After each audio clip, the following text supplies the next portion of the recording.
Act 1. Captain Rafe Calder trusted the deck sensors. Cargo declarations lied for money, laziness, and the steady human conviction that inconvenience only became real when it was somebody else's problem.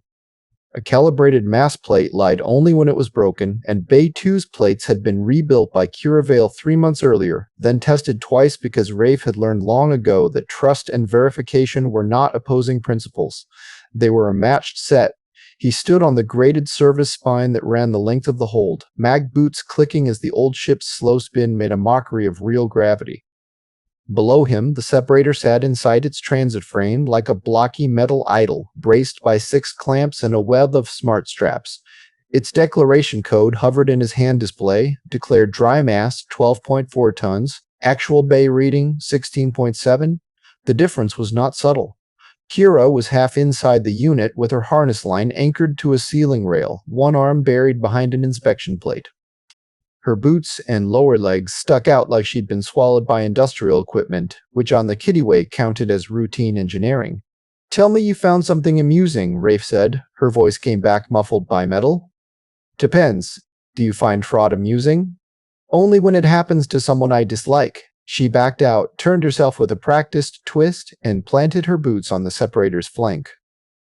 Kittiwake was the kind of engineer who treated machinery as a personal argument with entropy. She was compact, hard-muscled, and perpetually one insult away from cheerfulness.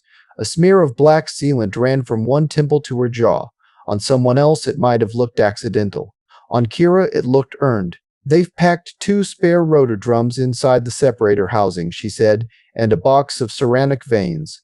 Probably to dodge premium freight rates on dense components." Rafe looked at the declaration again, as if giving the numbers one final chance to redeem the men who had filed them. They didn't. "How kind of them to use our fuel margins as storage space." Kira snorted. "You want them logged as undeclared cargo or declared stupidity? Stupidity isn't chargeable, yet." He crouched by the nearest clamp and laid a hand on the frame. The Kittiwake's hold was old enough that repairs had become part of its structure. 3 deck panels below the separator were newer alloy than the surrounding grid. The pressure bulkhead ahead of Bay 2 carried a seam, where patch metal had been shaped by hand and welded hot in a yard that had charged them triple because nobody else would do the work before departure. None of it was elegant. All of it functioned. Rafe had no interest in elegance where freight was concerned. Elegant ships were usually owned by people who thought cargo moved because invoices told it to. He pushed himself upright and checked the route sheet hanging in the corner of his display. Current loadout, current fuel state, projected Delta V budget. Apex Colonial Metals had underfueled the run again by 3.1% on the assumption that dynamic vector optimization would make up the shortfall. Dynamic vector optimization was the company's preferred phrase for asking captains to solve accounting decisions with their own professional pride. "How much does it cost us?" he asked. Kira tapped the numbers up from her wrist slate. "We can still make Gannett Relay and the Marl Shelf platforms if you keep the insertion neat, but the reserve on the last leg drops below what you like." "What I like," Rick said, "is not arriving dry at a rock with no tanker. That explains why you've been such poor company." He gave the separator another flat look. "Can we keep it clamped till Gannett?" Kira glanced at the smart straps, then at the old frame. "Probably." Probably is not a number. It is when the company writes the routes. Rafe hated that she had a point. Freight taught a particular cast of mind. Passenger captains could talk about comfort and service windows. Naval officers could hide behind doctrine. Freight captains lived in the narrow strip between paid-for mass and survivable mass, between the burn you wanted and the burn you could afford, between paperwork and the hard fact of the thing sitting on your deck. The work was ungainly, repetitive, and deeply satisfying when done properly.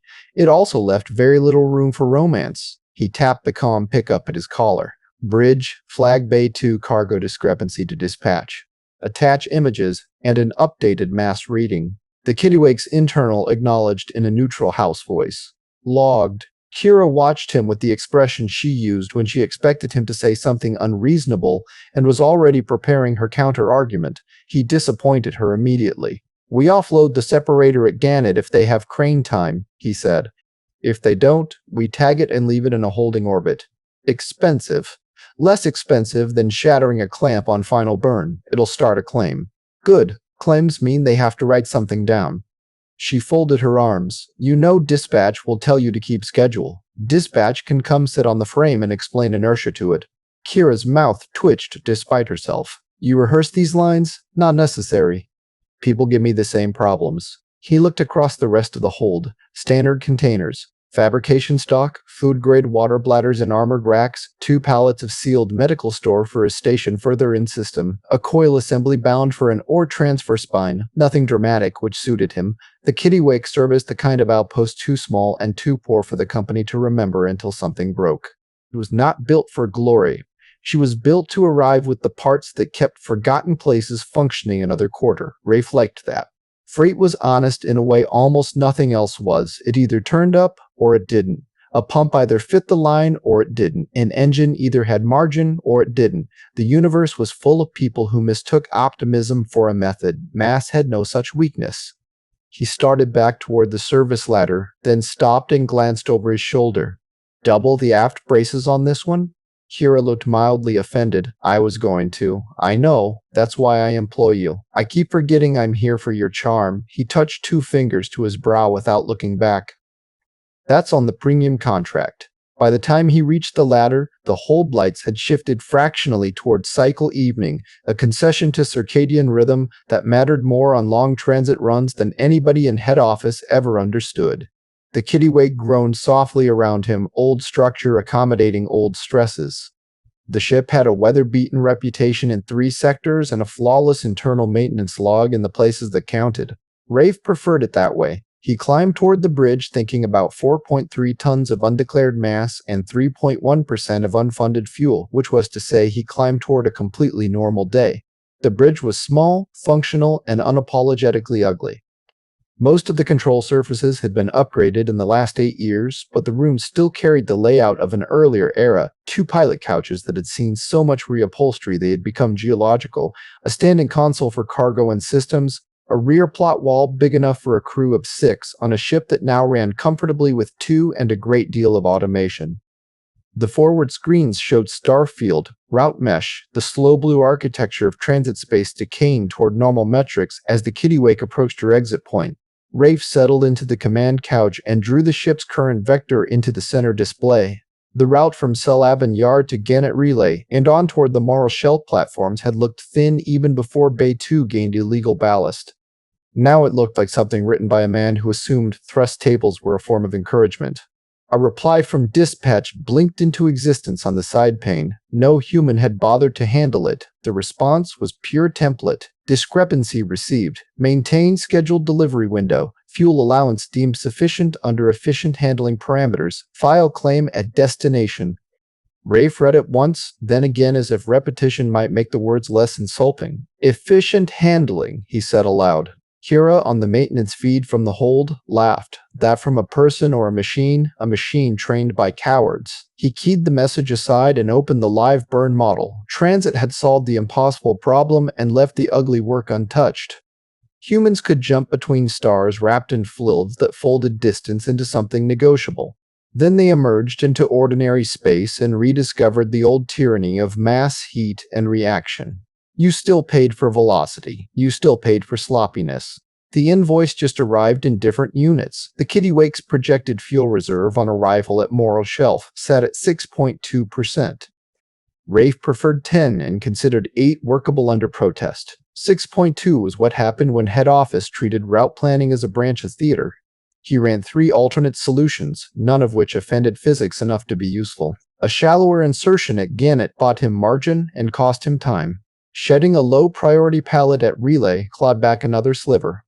None of it changed the fundamental point that he had been given a ship, a route, and less fuel than the honest version of that route required. He sent a second message, shorter than the first. Updated burn model attached. Sufficient is not a technical term. He doubted anyone important would read it. That didn't stop him sending it.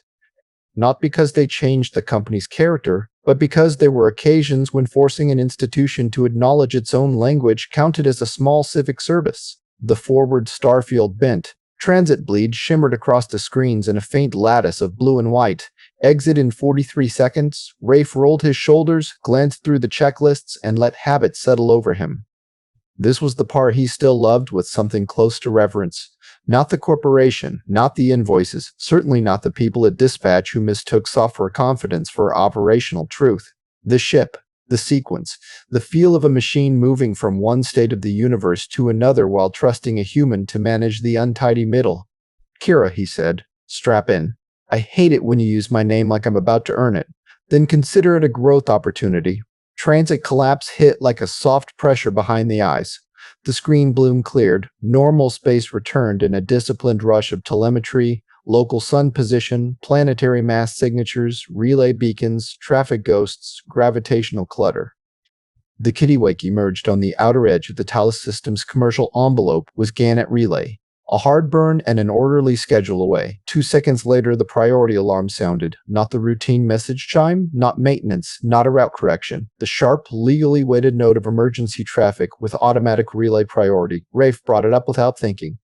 The packet arrived without voice preamble, without a frightened administrator trying to control his breathing, without any of the padding that turned minor colonial crises into amateur melodrama. It was machine clean, built for bandwidth scarcity and triage, colony designation, Talos Reach surface installation, hazard class, extreme solar event, shield integrity model attached, grid failure, cascade probability attached, surface lethality estimate attached, pad specifications, atmospheric conditions, medical emergency status, official registered population. For a second he just looked at the failure curve. Then he swore, quietly and with precision.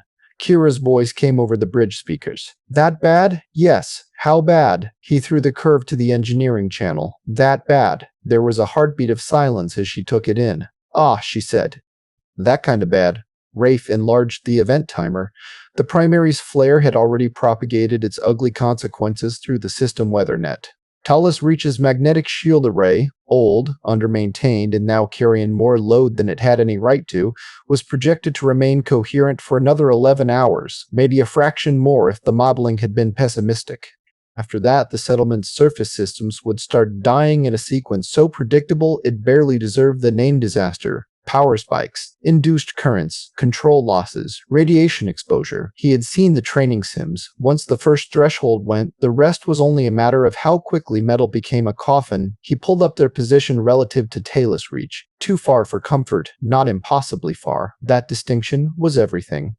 Most distress calls from remote colonies were frauds of emphasis rather than fact. Broken recyclers transmitted as life support emergencies. Labor standoffs acquired medical riders in the hope of moving parts up the queue. Administrators learned quickly that no one hurried for inconvenience. Add the right keywords, let the software braid them into catastrophe, and sometimes a shiver ride with the pump seal or med kit or arbitration presence you actually wanted. Rafe had grown professionally skeptical of emergencies for the same reason mechanics grew skeptical of clean engine bays. It was experience, not cruelty. This was different. Telemetry didn't exaggerate elegantly. A shield failure curve was either honest or broken. This one was honest in all the worst ways. He started building a divert model. Talos Reach had been assembled over 14 years by men and women who kept being told the colony was temporary. Nothing about it looked temporary anymore. Administrator Harlan Pike stood in the ops gallery above the main concourse and watched loader traffic move across the yard under the pale glare of the local sun. Talos Reach occupied a flattened shelf of black regolith on a nickel-rich moon whose atmosphere was too thin to be useful and just thick enough to make dust a management problem. 6 habitat drums, a machine shop, an infirmary module, refinery sheds, storage silos, shield towers, and a landing pad had grown outward from the original shaft house in increments that were never graceful and always necessary. Power conduits ran in armored trenches. Storm shutters sat over every external viewport. The whole installation had the look of something built quickly, then kept alive long enough to outlast the assumptions that created it. Pike respected that, even when he resented what it implied about his workload. A maintenance amber pulsed on the shield board at the far end of the room. Bank 4 again. It had been pulsing in some form for 19 days. He keyed open the service ticket and read the same note he'd already read twice that morning. Bank 4 capacitor array operable with manual compensation. Replacement advised. Replacement advised.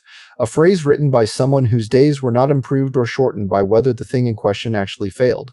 Pike had raised 3 requisitions for the bank assembly.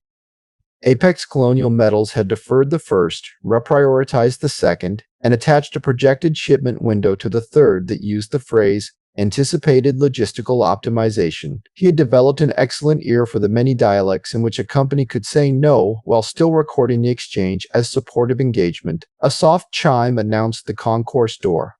Dr. Sumian came through without waiting for permission, as she usually did. She wore scrubs under a utility jacket with one sleeve rolled to the elbow, and carried a tablet full of the kind of needs Pike could not satisfy quickly enough to stop feeling guilty about. "You've got condensation in the infirmary filter manifold again," she said. He didn't look away from the shield board. "Morning to you, too. It was morning 2 hours ago. Now it's your chance to solve a problem." "I solve problems all day." "No," An said, moving beside him. "You reclassified them." He gave her a sidelong glance. In another life, she might have been a research physician or a teaching clinician on a proper station with clean walls and staff meetings and enough diagnostic time to feel bored by some of her patients. Hollis Reach had turned her into something else, half doctor, half supply quartermaster, with a working knowledge of plumbing, dietary chemistry, sleep deprivation, and blunt force persuasion. "I'm touched you think I still have that much authority? The manifold still needs replacing. I'll put it on the list. You have lists nesting inside other lists. That is what administration is." An let out a short breath through her nose and crossed her arms. Below the gallery, shift change was spilling bodies through the concourse in that familiar surge of boots, voices, and work lights clipping belts. Pike's eyes tracked the movement automatically. He knew most of the faces, if not always the names. Talus Reach was small enough for familiarity and large enough for privacy, a combination he had once found manageable. "What did Evo say about Bank 4? He asked. "That if it was a horse, he'd shoot it." Encouraging. "He also said he can keep it alive till the next shipment." "I'd appreciate it if everyone would stop describing mission-critical systems as alive." An followed his gaze toward the board. "You expecting weather?" He brought up the system notice. Solar Watch kicked in advisory at 0712. "Probably nothing worse than hard static and some temporary external restrictions." "Probably?" He gave her the dry look she deserved for using the word against him. "I know. I hated it as soon as I said it." She studied the advisory, lips flattening. "You've still got the replacement bank on order? 3 times. Good. Maybe the sun will wait for procurement." He almost smiled. "Almost." On the yard screen, a service crawler trundled between storage berms toward the western shield tower. Pike recognized the maintenance code before the AD finished resolving Costa. Of course, if anything truly awkward needed handling, Evo Costa would find his way under it sooner or later. Pike closed the service ticket and moved on to the next item in the queue: food processor spindle fatigue and mess 2, dorm water temperature complaints, a payroll sync delay, 2 incident reports from the lower crusher line that disagreed in every detail except whose fault it wasn't. The colony made demands in endless small units. That was the true nature of his job, not the title. Apex called him administrator because station manager sounded too operational, and operations implied spending money. In practice, he was there to interpret shortage and turn it into continuity. The shield board chimed again, louder this time. The amber on Bank 4 went red for exactly 3 seconds, then dropped back. Pike was already moving for the console by the time the service channel opened. Evo Costa's face appeared in the corner screen, dark curls flattened with sweat under a maintenance band, jaw tight with the concentration of a man who had just prevented a problem from becoming a headline. "That was a field collapse flutter," Evo said. "Transient. I caught it.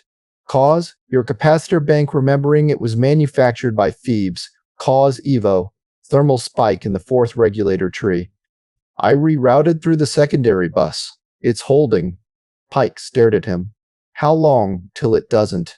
An made a disgusted sound. Pike ignored her. "Give me a proper answer."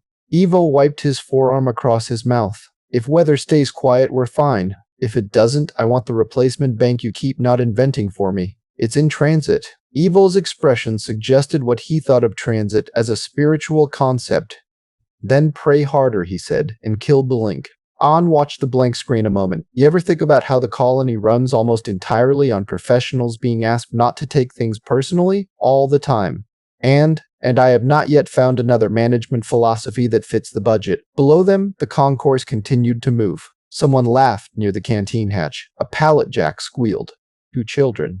Children, because Talus Reach was old enough and human enough that such things no longer surprised anyone, darted past a row of seated drill hands before an older woman snapped at them to slow down. Life, Pike thought, was very good at continuing in the presence of pending failure. That might have been admirable if it wasn't so often exhausting. He reopened the weather advisory and told himself it was routine.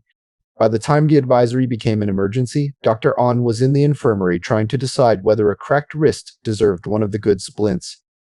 The infirmary at Talus Reach had begun life as a 4-bed clinic module attached to the original shaftworks. It now occupied 2 linked cylinders and a converted storage alcove, which meant On had 6 actual beds, 1 diagnostic pod with an intermittent imaging fault, 2 drug chillers that hated the local current, and a constant low-grade war with dust. There was never enough room for the equipment she wanted or the privacy her patients deserved. There was enough room to do the work. Most days that was sufficient. Marek Elin, lower crusher line, sat on bed 3 holding his own wrist with the offended dignity of a man whose main grievance was having lost a shift to injury. "It's not broken," he said for the 4th time. "Then it'll make an excellent example when I teach the children the value of stillness," On said. He scowled. "You're enjoying this?" "Immensely." The weather alarm rolled through the infirmary before she could secure the splint. Not the harsh tone of depressurization or fire. The triple stagger of environmental hazard escalation. The overhead strips shifted from white to warning amber. 2 of the wall screens discarded patient notes and replaced them with the system alert. Solar event watch level red. External operations restricted. All non-essential personnel to interior. Merrick looked at the screen. "Storm, looks like? Bad one?" On went still for just long enough to answer honestly. "No way to tell yet." That was true for 26 seconds. The second alert cut across the first before the infirmary systems had finished voicing it. The language sharpened. The confidence intervals vanished. Observatory update. Flare class severe. Particle front projected well above surface tolerance on unshielded exposure.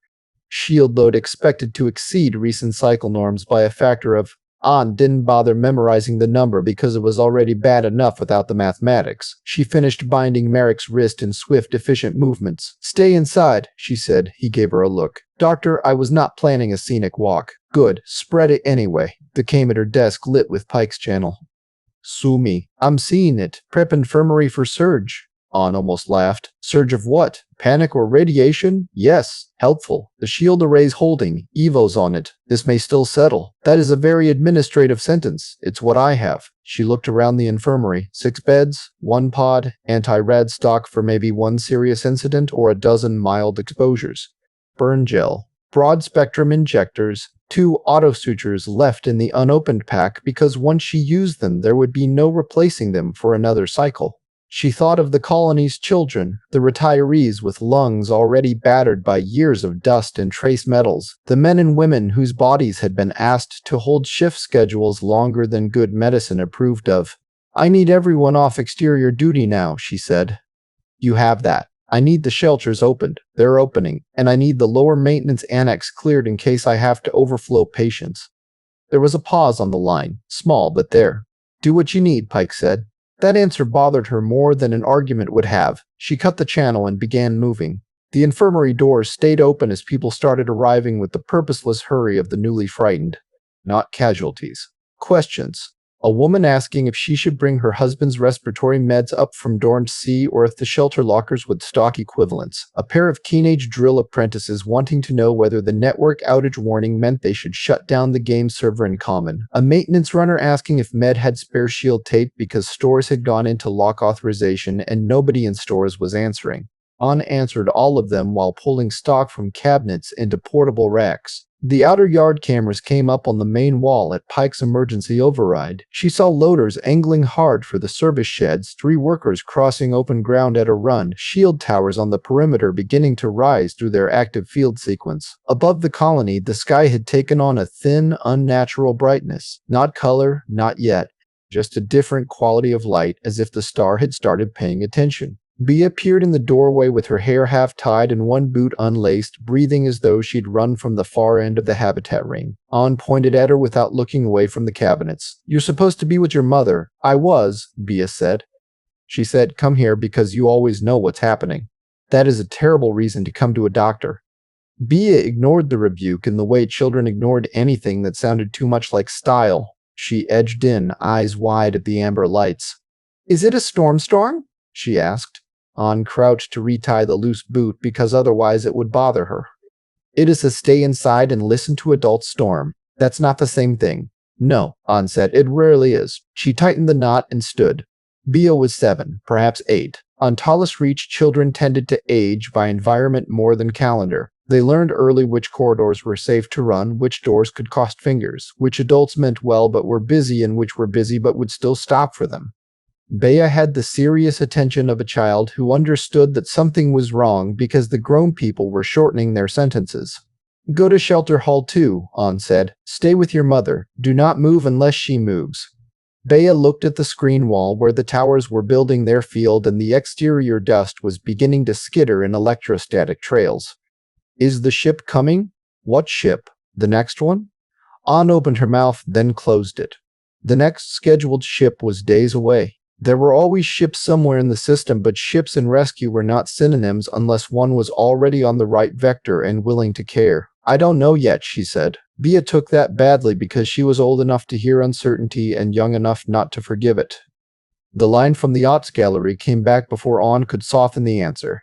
"Sue me," Pike said, and now his voice sounded like a man who had reached the point where bad options began to sort themselves by speed. "Observatory just upgraded.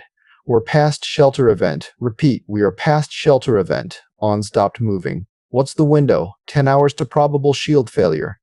"Less if bank fourfolds." She looked at the patients, the staff, the wall screens, the open doors through which more people were already approaching. The colony had routines for storms. It did not have routines for certainty. "Have you sent it?" she asked. "Sending now. Make it broad. Already done." There was a pause. In the background of Pike's channel, she heard alarms, voices, somebody reading procedures too quickly to be useful. "Telemetry packet only," he said. "Bandwidth priority." That made sense. Human fear was not machine-readable, and machines chose the smart thing under time pressure. An looked at the brightening sky on the wall display and tried not to imagine what 10 hours would look like if nothing came. The first full divert solution closed on the third iteration.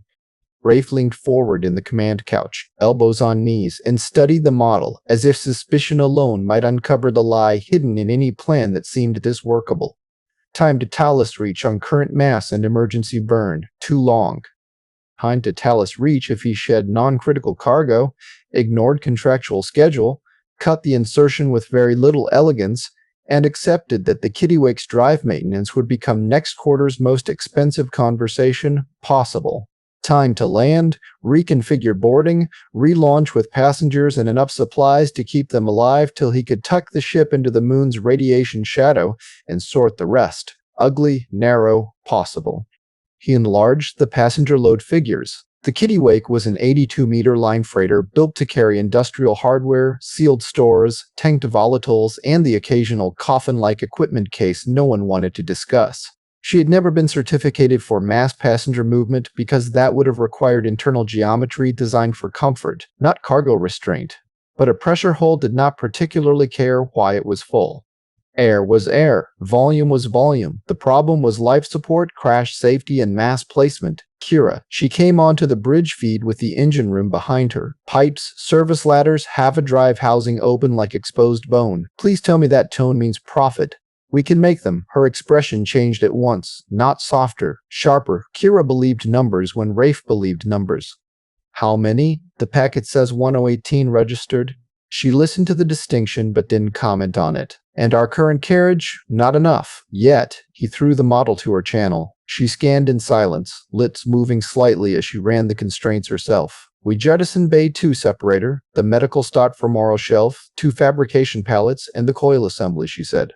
"Tag them for pickup." "Yes." "We break down the forward hold partitions." "Yes." "We pull reserve scrubber cartridges from Section C and repurpose galley water reserve to passenger volume." "Yes." "We line the outer port side with the dense pallets we keep and shift the water bladders inboard for shielding." "Yes." Kira inhaled once through her nose. That gets you to what? 138 survivable for 6 hours. 118 gives us margin. Margin, she repeated. That's a seductive word. Rafe sat back. Do you have a better one? No. I just don't like hearing it when the graph underneath is red. He understood that. Margin was the number professionals used when they wanted to avoid saying luck. Stormlead edge reaches surface before full kill phase, he said. If we're on the ground any later than the model says, we eat static on descent and worse on ascent. But if we divert now, shed mass in the next 15 minutes, and push the drive harder than the maintenance manual recommends for people who aren't me, we can be on the pad with time left. Kira glanced sideways at something off-screen, probably the engine diagnostic she kept in the part of her mind reserved for grudges. The drive can take it. That didn't sound enthusiastic. It sounded accurate. Enthusiasm is for new machinery. He let himself breathe once. The hardest part of rescue work was rarely the choice. People romanticized hesitation because it looked moral from the outside. In practice, genuine hesitation mostly meant that somebody else's body eventually absorbed the delay. No, the hardest part was arriving at a number that could be defended and then accepting it as law. He keyed open the ship-wide channel. All hands, he said, though there were only the two of them and the automation. Emergency divert. We're going to Talus Reach surface installation under distress response. Begin hold conversion plan 3. Cargo jettison priority to my queue. Kira, engine overburn prep. I'll notify dispatch, the bridge acknowledged. In the hold, cargo spiders woke from their rack ports and began moving. Kira tilted her head. Plan 3? You said we'd never use it. You said that. I said it would be useful the day civilization failed administratively.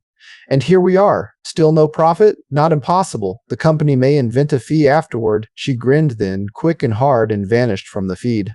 Rafe opened the emergency communications ladder and routed the distress packet to the top pane.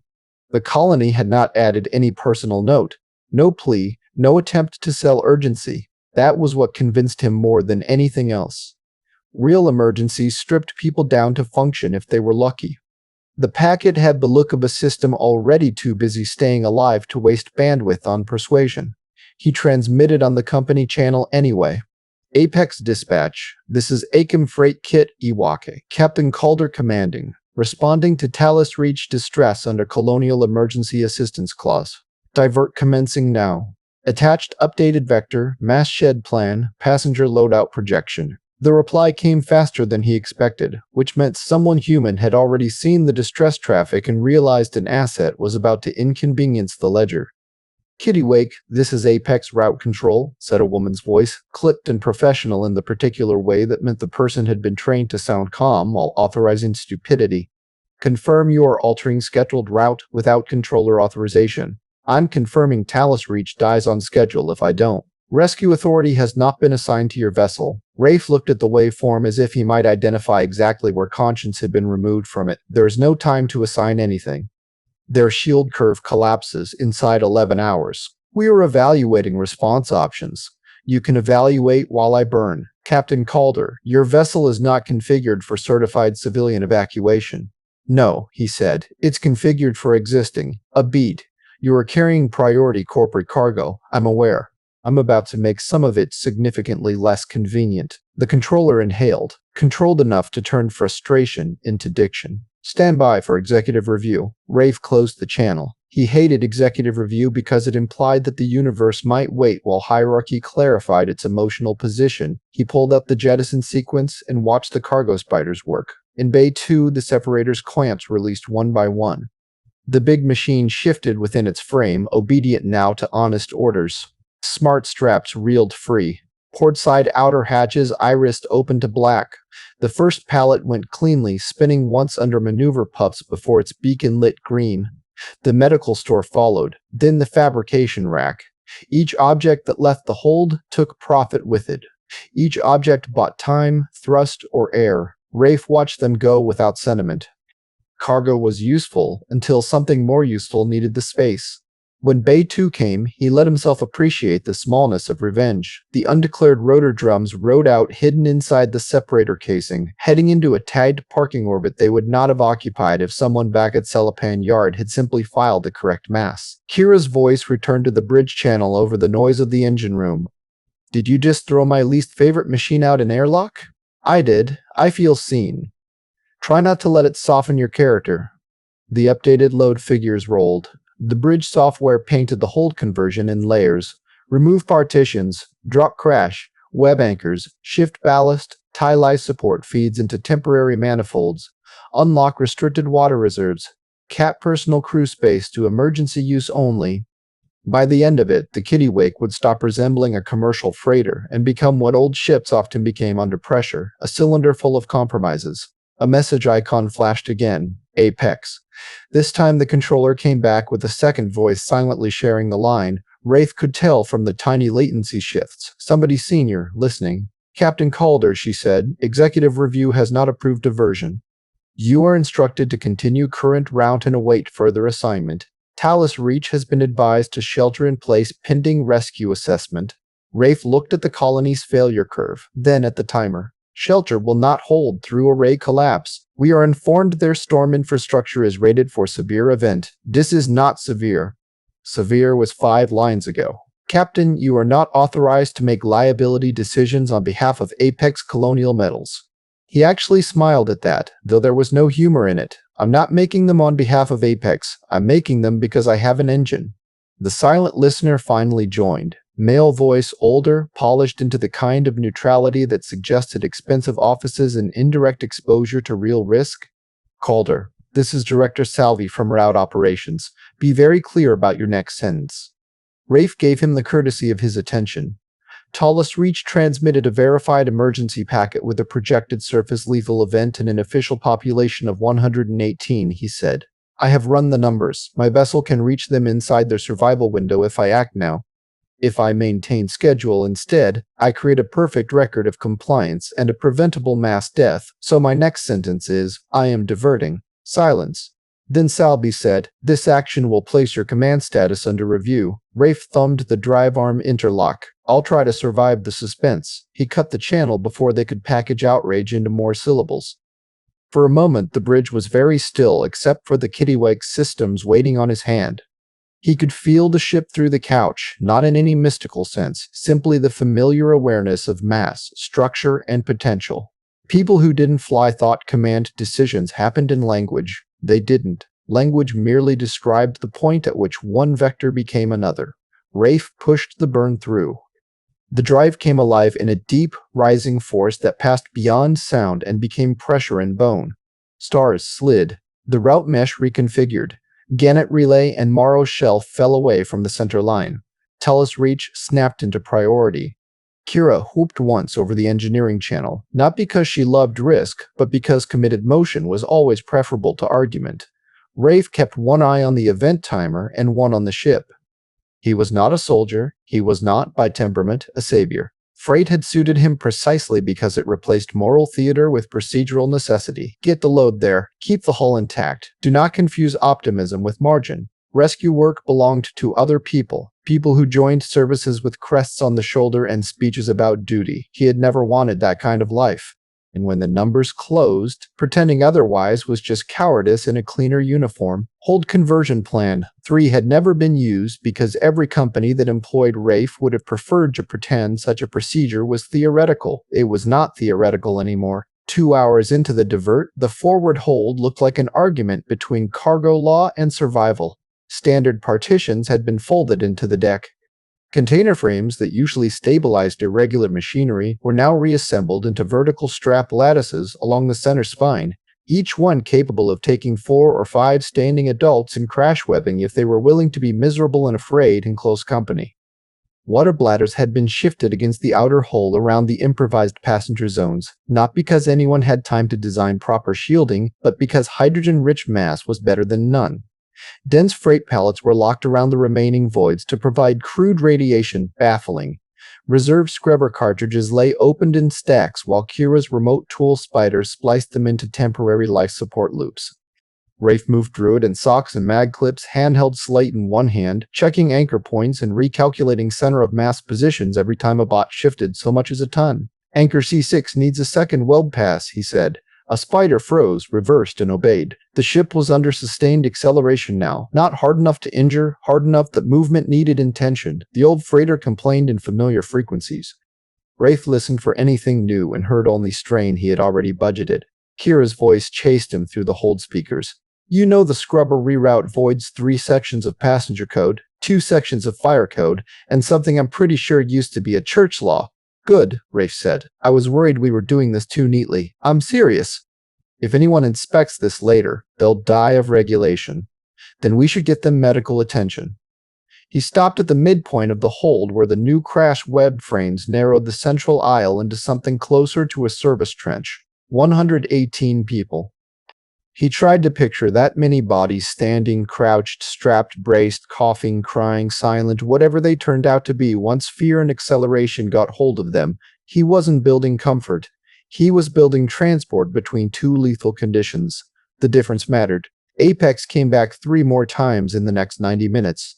The first message, attempted procedure, file reversal orders, demand acknowledgement. Remind him that insurance exclusions existed for non-certified civilian transfer and unscheduled asset hazard. Rafe acknowledged receipt and changed nothing. The second tried pressure from another direction. A legal advisory noting that Tal's Reach retained shelter capacity and that premature surface operations might increase exposure risk. He opened the colony's own attached shield curve, cross-referenced the times, and sent the graph back with the line you cannot hide inside a failed field. The third finally abandoned pretense.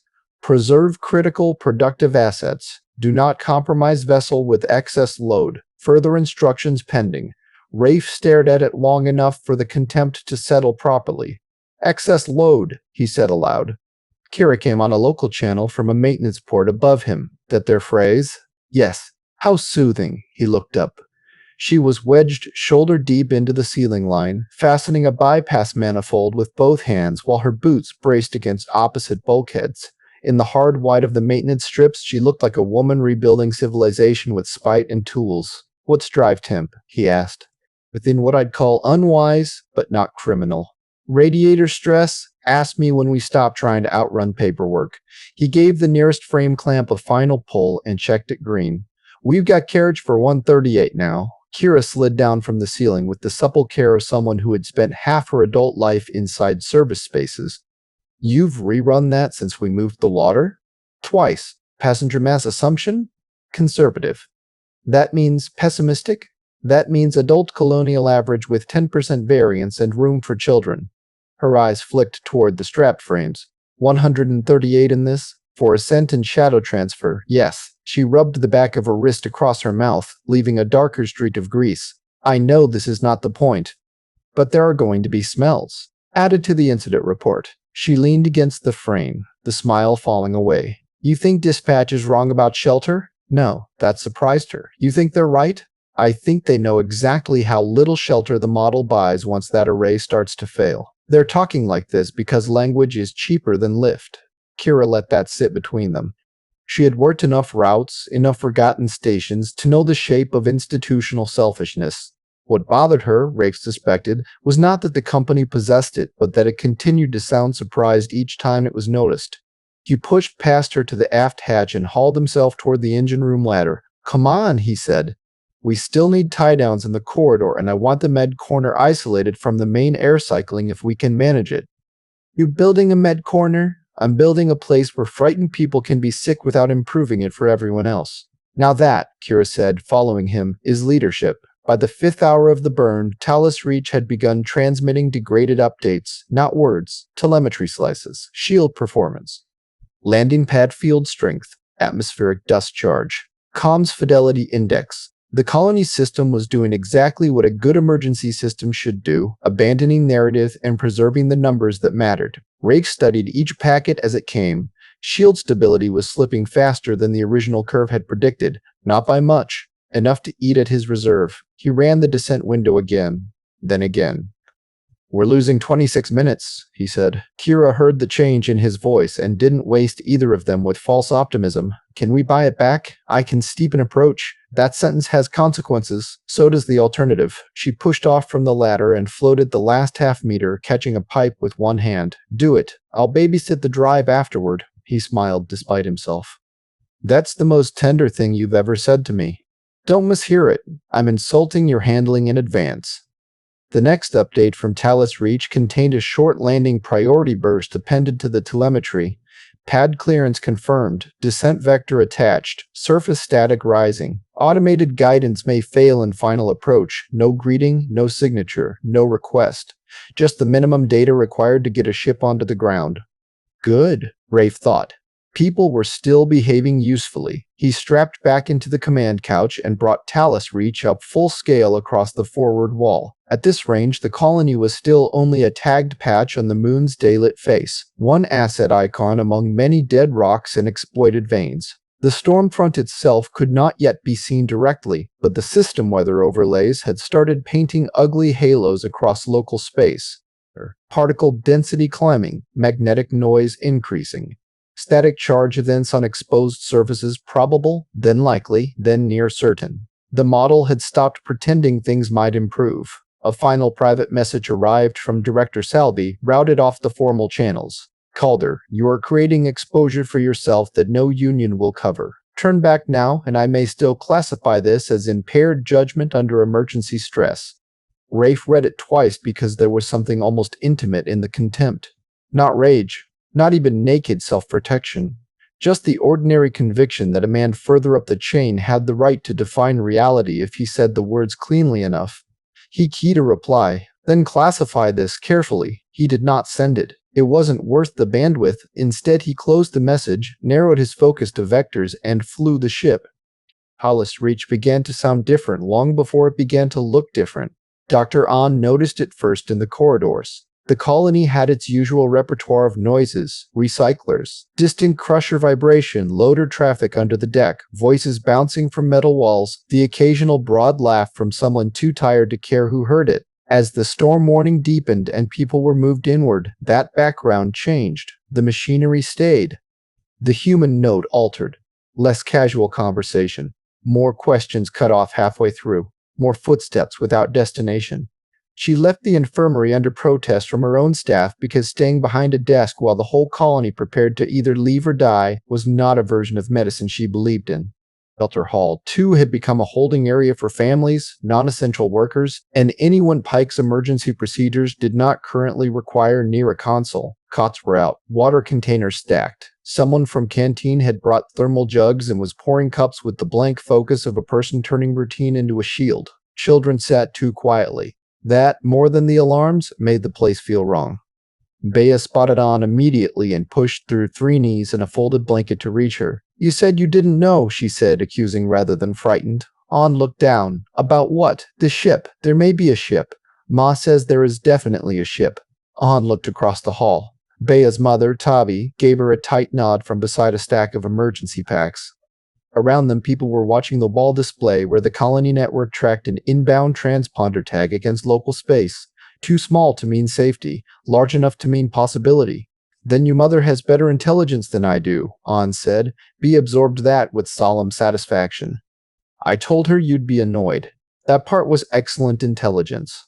Pike's voice came over the shelter speakers with too much control to be naturally calm.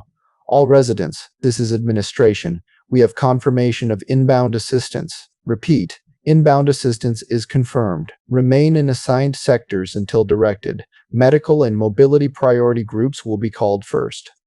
Do not move toward the landing zone without instruction. The hall shifted at once, not into disorder, into the sharp, dangerous hope that often came first. Ahn felt it in herself as well and distrusted it on contact. She caught Tabi's eye. Keep Bea here until medcall, Tabi nodded. How long? I don't know. There's a lot of that today. Yes, Ahn said. There is. On her way back toward the concourse, she passed Ibo coming the other direction with a tool case in one hand and a capacitor coupler slung over his shoulder like an act of personal defiance. You look terrible, she said. He didn't slow. Thank you, doctor. That's how I know I'm working. What's the array doing? Trying very hard not to become an example. That is not a useful medical answer. It's the only kind I've got. He adjusted the coupler against his shoulder. Your ship's real, so I hear. Freighter. I know. Not ideal. Ahn stopped. Evo. He turned, reading the tone. Tell me something useful. He hesitated just long enough to prove he had been filtering himself for everyone else's benefit.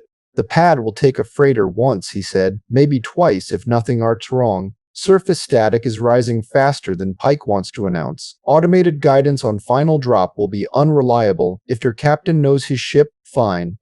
If he flies by template, we're all learning a new kind of obituary. Do you know him? Never met him. Then why do you sound as if you've already judged him? Because he diverted a line haul boat into a killing weather window for a colony Apex would rather keep inexpensive. That tells me two things, which are, he can count, and he's bad at obedience. On considered that. Those may be the best qualifications on the moon. Ivo gave her a tired grin and continued toward the array stairs.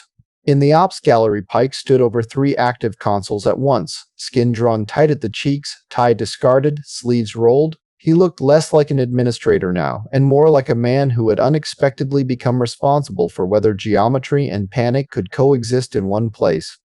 Medical triage order? He asked the moment she entered. Ambulatory fragile first, then anyone on assisted breathing, then children if you have functioning common sense. He didn't answer immediately. His gaze stayed on the staging diagram for the landing zone. Sectors A and B to the pad first, he said at last. We need lanes clear. On moved to the board beside him.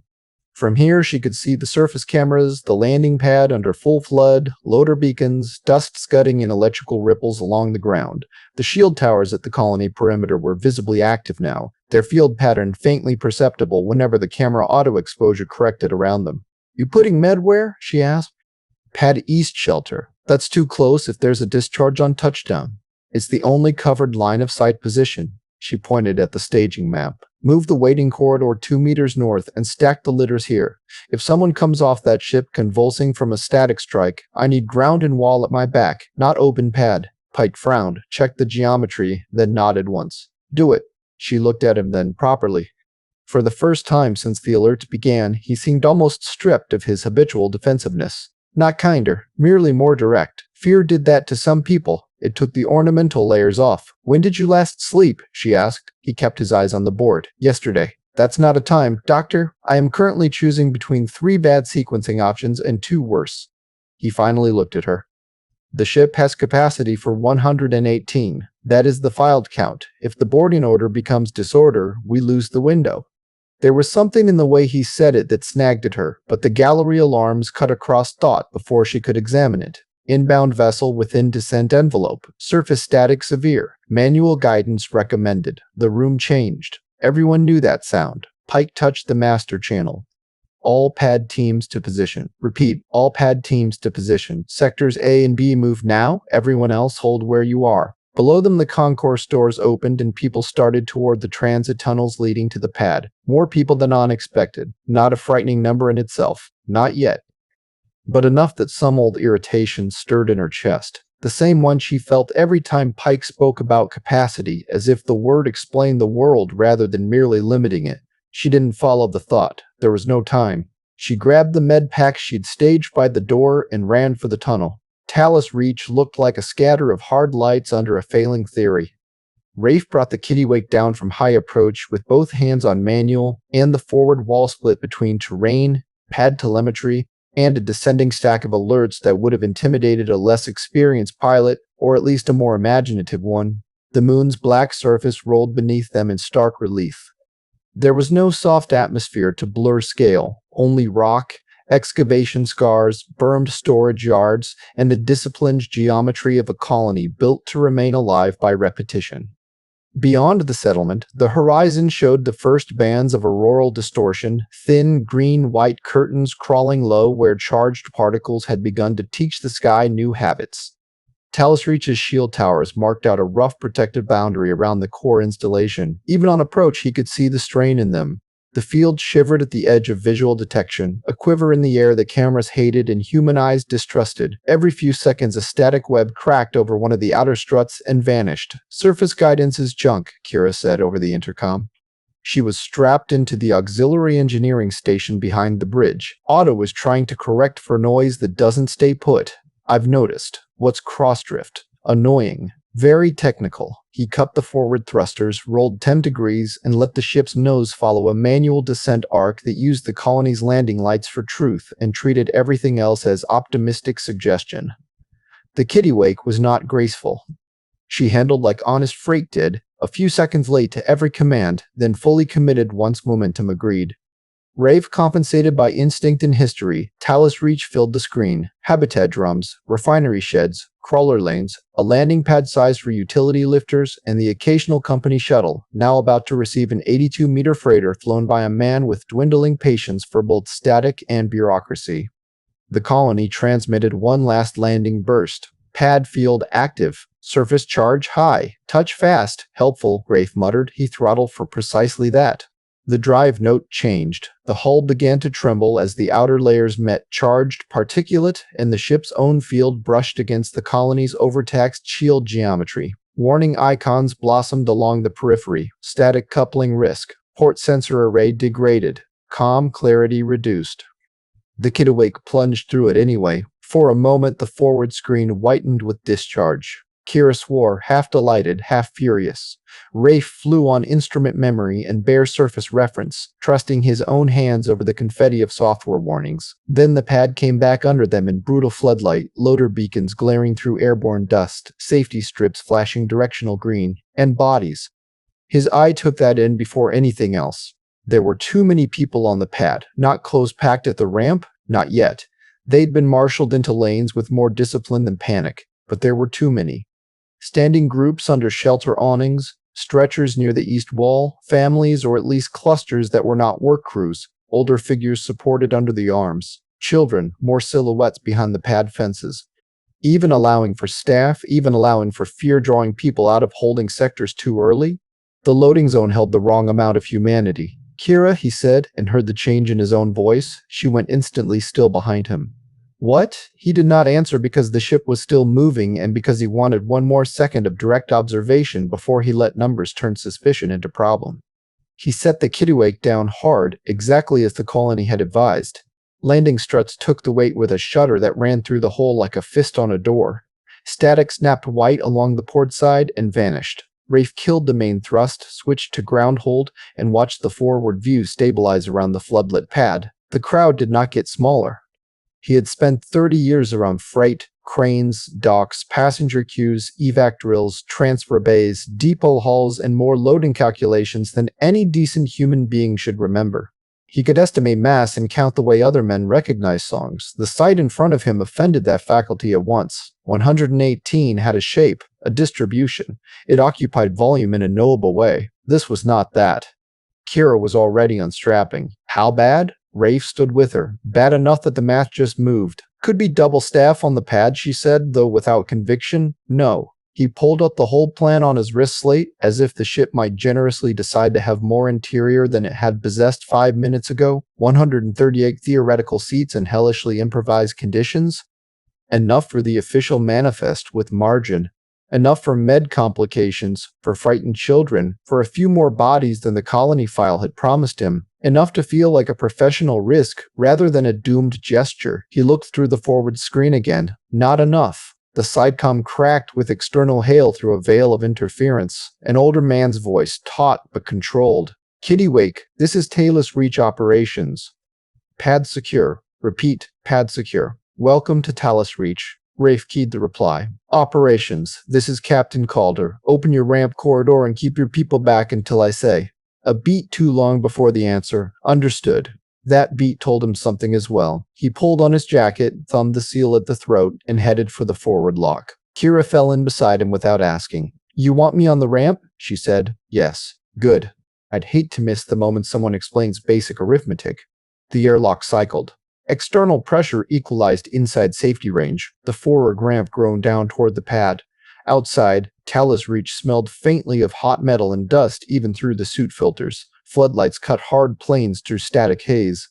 The colony's main admin representative stood at the foot of the ramp with 2 others. A narrow man in rolled sleeves whose face had the exhausted trim of authority.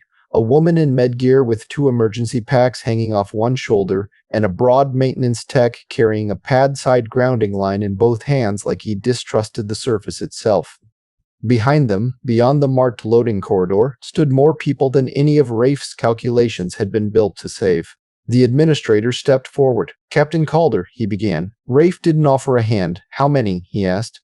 The man blinked, thrown off whatever prepared speech he brought to the base of the ramp.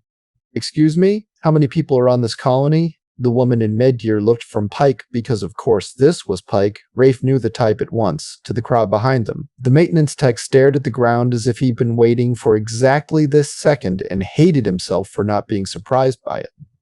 Pike recovered enough to say, "Our registered count." Rafe took one step down the ramp, not threatening, merely removing any ambiguity about whether he had come this far to be briefed with paperwork. "I know your registered count," he said. "I burned half a route and threw profitable cargo into orbit for your registered count. I turned a freight hull into a passenger can and put my ship outside company cover for your registered count. Do not say that number to me while I'm looking at this pad." No one spoke. Behind Pike, under the pad floods and the failing shield's shimmer, a child in a yellow jacket peered around an older woman's legs and stared up at the ship with the solemn concentration of someone trying to understand whether metal could mean rescue. Rafe let his gaze move across the waiting faces, workers in dust-scored utility gear, a man on portable oxygen, 2 stretcher cases, 3 children that he could see immediately, perhaps more farther back, older residents who moved carefully, tension in every adult posture, not yet riot, not yet collapse, but the specific brittle control of people who already knew waiting had become part of the danger. He did the count the way he always did, fast and instinctive, grouping by line, depth, shoulder width, support spacing. Not exact. Enough. The answer landed cold in him. The official manifest had not merely been optimistic or outdated. It had been wrong in a way that changed everything. Kira came down beside him and saw it too. He could tell from the single sharp breath she took and then suppressed. Pike's face had gone pale in the hard light. The doctor held his gaze without flinching, which Rafe respected at once and for all the wrong reasons. From somewhere out on the perimeter, a static discharge cracked like rifle fire.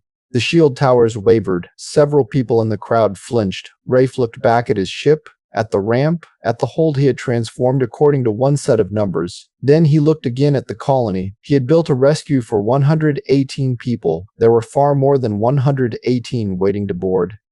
Act. Aye, the number is wrong. The answer took Pike long enough that Rafe knew it was going to be worse than the pad looked. He stood midway down the Kittiwake's ramp with static snapping white over the floodlit rails, and the colony spread in front of him. Loader tracks cut into black dust, shield towers trembling at the edge of sight, people packed into neat lines that only made the scale of the problem easier to read. The landing itself had taken all of his concentration. Now that the ship was on the ground and the engines were in hold, the reality outside the hole was finally allowed to become what it had been from the first glance through the forward screen. Too many bodies. Pike had started with the wrong phrase. Registered count, official file, legal population. He had not yet understood that none of those terms survived contact with a rescue operation built on weight and air. Rafe asked again, "How many people are on this colony?" Pike swallowed.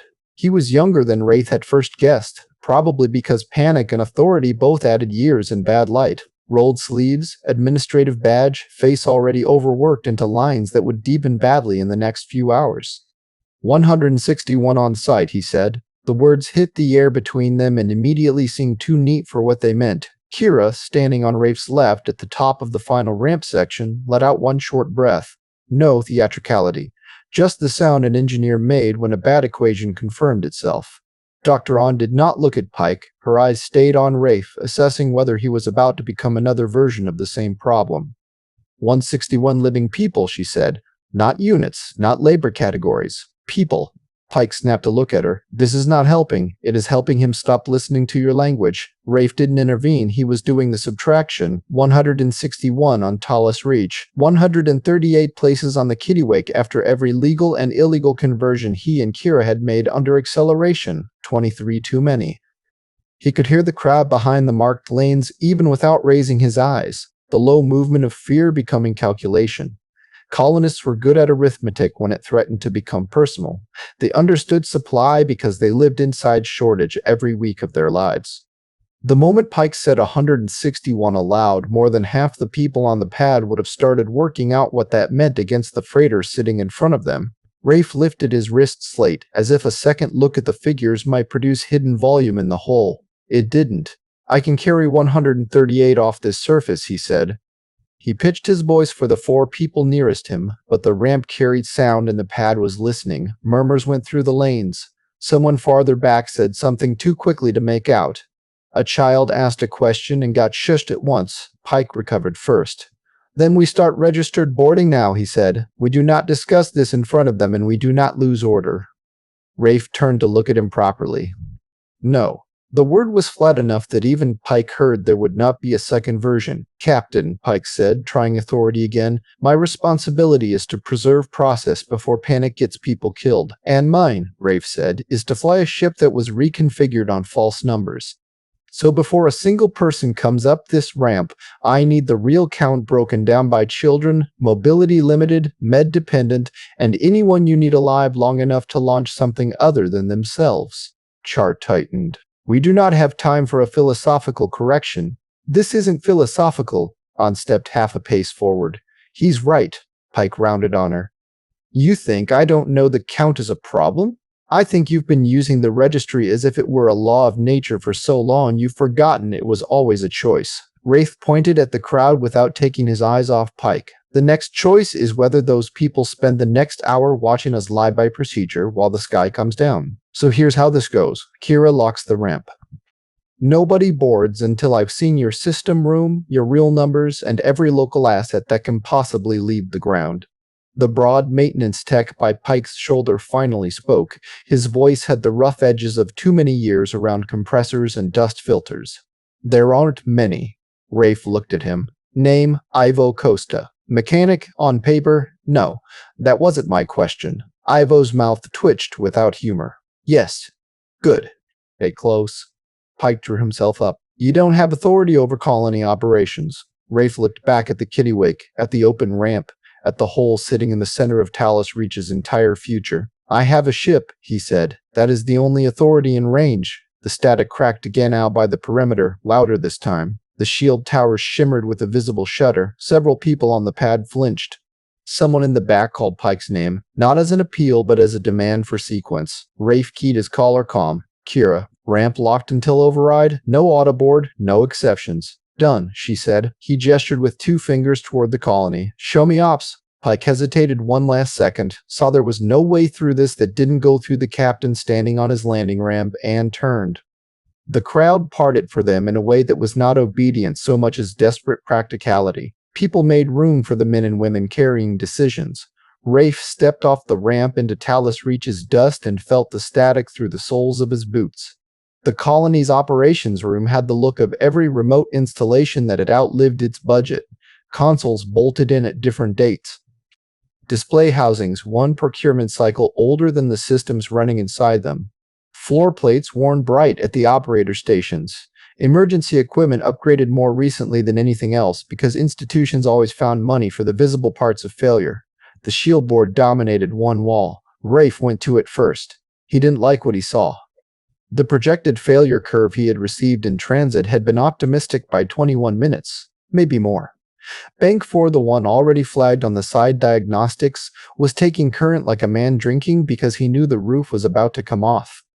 Overall field stability was still above collapse threshold, but the drift line had steepened. The colony had hours left, fewer than the first packet had promised. How long? He asked. Pike moved to the board beside him. 6 hours, 43 minutes to projected cascade. Less if we take another major surge. Rafe ran the number against his landing, load, and ascent plans in silence. It was still possible to get 1 ship off the surface, maybe 2 if the second existed and someone could make it real, but the window had lost fat. It had become exactly the kind of time he hated. Enough to tempt people into speeches, not enough to survive them. Kira, he said, get the Kittiwake's load model onto local. She was already on it, fingers moving over a colony console with the rude competence of someone who saw borrowed systems as personal insults waiting to be corrected. I've got your passenger capacity, remaining fuel, radiation shelter margin, and half their med telemetry, she said. Also, their network is a museum. That's because the company replaces critical infrastructure only when the old critical infrastructure catches fire, An said. Kira glanced sideways at her. Good, we're aligned. Rafe turned from the shield board to the central table. Now, he said. 161. I want that broken down into usable categories, not excuses. Pike's mouth hardened. The man had the posture of someone who had spent years being the only person in a room willing to say no, and had mistaken that for ownership. The legal registry is 118, he said. It is the operational census Talus Reach is built around. Rafe put both hands on the edge of the table.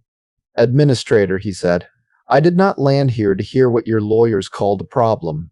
I landed here because a solar event is about to erase the distinction between documented and undocumented persons in a way even your company can understand. Start again. It was An who answered.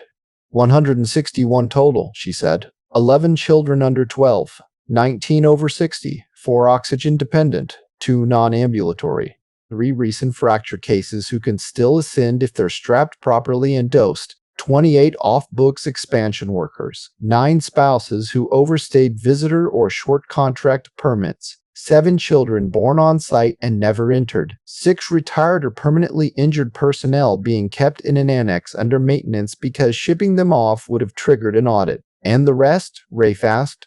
The rest are the ones Pike is comfortable calling real. Pike gave her a look that belonged in a quieter disaster. That is not what I said. It is what you filed. Rafe nodded once. Threshold? Pike actually blinked. What? The number. 118. Why that number? Pike looked at the others in the room, then back at Rafe. The answer embarrassed him, which gave Rafe the only piece of sympathy he was likely to feel for the man. At a 1019, Pike said, Talus Reach changed classification. To what? A permanent surface colony under expanded hazard code. Rafe waited. Pike said the rest because there was no longer any point in not saying it. That would have required a larger storm shelter, higher med staffing, upgraded life support reserves, and a second shield capacitor bank. Kira looked up from the console. There it is. Rafe did not move. So the company kept you at 118 on paper. Pike's jaw worked. The company would have shuttered the site if the economics went bad. An laughed once, a short bitter sound with no amusement in it. Say the whole sentence. Pike swung toward her. Fine. If the economics went bad, the company would have shut Talus Reach and sent everyone off-world who still counted, which would have killed the mine, the jobs, the families, and every person here who depended on a place this small to disappear into. Evo, leaning against the rear bulkhead with his arms folded, nodded once. He's not wrong, he said. An didn't look at him. He's also not innocent. No one asked for innocent, Ivo said. We asked for accurate. Rafe filed that away. The colony was already beyond the stage where blame could be useful, but not beyond the stage where motives mattered. Pike had not falsified the census for entertainment. He had done it because it kept Talus Reach open under a threshold designed by people who had never intended to pay for a real settlement. That did not improve the immediate problem. It did explain why there were 43 human beings now stranded outside the truth. Kira put up the Kittiwake's internal model on the wall.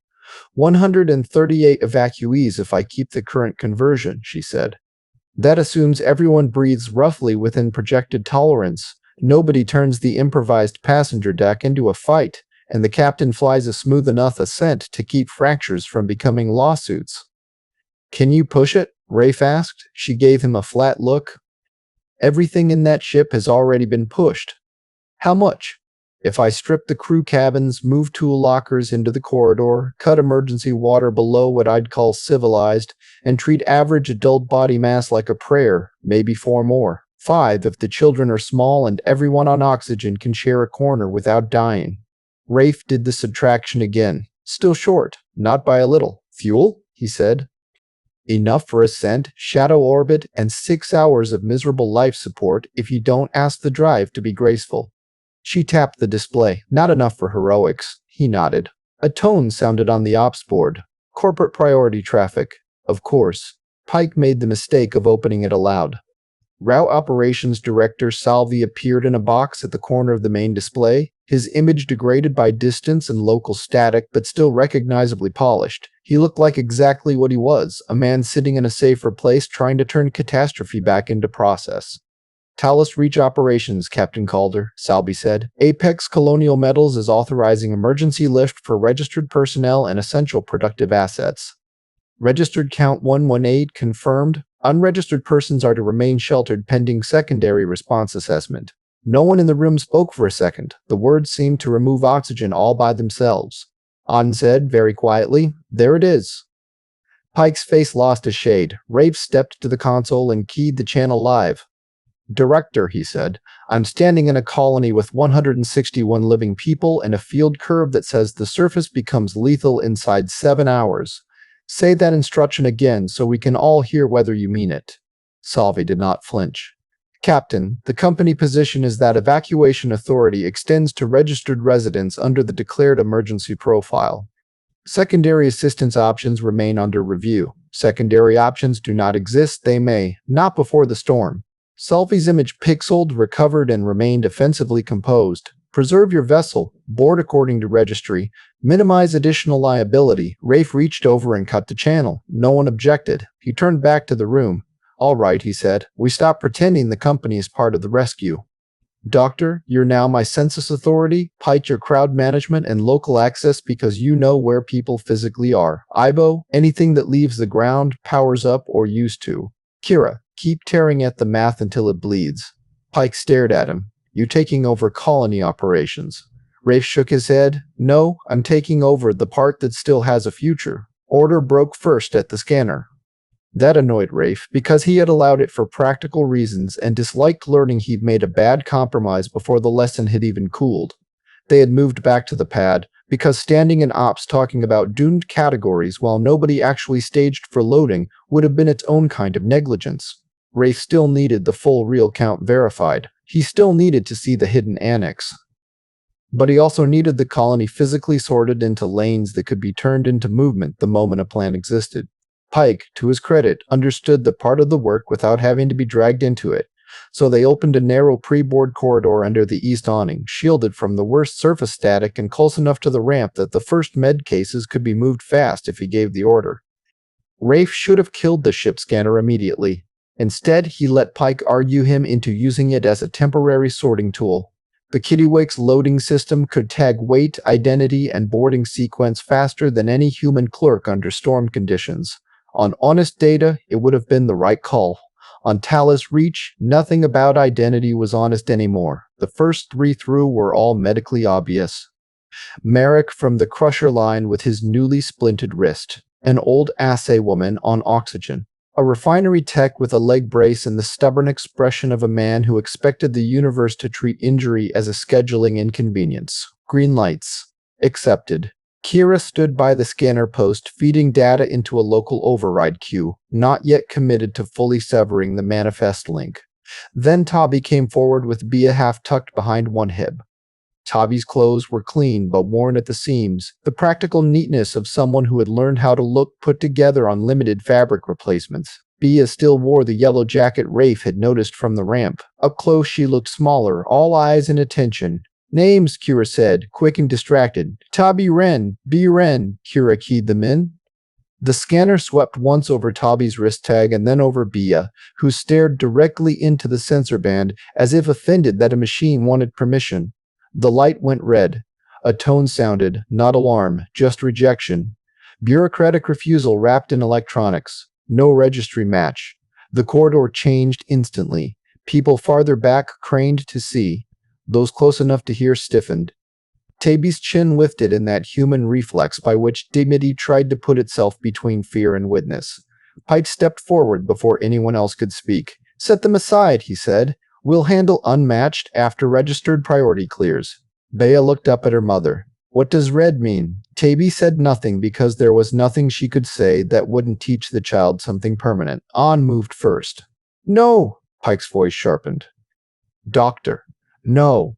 She stepped beside Tabi, one hand already at Bia's shoulder. You are not doing this in front of everyone as if the machine has discovered a weather fact. Rafe heard the crowd beginning to split itself into dangerous thoughts. Some of the registered workers had the look he knew too well from freight disputes and ration queues, that quick internal hardening when a rule suddenly seemed likely to benefit them personally. Others looked sick. Most just looked afraid. Pike said louder, we need a clear boarding process. Rafe walked to the scanner. Kira watched him, already knowing. This thing's still tied to company registry, he asked. Yes. Can you break it? Of course. What happens to load tracking? We do it by hand and swear more. He nodded once. Break it. Pike stepped in front of him. Captain, if you turn that off, you lose the only orderly record we have. Rafe looked at Tavi, then at Bea, then at the red light still glowing for lack of any better instruction. No, he said. I lose the company's record. That's not the same thing. He reached past Pike, put his thumb on the scanner housing, and killed the manifest link. Kira was already inside the software. The red light died. The panel flashed 3 angry code lines and settled into standalone Cardo mode. There, she said. Now it only knows mass and sequence, which, frankly, is more than the registry deserved. An pulled a paper notebook from one of her jacket pockets and slapped it onto the makeshift desk beside the corridor rail. I'll keep the names, she said. Pike stared at her. Paper? You have a better system that doesn't erase children? No one answered. An uncapped a pen and looked at Tabby. Again, she said. Tavi swallowed. Tavi Ren. An wrote it down. B.A. Ren. She wrote that too, then looked at B.A. Age, 7, B.A. said. An glanced up. That the truth or what your mother tells stores when she needs smaller boots. B.A. considered it with grave offense. 7. An nodded and wrote. People in the queue saw a name go onto the page and understood, with the suddenness that mattered, that the red light was no longer the border between existence and non-existence. It didn't calm them. Nothing was going to calm them. But it changed the terms. A man from farther back in the lane shoved forward 2 steps, rough-voiced with the beginning of anger. My contract's on file, he said. My wife and boys are on file. You telling me some off-boat's family just took our place? Rafe turned. No one has a place, he said. Not yet. The man looked as if the statement itself were an injustice, unregistered. You're also still on the ground. Same as everyone else. That's not what the company just said. Rafe took 2 slow steps toward him until the man had to decide whether he was ready to have this argument at arm's length with the captain of the only ship present. Listen carefully, Rafe said. The company is not on this pad. I am. The ship cares about mass, restraint, air, and whether the people inside can survive 6 ugly hours without tearing the hull into factions. If you want to help, get in line where Pike tells you. If you want to quote a legal memo at me, do it after orbit. The man's mouth stayed open a fraction too long. Then he looked away. Good, Rafe thought. Embarrassment still worked here. He turned back to the corridor. From now on, he said, loud enough for the nearby lines to hear, boarding is manual. Dr. An has the names. Pike has the sector locations. If you are on this colony, you get counted. If you lie to my face about numbers, injuries, or extra people in your care, you make my job harder and your odds worse. Understood? No one said yes. The pad swallowed language at moments like this, but heads moved. People understood. Bea was still staring at the dead scanner panel. Did it stop being red because you're the captain? She asked. Rafe looked down at her. No, he said. It stopped being red because it was wrong. That answer seemed to satisfy her more than comfort would have. An wrote the next name. And just like that, Talus Reach began its second manifest. The hidden annex was not hidden in the way corporations imagined hidden things. There was no secret door, no dramatic passage, nothing that would satisfy the fantasies of auditors or investigators who believed concealment meant ingenuity. The entrance sat behind Maintenance Corridor C, beyond a service partition that had once led to spare conduit storage and now opened onto a space that had been subdivided so many times with sheet metal, plastic barriers, hung blankets, and salvage deck mesh that it had become a neighborhood by stubborn accumulation. Rafe stood at the threshold and took it in without speaking, low ceilings crossed by insulated pipe trunks. Portable heaters tied into an unauthorized power bus. Storage racks converted into bunks. The sharp, mixed smell of antiseptic, cooked starch, old clothing, and the metal dust no filter on Talus Reach ever quite defeated. Someone had painted numbers on the wall at child height and then drawn a line through them year by year with names and dates. A galley unit no standard layout had ever intended for this room sat in one corner beside stacked ration tins with their labels carefully peeled off. 2 older men played cards on an upturned tool crate as if the universe outside remained a negotiable rumor. It was not a camp. That was the point. It was a place people had been living long enough to stop apologizing for it. An stepped in ahead of him. People looked up when she did. Not startled. Expectant.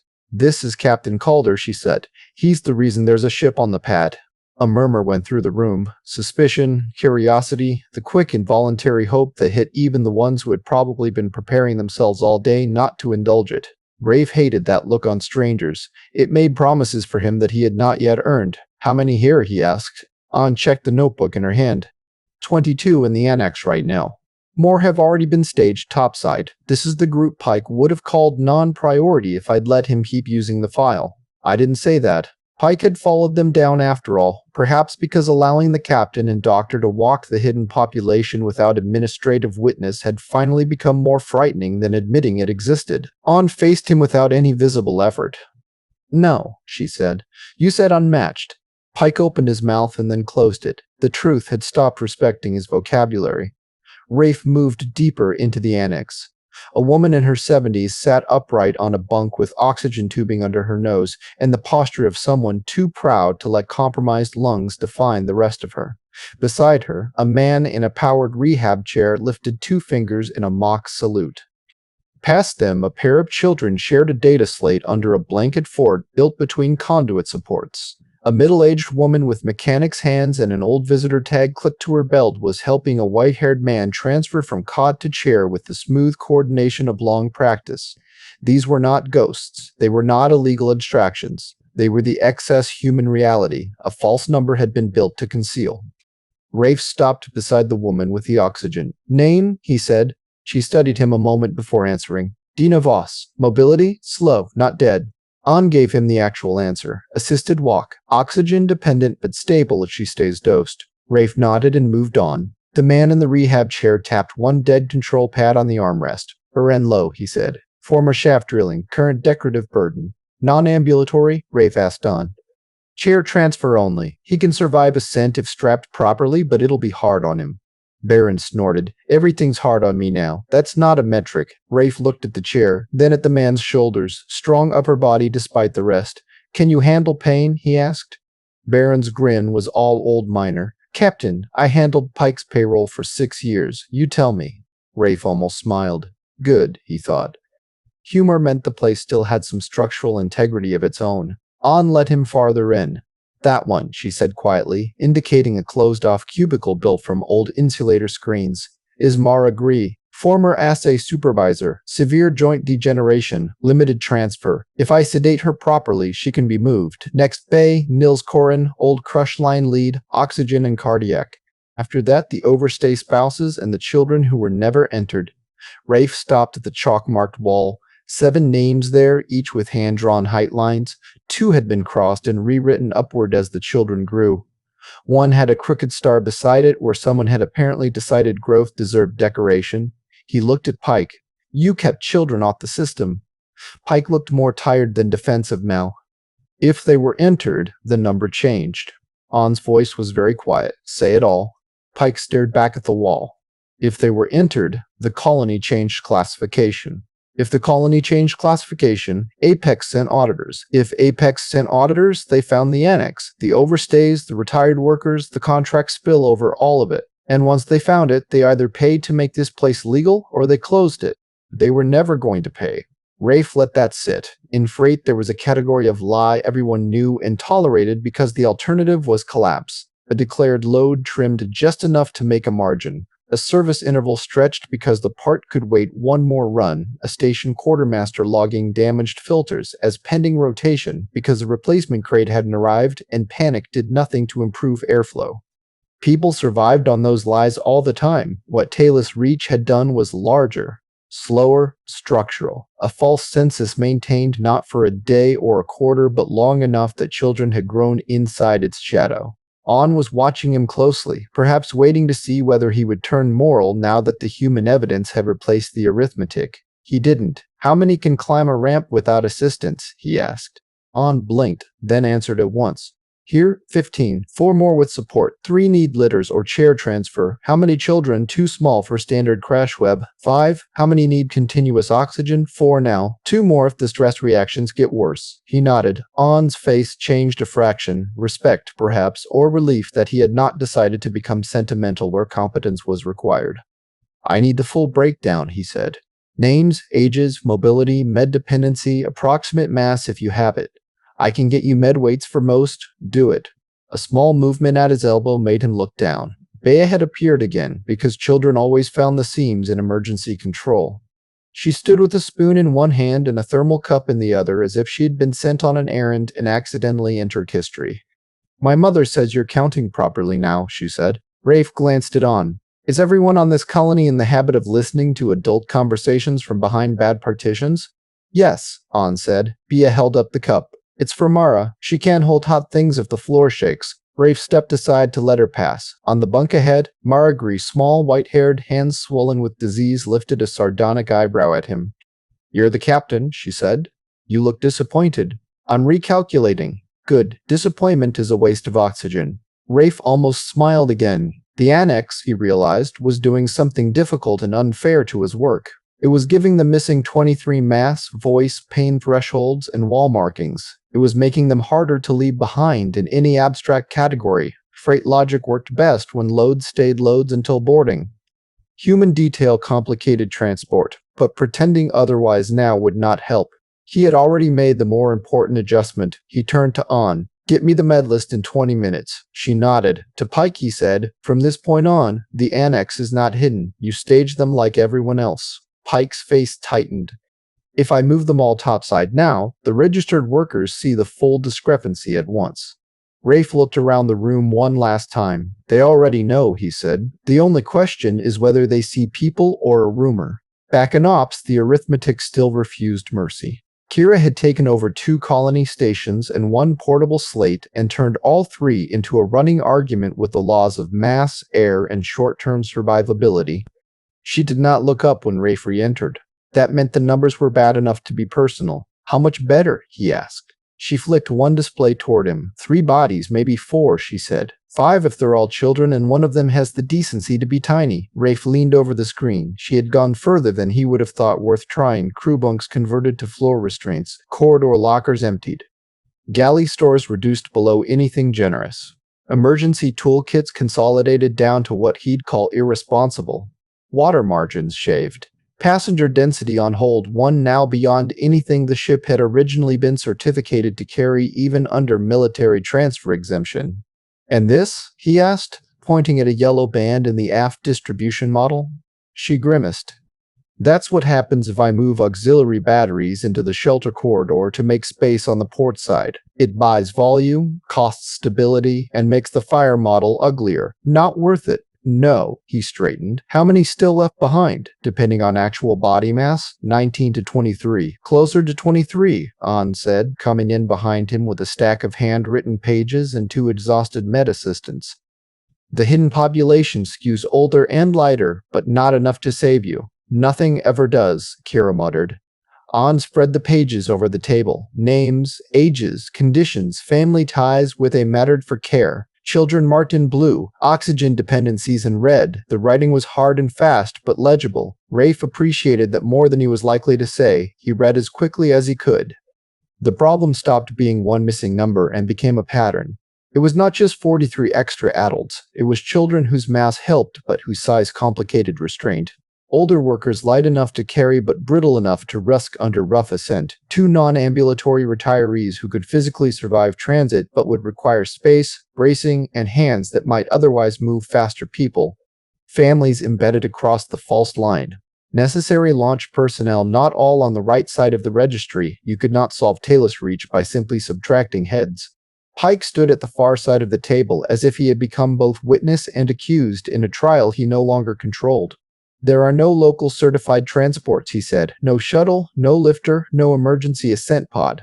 Talus Reach was never provisioned for independent full population evacuation because it was never supposed to require one.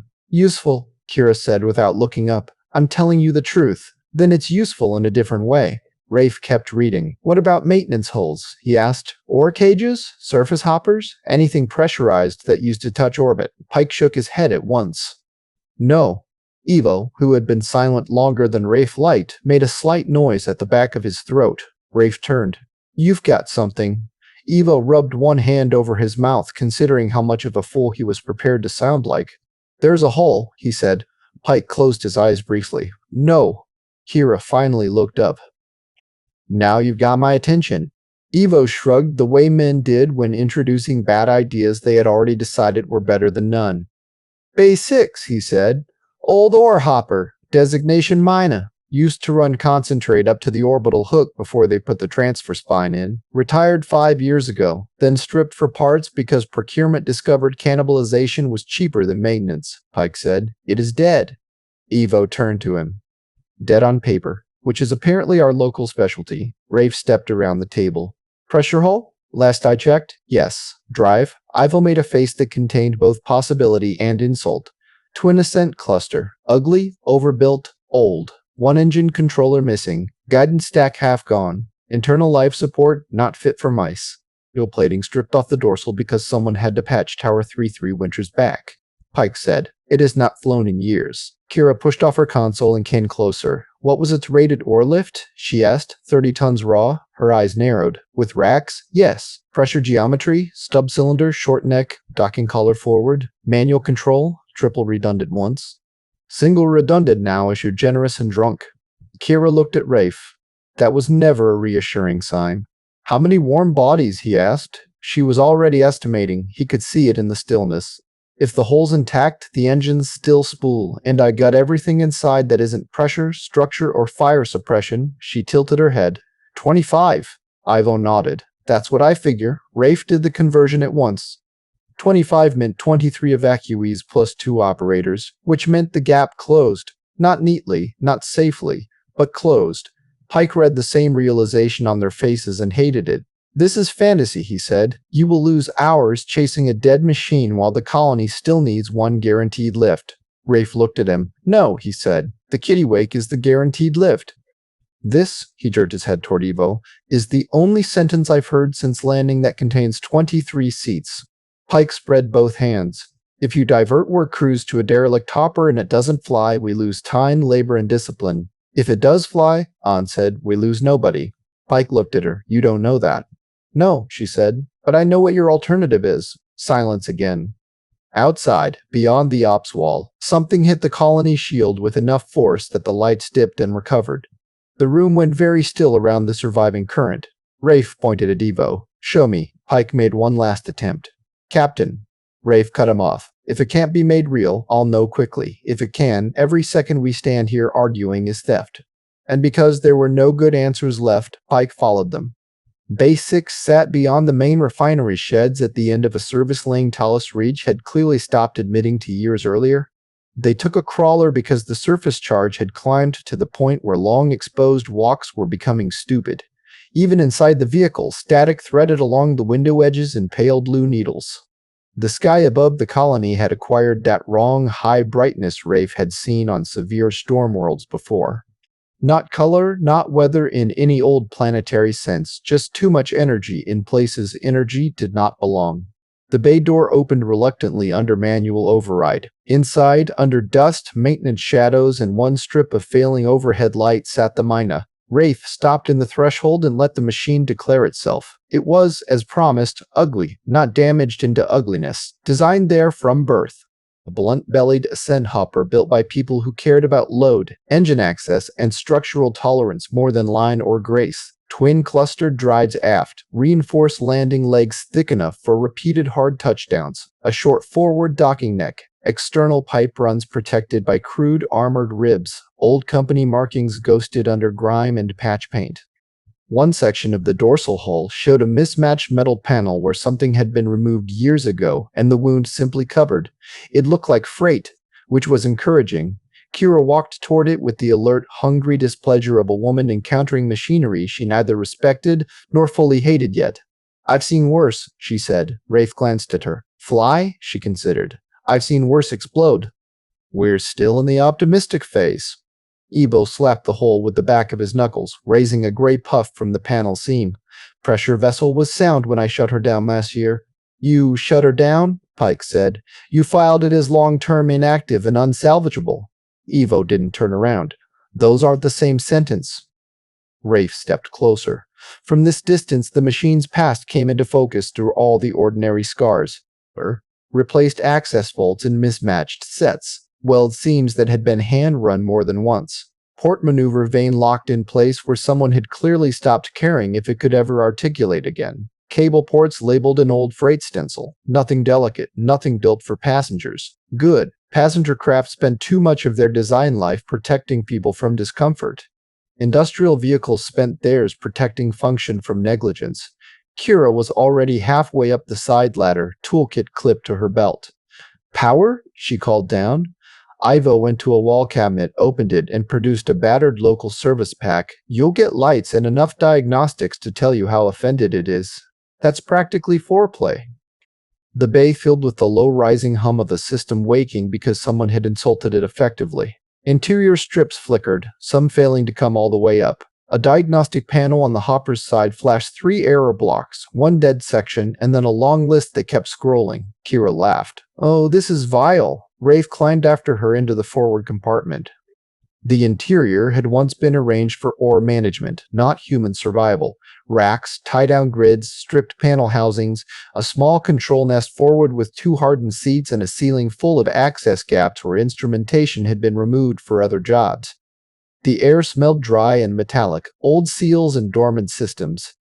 Kira sat in the left control seat, ran both hands over the dead surfaces, and began bringing up the remaining diagnostics. All right, she said after a minute. Pressure hull holds. Better than I expected. Primary ascent cluster might still spool if the pumps haven't seized. Port engine controller gone as advertised. Guidance stack mostly absent. Internal scrubber loop junk. Environmental monitoring intermittent. Fire suppression manual only.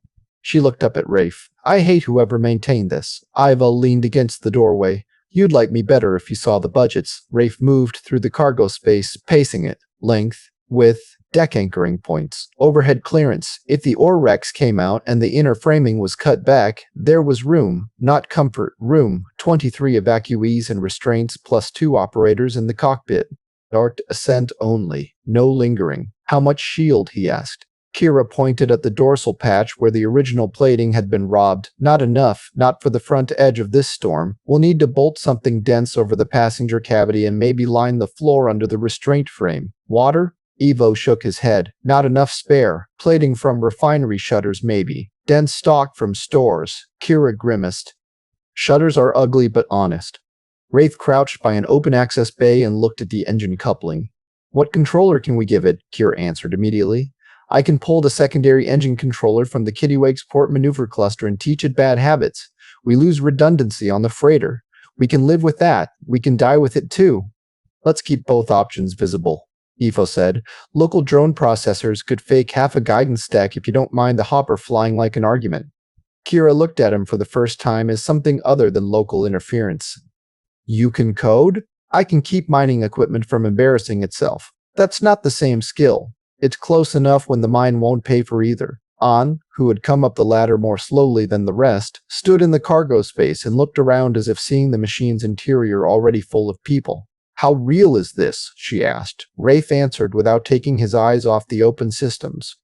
Real enough to keep talking. Kira did not contradict him, which meant a great deal. She had a habit of killing hope at source if it offended physics. The fact that she was still inspecting instead of laughing the hopper back into scrap mattered more than any explicit reassurance. Pike climbed in last and looked instantly more appalled the longer he stayed. This is not a rescue craft, he said. No, Rafe replied. It's a way off the ground. That isn't enough. It is when the alternative is surface death. Pike faced him. You don't understand what happens if this fails after you start loading people into it. You think the pad is tense now? Give them 2 ships and then take one away. Rafe straightened. I understand exactly what happens. That's why I'm here now, before I announce anything. Kira cut in from the cockpit. Don't announce anything yet, she said. I need a list. Rafe looked up. She started counting on her fingers. Secondary engine controller from the Kittiwake, 2 cargo drum processors.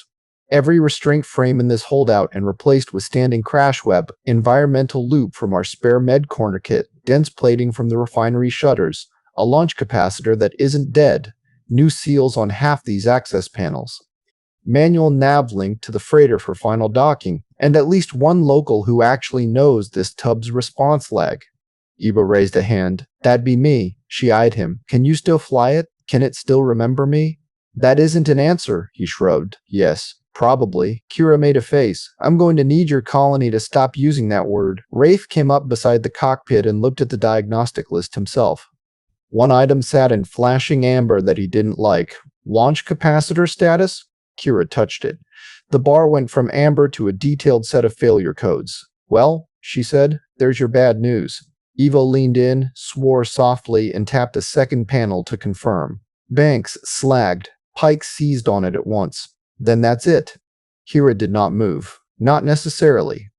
If the cluster itself still lives, all we need is a compatible launch bank and a bus adapter. Iva was already thinking ahead. There was a spare in West Pump 9. Pike actually laughed then, because disaster sometimes reduced laughter to disbelief. West Pump 9 is outside the old extraction berm. It's also where stores dumped the unused ascent hardware after the hook went live, Ivo said. Kira looked between them. Distance? 3.4 clicks by service lane, Ivo said. Less across open ground if you've got a death wish. Rafe checked the stormboard time in his wrist display.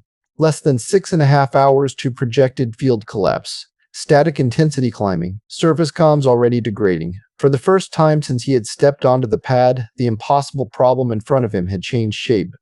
It was no longer simply 23 missing places. It was a machine, a parts list, a route, and a vanishing amount of time. That did not make it good, it made it work. Keep assessing, he said. I want lift certainty, not optimism. Kira nodded. You'll get certainty in the form of insults. To me? Evo asked. To everyone. Rafe turned and headed for the ladder. Behind him, the Myna hummed uncertainly in the dark bay, not dead enough to be ignored. The first real fight had not started yet, but it had acquired a location. By the time Rafe and the others returned from Base 6, the crowd on the main pad had been redistributed twice, once by Pike's instructions and once by human instinct. That second redistribution mattered more. Registered households had begun clustering with other registered households.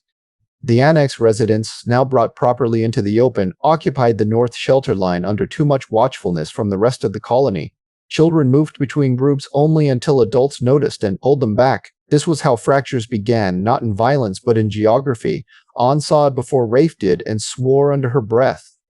Pike saw it and looked, for the first time that day, not like an administrator defending a system, but like a man staring at the visible consequences of having believed the system could remain abstract. What happened? Rafe asked. Nothing, Pike said. An gave him a look. Enough happened. One of the sector marshals, a heavyset woman from loading control whose badge read Valus, came over at speed. Words out, she said. Not details.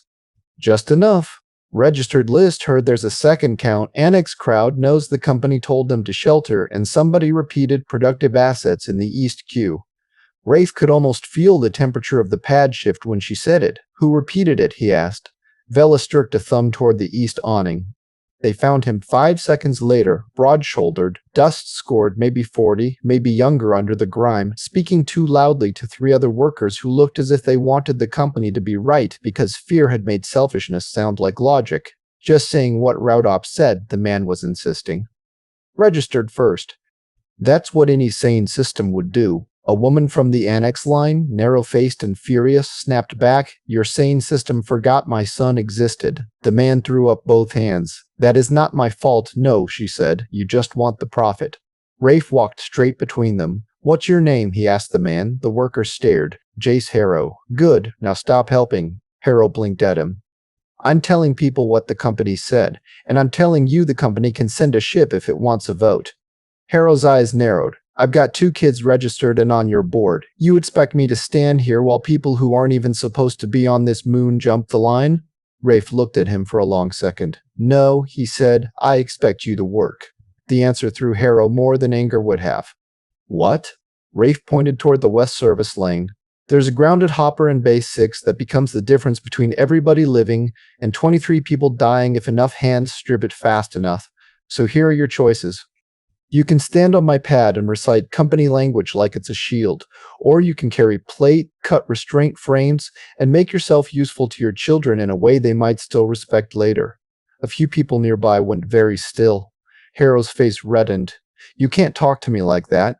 Rafe took a step closer. I can, he said, because I brought the ship. That settled it, not morally, operationally.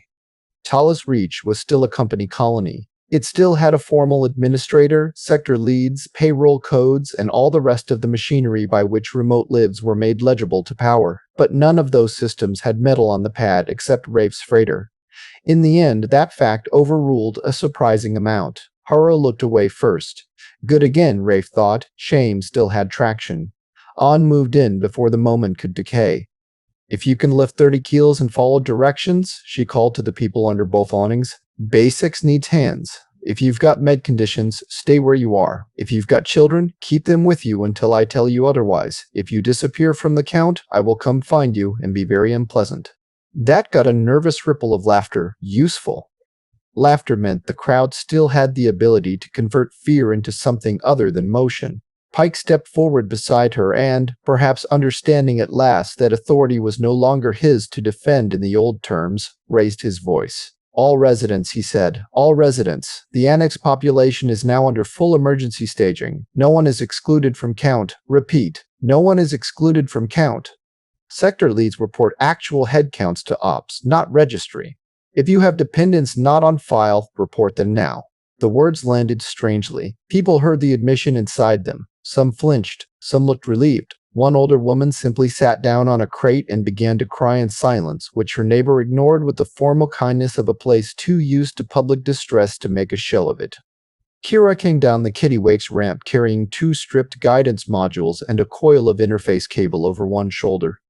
What did I miss? She asked. Civic reform, An said. Kira looked around the divided queues, the manual manifest desk, the way people were already starting to drift toward the west lane when work was mentioned. Messy kind? The only kind we had in stock, Rafe said. A chime sounded from the ops relay at Pike's belt. He checked it, swore softly, and handed the slate to Rafe without comment. Another Apex directive. Board-registered personnel and certified essential staff only. Defer non-registered evacuation. Preserve recoverable mining infrastructure where possible. Rafe handed it back. Pike said, They're making a record. So am I. An looked at the manual notebook, then at the workers beginning to move toward Bay 6. No, she said. We are. For the next hour, Talus Reach stopped being a waiting crowd and became a worksite again. That was the only thing that saved it from open fracture. Rafe had seen the same principle hold on crippled freighters and half-flooded docks. Panic grew best where people were left still enough to imagine each other as competitors. Give them tasks, and fear acquired direction. Not peace, not virtue, direction. Bay 6 filled with bodies. Registered loaders worked beside off-books expansion hands pulling old restraint frames out of the Myna's cargo cavity. 2 refinery techs with a long history of not speaking to each other cut shielding plate from decommissioned shutter segments because Kira barked at them until old grudges looked inefficient. An commandeered 3 canteen workers and 1 retired clerk as manifest assistants, filling page after page with names, ages, dependencies, and kin groups in case the children needed to be strapped away from their parents for mass balance or med reasons. Pike moved through the lanes with a hard slate in his hand and, to Rafe's surprise, stopped using the registry as his reflexive script. He began asking the right questions instead. How many actually in this household? Who still needs oxygen? Who can lift? Who knows? Bay 6 electrical? Who has not been counted? Reality, Rafe thought, often arrived sounding less grand than truth-telling and more like inventory. On the Kittiwake, Kira stripped the secondary engine controller herself. Rafe found her half inside the port service trunk with 3 cable looms opened around her and a jaw tight enough to count as a structural fastener. You're taking a lot out, he said. I'm taking out the part that keeps our maneuver cluster from becoming embarrassing. Can we still dock the hopper? Yes. That answer came too quickly. He crouched beside the open panel. Kira. She kept working for another 3 seconds before looking at him. We can still dock the hopper, she said. What we lose is redundancy if the freighter has to do anything clever afterward. Can I do anything clever afterward? Not without me being cross. He accepted that. What's your real assessment? She sat back on her heels and wiped a line of grease off her wrist with the heel of her hand. The Myna can be made to climb, she said. I'm almost certain of that now. The engines are simpler than I expected and meaner than anything built by people who like passengers. That's good. Simplicity tolerates abuse. She nodded toward the bay outside. What worries me is everything around the climb. Guidance translation, shielding, dock alignment if the storm makes the hopper blind on ascent. And you. Me? You have to take the Kittiwake up first, loaded beyond dignity, through a field window that is getting worse by the minute. Then you have to hold stable enough in shadow orbit to talk a half-rebuilt ore tub into your collar while half your own systems are missing. Rafe considered. So business as usual. Kira stared at him, then shook her head despite herself. I've missed your talent for calling a cliff a step. He looked around the stripped service trunk. Anything else we can sacrifice? She followed his gaze and answered like a woman already offended by the possibilities. Crew shower. We have a crew shower? Technically, not for long. Take it. That gains me volume, not life support. We'll need volume. She grunted assent and went back to the controller. Outside, in the hold, the Kittiwake was being made less like a ship and more like an argument with passenger law. Crash webbing went up in dense grids along the cargo spine. Dense pallets were resecured around the new standing zones to give crude side shielding. Medical corner isolation was extended into the forward service bay. Water reserve bladders shifted again. Rafe walked it twice and disliked every change equally, which was how he knew most of them were necessary. At the manifest desk, An had turned paper into command. She looked up only when he dropped the latest med and mobility updates onto her stack. How many on your current board? He asked. 161 exactly if no one's lying and no one dies before boarding. Useful optimism. Don't start. He looked at the page open under her hand. Biren was there in blue, tucked between two contract kids from the lower Crusher dorm and a note marking smaller restraint requirement. Tabby had been assigned to general lift, no med dependency, fit for labor. Dina Voss and Baron Lowe were marked special handling. Mara Gree in red, sedation advised before transfer. Each person now existed twice, once in the body and once in An's hand. The second mattered more than Rafe would have admitted yesterday. You ever done this before? He asked. Handwritten triage for a colony the company officially refuses to have? She kept writing. No. I usually get a little more lead time. He meant the record itself, the refusal to let people vanish into the category of unmatched. But she knew that already and answered the real question anyway. No, she said, because usually the lie is survivable. Rafe said nothing to that. Pike came in from the west lane carrying his slate like it had become heavier than electronics ought to be. Updated actual labor availability, he said. 29 capable of heavy lift, 12 light duty, 6 electrical techs if you count people whose certifications expired because they were never renewed for administrative reasons. Rafe took it. Pike did not leave. After a moment, he said, I know what you think of me. Rafe kept reading. Do you? Yes, that would make one of us. Pike absorbed that. I'm not asking for absolution, he said. I'm asking you not to misread the mechanism. Palace Reach did not become false because I enjoyed fraud. It became false because the threshold was designed to make honesty terminal. Rafe looked up. There was no self-pity in Pike's face, which helped. Self-pity during emergency work was unforgivable. What he saw instead was the slow disorientation of a man realizing the system he had manipulated for years had always been more willing to use him than reward him. I don't care why it happened, Rafe said. Not today. You should. No. Today I care that you know where every person on this moon is, and that when I say move, they move. They move. Pike took that in, then nodded once. All right, he turned to go. Rafe stopped him. One thing. Pike looked back. When this is over, and if we get them all off, the company will try to restore the legal story. They'll say 118. They'll say unregistered presence was incidental or unverified. They'll bury the extra names in review language. Pike's face changed. Yes, he said. Rafe glanced toward An's notebook. Then make sure you remember what side of the room you were standing on when the real list got written. Pike did not answer immediately. Then he said, I will. The Myna became a ship again by increments so ugly they were almost reassuring.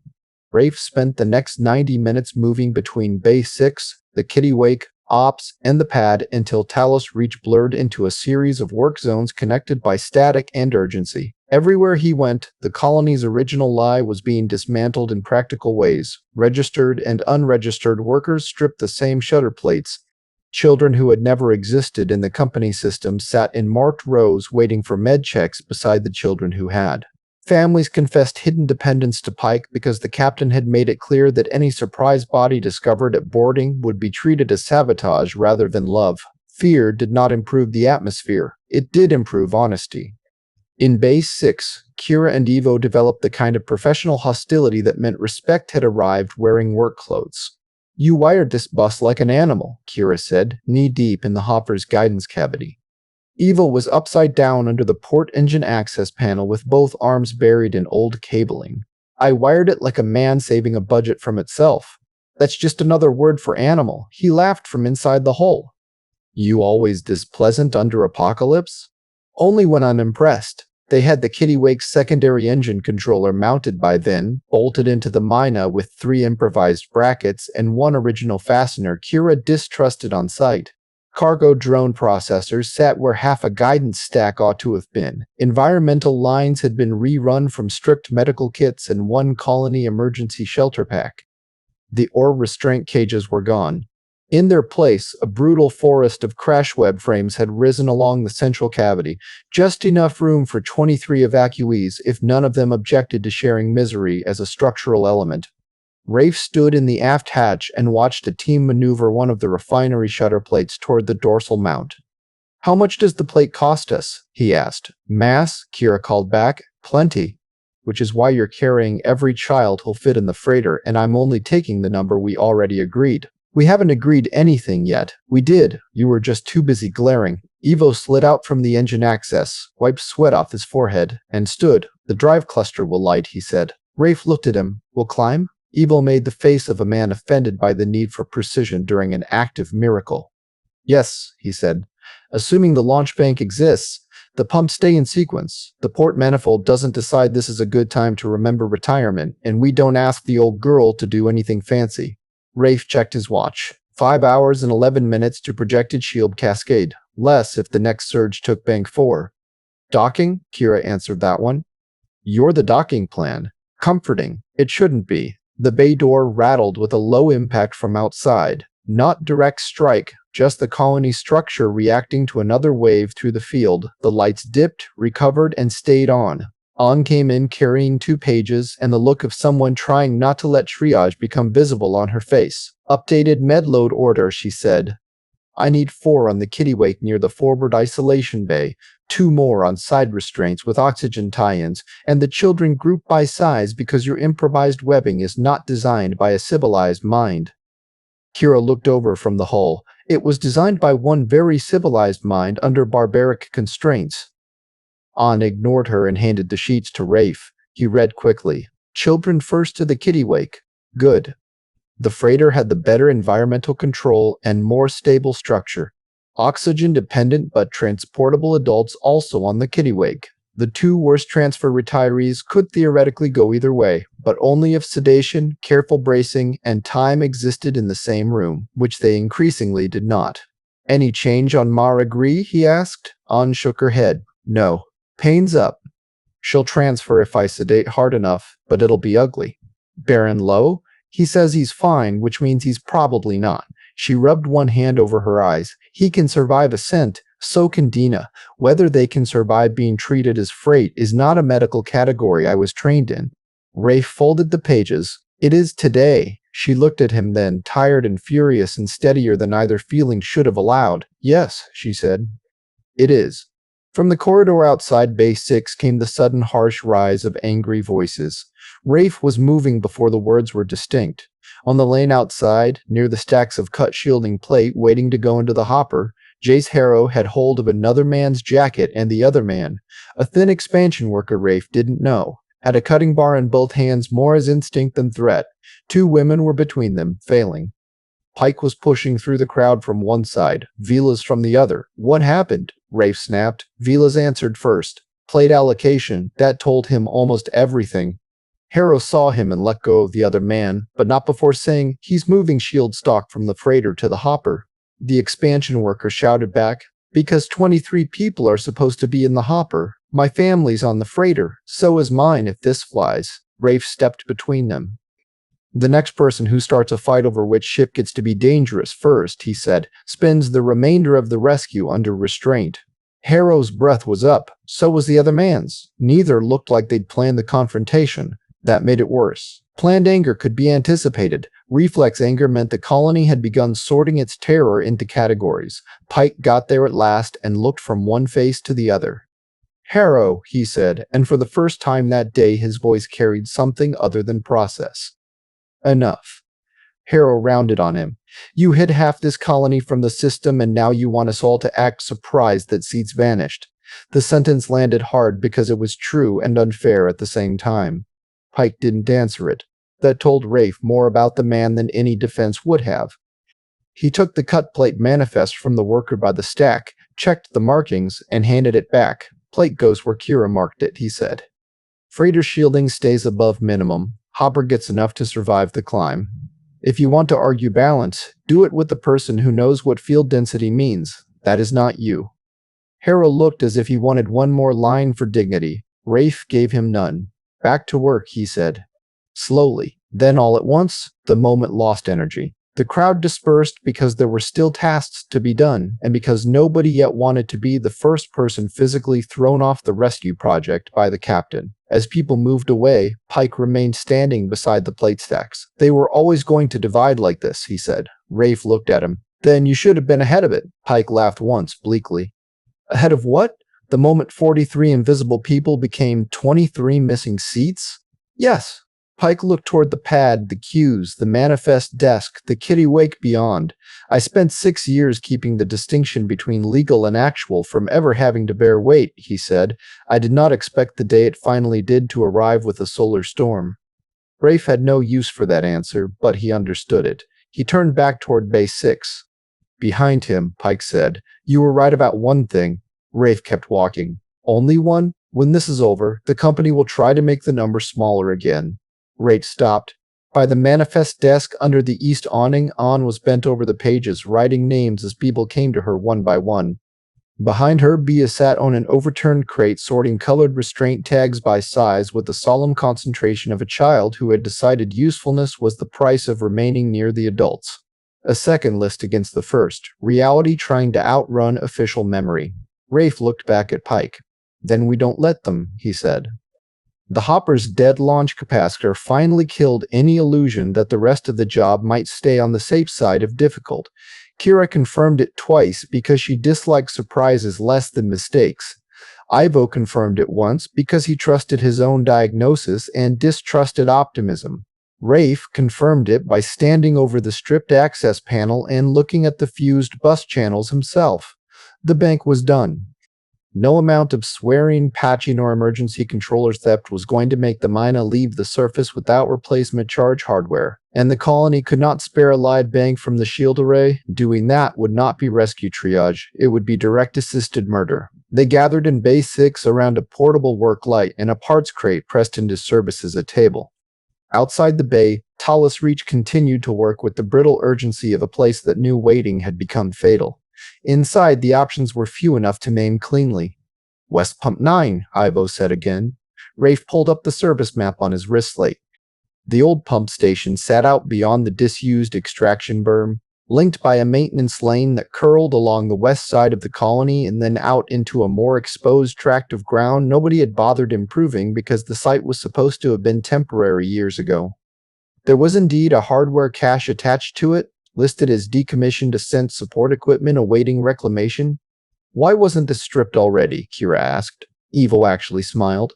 Because reclamation requires a work order and a budget. Both were pending. Kira nodded in real respect for the first time. Now that is a system I understand. An leaned over the map. How exposed? Evo's finger traced the route. Inside shield perimeter for the first kilometer. After that, the lane runs out past the old berm. No active overhead field. Some static shelter pylons from the early days, but nothing I'd bet skin on. Rafe checked the storm data. Static severity outside the colony was already trending into conditions he would not normally send a loader team through for any reason less than immediate life support. Another hour and the route would become worse. Another 2 and it would become suicide dressed as logistics. How heavy is the bank? He asked. Too heavy to carry by hand, Ivo said. Crawler retrieval. Can the crawler be hardened? Against weather like this? Ivo shook his head. Not properly. We can ground it, wrap the external lines, and hope. An looked from the map to the open hopper panel, then to Rafe. If you send people out there and the surge hits while they're exposed, I know. No, she said. I want to hear you say it. Rafe met her eyes. If I send people out there and the surge hits while they're exposed, they may not make it back. She nodded once. Not agreement. Acknowledgement that he had at least not disguised the calculation from himself. Pike had been silent for most of the exchange. Now he said, then we don't do it. Everyone turned to him. He swallowed. We load the freighter to verified capacity. We shelter the remainder as long as we can and keep pressing apex for secondary lift. No one answered at first because the sentence was too close to what the company wanted and too far from anything honest. Kira broke the silence. There is no secondary lift. Pike bristled. You don't know that. Rafe did the ugly part. Yes, he said. We do. Pike looked at him with the anger of a man who wanted to preserve one last procedural fiction because the alternative required admitting he had already spent years managing toward a catastrophe that would not negotiate. If the retrieval fails, Pike said, you lose people and you still only have one ship. If it succeeds, An said quietly, we have two. Pike looked at her. You would send them? Yes. The answer came from conviction, not impulse. That made it harder. Rafe checked the route again. 3.4 kilometers by service lane. One crawler. One dead bank waiting in a decommissioned station. Static worsening. Time vanishing. No replacement if they failed. He had done versions of this calculation his whole life. Different scale, same bone, distance, load, risk, necessity. Men died in freight work every year because someone mistook difficult for optional.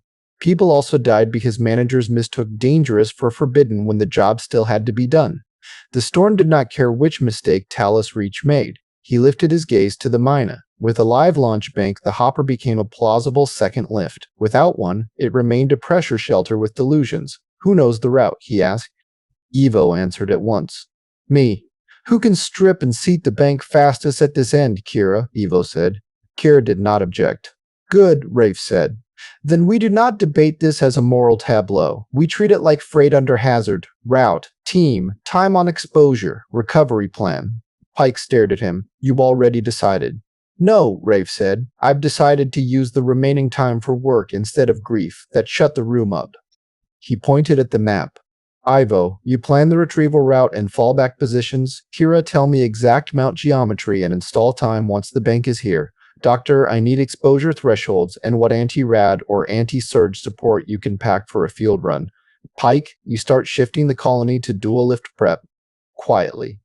No promises about the hopper until I say. Pike looked like a man standing at the edge of a confession and not yet willing to fall. You're asking me to commit the colony to a plan based on one condemned machine and a hardware run to an active storm front. Rafe looked at him for a long second. No, he said. I'm asking you whether you want to be the man who left 23 people on the ground because the retrieval looked dangerous on a chart. Pike did not answer. He didn't have to. The silence did it for him. Outside, another surge moved over Talus Reach. The bay lighting fluttered. Somewhere in the colony, a siren started, recalibrated itself, and fell back into the background alarm rhythm that had become the day's true weather. Kira bent over the open capacitor housing and began listing the tools she needed. An closed her eyes once and opened them again. Evo traced the west lane on the map until he had memorized it. Pike stood still for 3 seconds longer, then turned and went to issue orders. Rafe remained by the parts crate, one hand on the service map, listening to the old hopper hum like a machine too stubborn to stay dead. For the first time since he had landed, the arithmetic in front of him did not end in a blank. It ended in a root. That was not hope. It was work. And 3.5 kilometers away, in weather already trying to kill metal, the first piece of that work was waiting. Act II, 300 kilograms. The West Lane run had to start within 12 minutes or it stopped being retrieval and turned into theater. Rafe stood in Bay 6 with the service map open across his wrist slate and the storm timer ticking in one corner of his vision.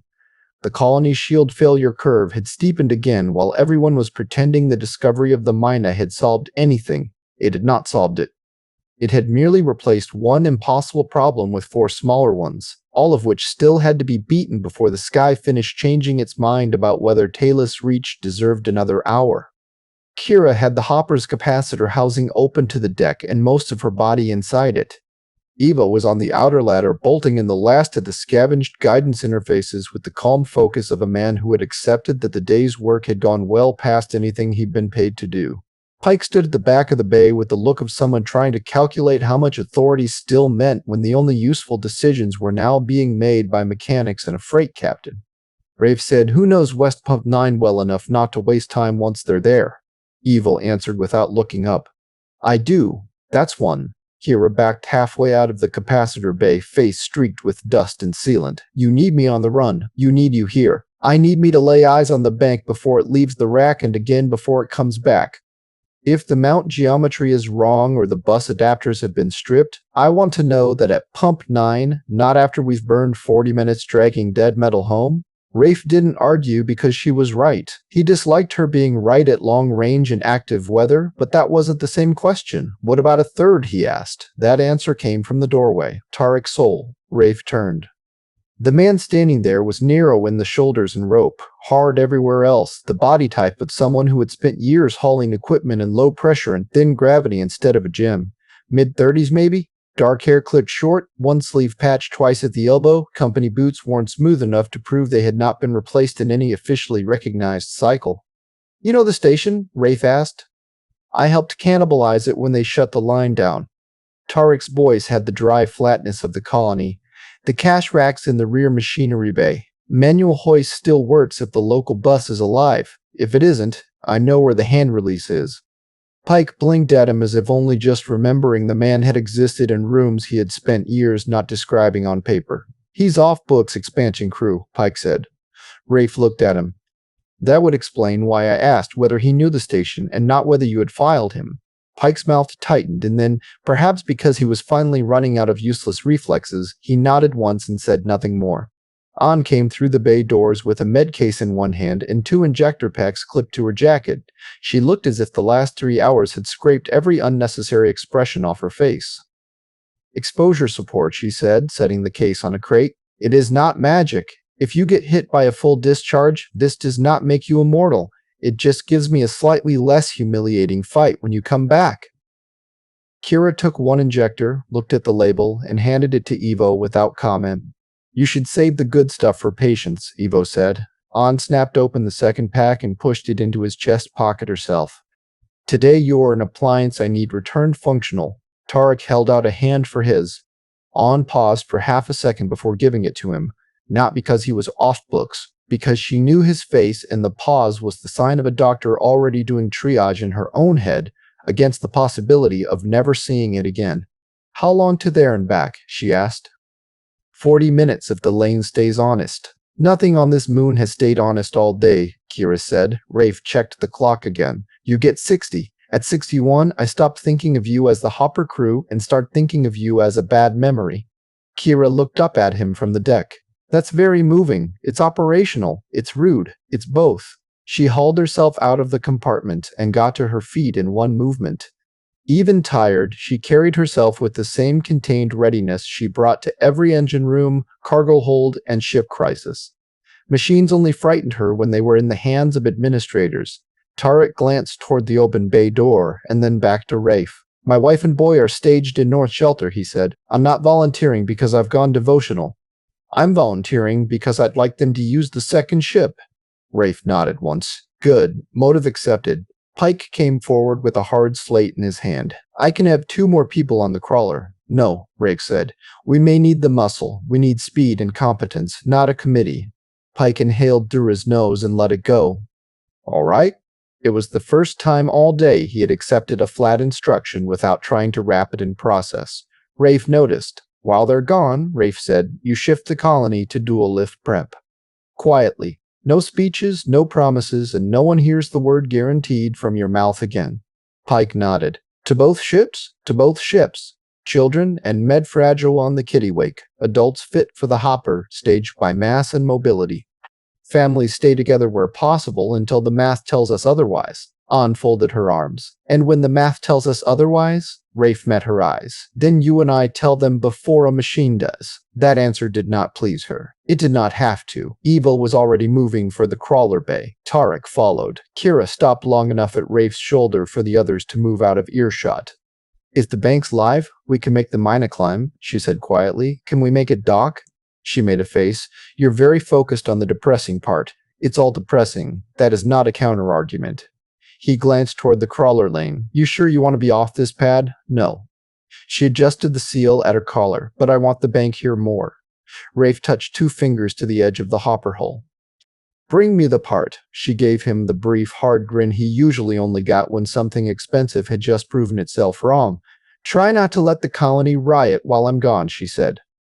No promises. That's the spirit. They left under the half-dead bay lights, Eva with the service pack and route map, Kira carrying the adapter case she refused to trust anyone else with, Tarek with a compact field hoist over one shoulder and one glance backward toward a pad full of people who needed the run to succeed. Rafe watched the crawler door grind open and the vehicle nose into the charged gray light outside. Once it was gone, Bay 6 felt too large and the Myna too unfinished. Pike broke the silence. If they fail, Rafe turned on him before the sentence could fully form. If they fail, we'll know that because they failed, he said, not because we stood here rehearsing it. Then he strode out toward the pad because there were still 161 people on Talus Reach, and even hope had to be staged properly. Dr. On's second manifest had acquired categories. She had started with names because names were the first thing the registry denied and the first thing she intended to preserve. Now the notebook had become uglier and more useful. Beside each line she had begun marking age, mobility, oxygen dependence, sedation risk, child size restraint, kin group, likely ship assignment, and whether the person in question could climb a ramp under stress without turning a bad boarding order into a collapse. The pages looked like field medicine and freight logistics had made it under duress. She sat at the east awning desk with 2 canteen volunteers and Vilas from loading control and wrote faster than good handwriting deserved. The air under the awning felt electrically wrong even through the static sheeting that had been run over the open side. Every few minutes the overhead lights flickered in time with something happening out on the perimeter towers, and each flicker made the people waiting in the lanes look up in the same reflexive way, as if fear might one day teach them to see the field itself. Bea sat on an overturned crate beside the desk sorting restraint tags into color bands by size. She had appointed herself to the work without asking and performed it with the solemn attention of a child who had discovered usefulness gave adults less reason to send her away. "What does blue mean again?" she asked. On did not look up from the page. "Small harness." "What does yellow mean?" "Keep still or I redo the tag myself." "That's not a color. It is today." Bea considered that, then resumed sorting. On the next crate over, Tavi Wren was helping one of the med assistants check inhaler counts for the staged respiratory cases. The whole pad had become that kind of place, people doing second jobs because the first jobs no longer covered what the day required. Pike came under the awning carrying 3 slates and the remains of his previous confidence. "Updated sector counts," he said. On held out a hand. He passed her the top slate. She checked the numbers against her notebook. Sector A matched. Sector B over by 2 because a pair of contract drillers had finally admitted the visiting cousins in their quarter had actually been there for 11 months. North Shelter 1 short because Tarek Sol had gone west on the crawler and his wife had not yet decided whether to sit down or keep standing as if posture could control weather. "Good," On said. "Now tell them." Pike glanced toward the waiting lines. "Tell them what? That the count is real now." He gave her the look of a man being asked to swallow a familiar blade. "They know. They suspect. That is not the same thing." Pike remained standing there for 2 seconds too long, then touched the local channel at his throat. "All residents," he said, and his voice went across the pad in the disciplined tone of a man who had trained himself to sound calm while delivering shortages. "All residents. Emergency staging now operates on verified actual headcount. Repeat, verified actual headcount. If you have not been seen at the manifest desk, you are not staged. If you are caring for someone not on prior file, report them now. Delay helps no one." The words moved through the crowd like a weather front of their own, not chaos, not yet, but the visible internal shift as people heard the old fiction finally abandoned out loud. Some looked relieved. Some angry, some simply tired enough that the difference between official and actual had become another exhaustion they no longer had energy to dramatize. On kept writing. Pike lowered the channel. "Happy?" "No." "Comforting." She turned the notebook so he could see the page she was on. Column after column of names, some neat, some rough, where the speaker had been crying or frightened or both. Children marked in blue, med dependencies in red. One long line of actual humans laid out in pen because the system that should have held them had chosen not to. "This," she said, tapping the page, "is the colony." Pike looked at it longer than she expected. Then the priority alarm sounded on one of his slates. He checked the header and swore softly. "Apex. Of course." He glanced at her, then hit accept. Director Saldi came up as a grainy image through the static, composed even now, which An found more insulting the longer the day went on. Men like him always sounded as if systems were intact because the systems they cared about generally were. Administrator Pike, Saldi said, status confirmation. Pike said nothing. Saldi continued. Route operations requires immediate assurance that registered boarding priorities remain in effect, and that non-registered personnel have not been introduced to vessel risk without authorization. This, she thought, was the actual moment.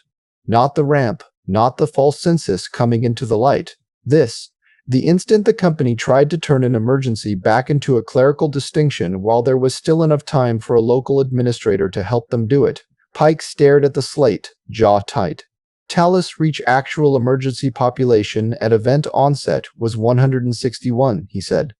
There was a brief static hiss on the line, almost like a laugh stripped of emotion. Administrator, Salvi said, registered census remains 118. Pike's hand closed around the slate hard enough that the tendon stood out in his wrist. No, he said. The registered census remains 118. The population was 161. Salvi did not immediately answer. When he did, his tone had lost whatever warmth procedure usually imitated. You are not authorized to redefine site population under crisis conditions. An saw the change happen in Pike's face then, not redemption, not courage, something smaller and more useful. A man finally understanding, in lifetime, that the institution he had been serving all day with exhausted loyalty would rather invalidate the bodies around him than spend language on them. He said, "Then your authorizations are defective," and cut the channel. For a moment neither of them spoke. Bea, without looking up from the tag, said, "Was that the bad company voice?" Pike let out one breath that was almost a laugh. "Yes," he said. "Good," Bea replied. "I don't like him." An wrote another name, and, for the first time since the landing, allowed herself the very smallest measure of respect for Harlan Pike. It did not excuse the false census. It did mean she could use him. West Pump 9 had been built in the era when Talus Reach still pretended its improvisations were temporary.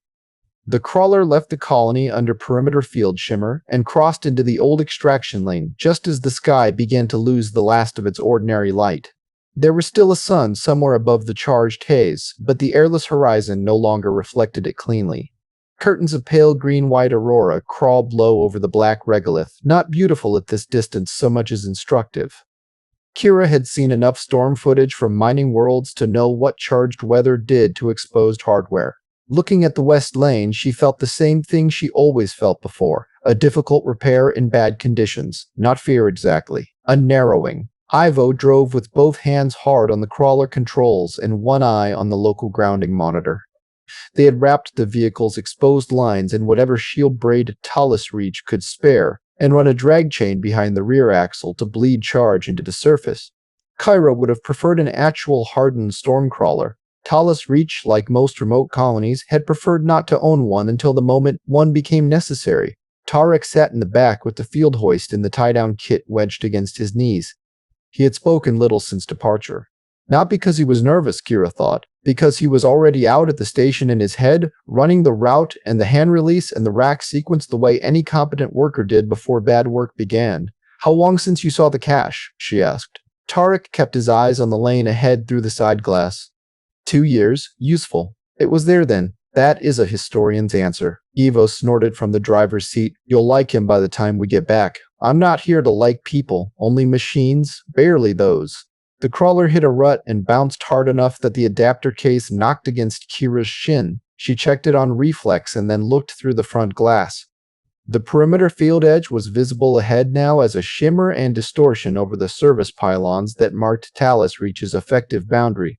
Beyond it, the land fell into old extraction scars, berms, pump housings, and the thin remains of infrastructure the company had decided was cheaper to abandon than dismantle. Static crawled along one of the dead pylons and vanished in a sharp blue line. "Field intensity?" she asked. Ebo checked the meter. "Annoying. Very precise." He shrugged. "I work for a colony." Kira touched the crawler comm. "Bay 6, West Team. Crossing field edge now." Rafe's reply came back through a blanket of interference. "Received. Only that. Good." The man wasted words the way decent engineers wasted mass. The crawler passed the last live perimeter pylon and entered the old lane. The change was immediate even inside the cab. The static on the glass sharpened. The drenching began to tick faster against the ground. The crawler's roof gave a soft metallic crackle every few seconds as the charge differential built and bled. Kira checked the suit seals at her throat and wrists again, even though she knew they were fine. "You helped build this section?" she asked Tarek. "Expansion year," he said, before they decided temporary meant forever. "You off books then?" He gave her a sidelong glance. "Not at first." Kira let that sit. The colony had gone on long enough that everyone's actual biography now had two columns, the one on file and the one they lived. Ahead, the bulk of West Pump 9 emerged from the auroral haze. A low station building sunk half into the regolith, two old service tanks, one collapsed manipulator crane, and a side annex where the ascent support stores had been dumped after the orbital hook went live. The place looked dead in the practical way, not destroyed, merely abandoned by money. Ivo slowed the crawler and swung it nose first, under the nearest static shelter frame. "Ground before you get out," Kira said. "I know how weather works." "I'm checking. You're charming." Tarek was already clipping the crawler ground line to the shelter post when the first real surge went overhead. No thunder. No sound in the old atmospheric sense. Just a visible rippling line across the sky and every exposed surface around them answering at once with white-blue static. The crawler's roof crackled like dry brush set alight. One of the dead manipulator arms threw a shower of sparks from a split housing and went black again. Kira watched the meter climb and then settle. "Next one will be worse," she said. Evo looked toward the annex. "Then, we should be boringly fast." They moved together. The pump station's rear bay opened on manual override after Tarek put his shoulder into the lever and swore at the frozen seal until it remembered it had once been a door. Inside, the hardware cache sat behind a rusted deck rail and 4 layers of forgotten inventory tags. As promised, there was a launch capacitor bank on the lower rack. Compact, dense, ugly, and exactly the right kind of ugly. Kira knelt beside it, wiped 2 decades of grit off the data plate with her glove, and felt her entire body shift into useful attention. "Compatible," she said. Ivo let out a breath. "Good, don't celebrate." "We're still in the region of possible." She popped the inspection ports, ran a quick diagnostic from her adapter slate, and got back a string of old faults followed by the one number she actually needed. "Charge retention viable." "Alive," she said. That word improved the room. Tarek was already at the manual hoist rail, checking the line and the lower release track. "The rack servo's dead," he said. "We hand it." "We planned for that," Evo said.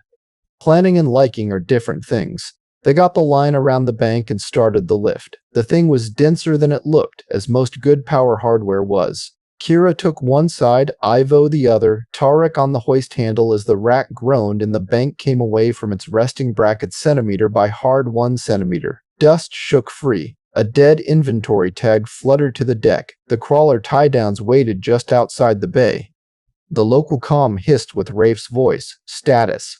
Kira keyed back without taking a hand off the bank. "Part exists. Moving now." "How long?" "Depends whether the weather has opinions. Assume it does. Then less than we'd like." They got the bank through the bay door and onto the crawler sled. That was when the hoist track jammed. Not completely.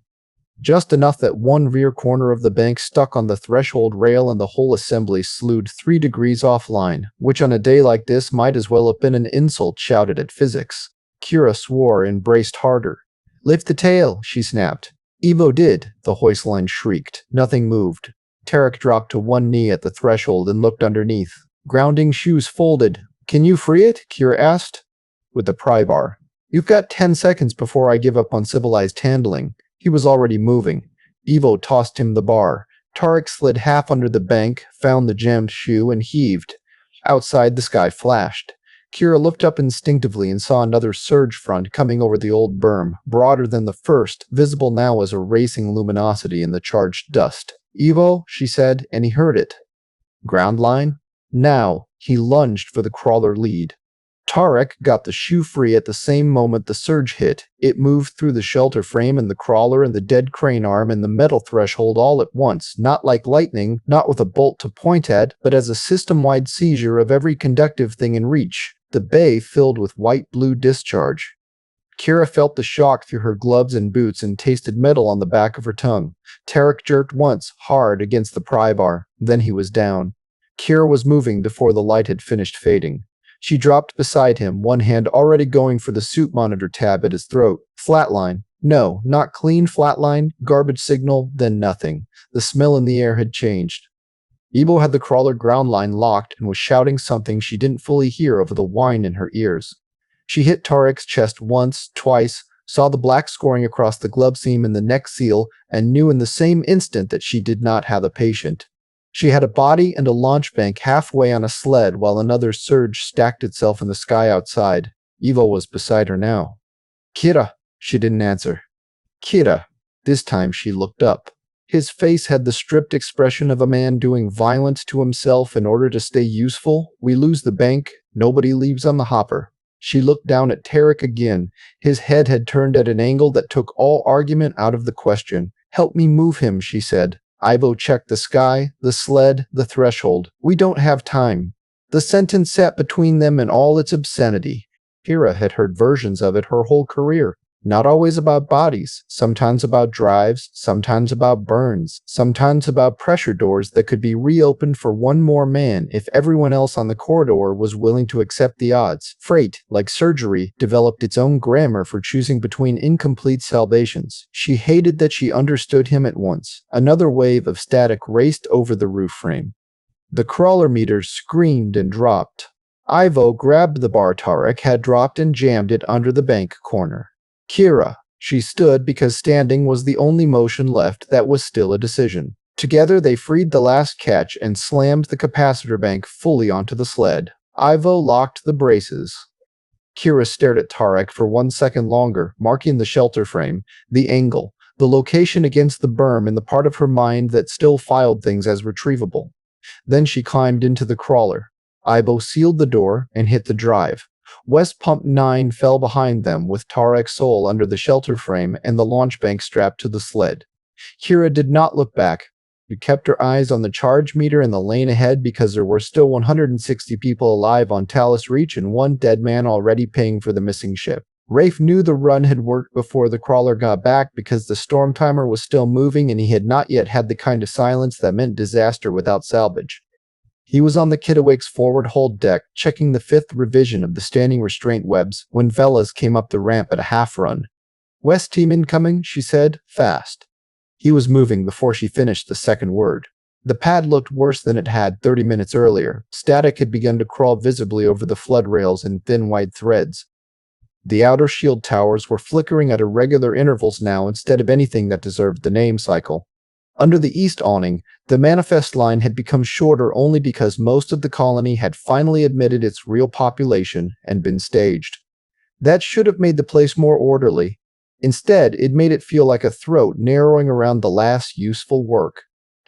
The crawler came in through the west service lane with its roof still crackling from residual charge and the rear sled sagging under the weight of the capacitor bank. Good, part present. Bad arrived 1 second later. There were only 2 people in the cab. Rafe was at the crawler before it fully stopped.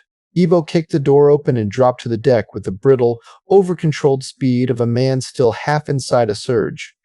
Kira came out after him carrying the adapter case and none of the ordinary irritation she usually wore like skin. Rafe looked past them into the cab. Empty. "Where's Tarek?" Neither answered immediately. That told him enough.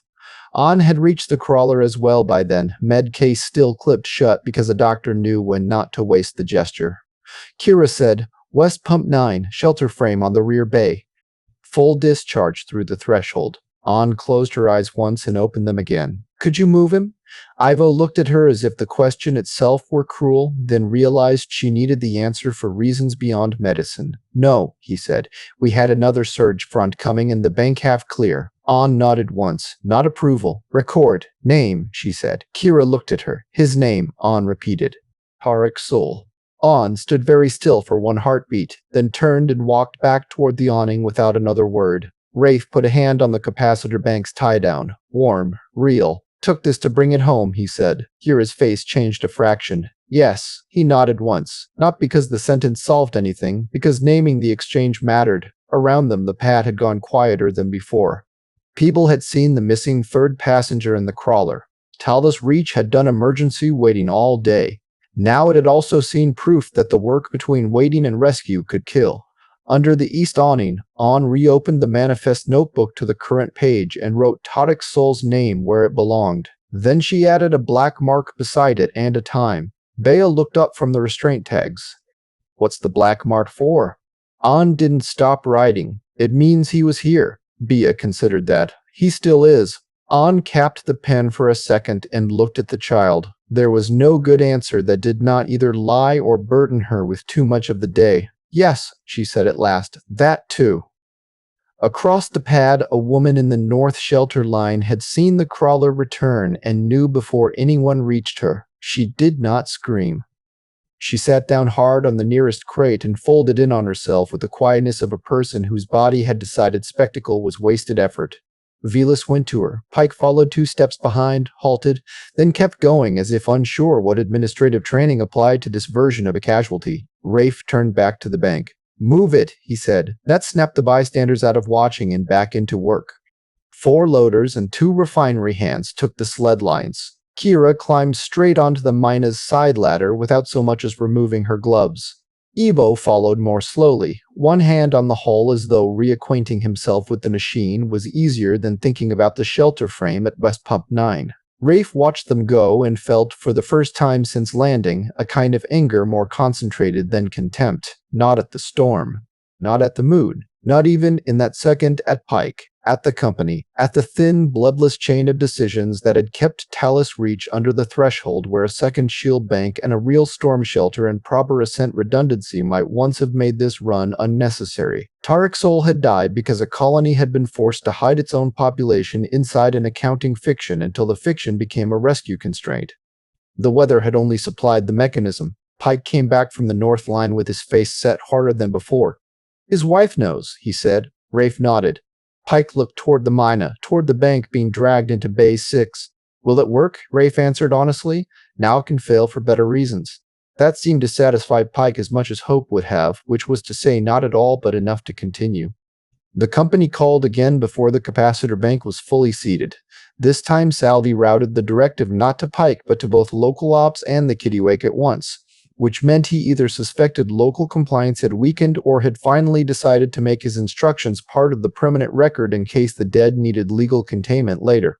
Rafe took the call from Base 6 while Kira and Iva were inside the hopper's opened aft compartment bolting the new bank into place. Every surface of the bay vibrated with work. Welders on the dorsal shielding, a pair of colony electrical techs running fresh bus lines under Ivo's instructions, Pike at the doorway with a slate full of actual headcounts. The old hopper itself beginning with slow offense to reassemble its self-respect. Solvi's face came up in the portable display. Captain Calder, Administrator Pike, update from route operations.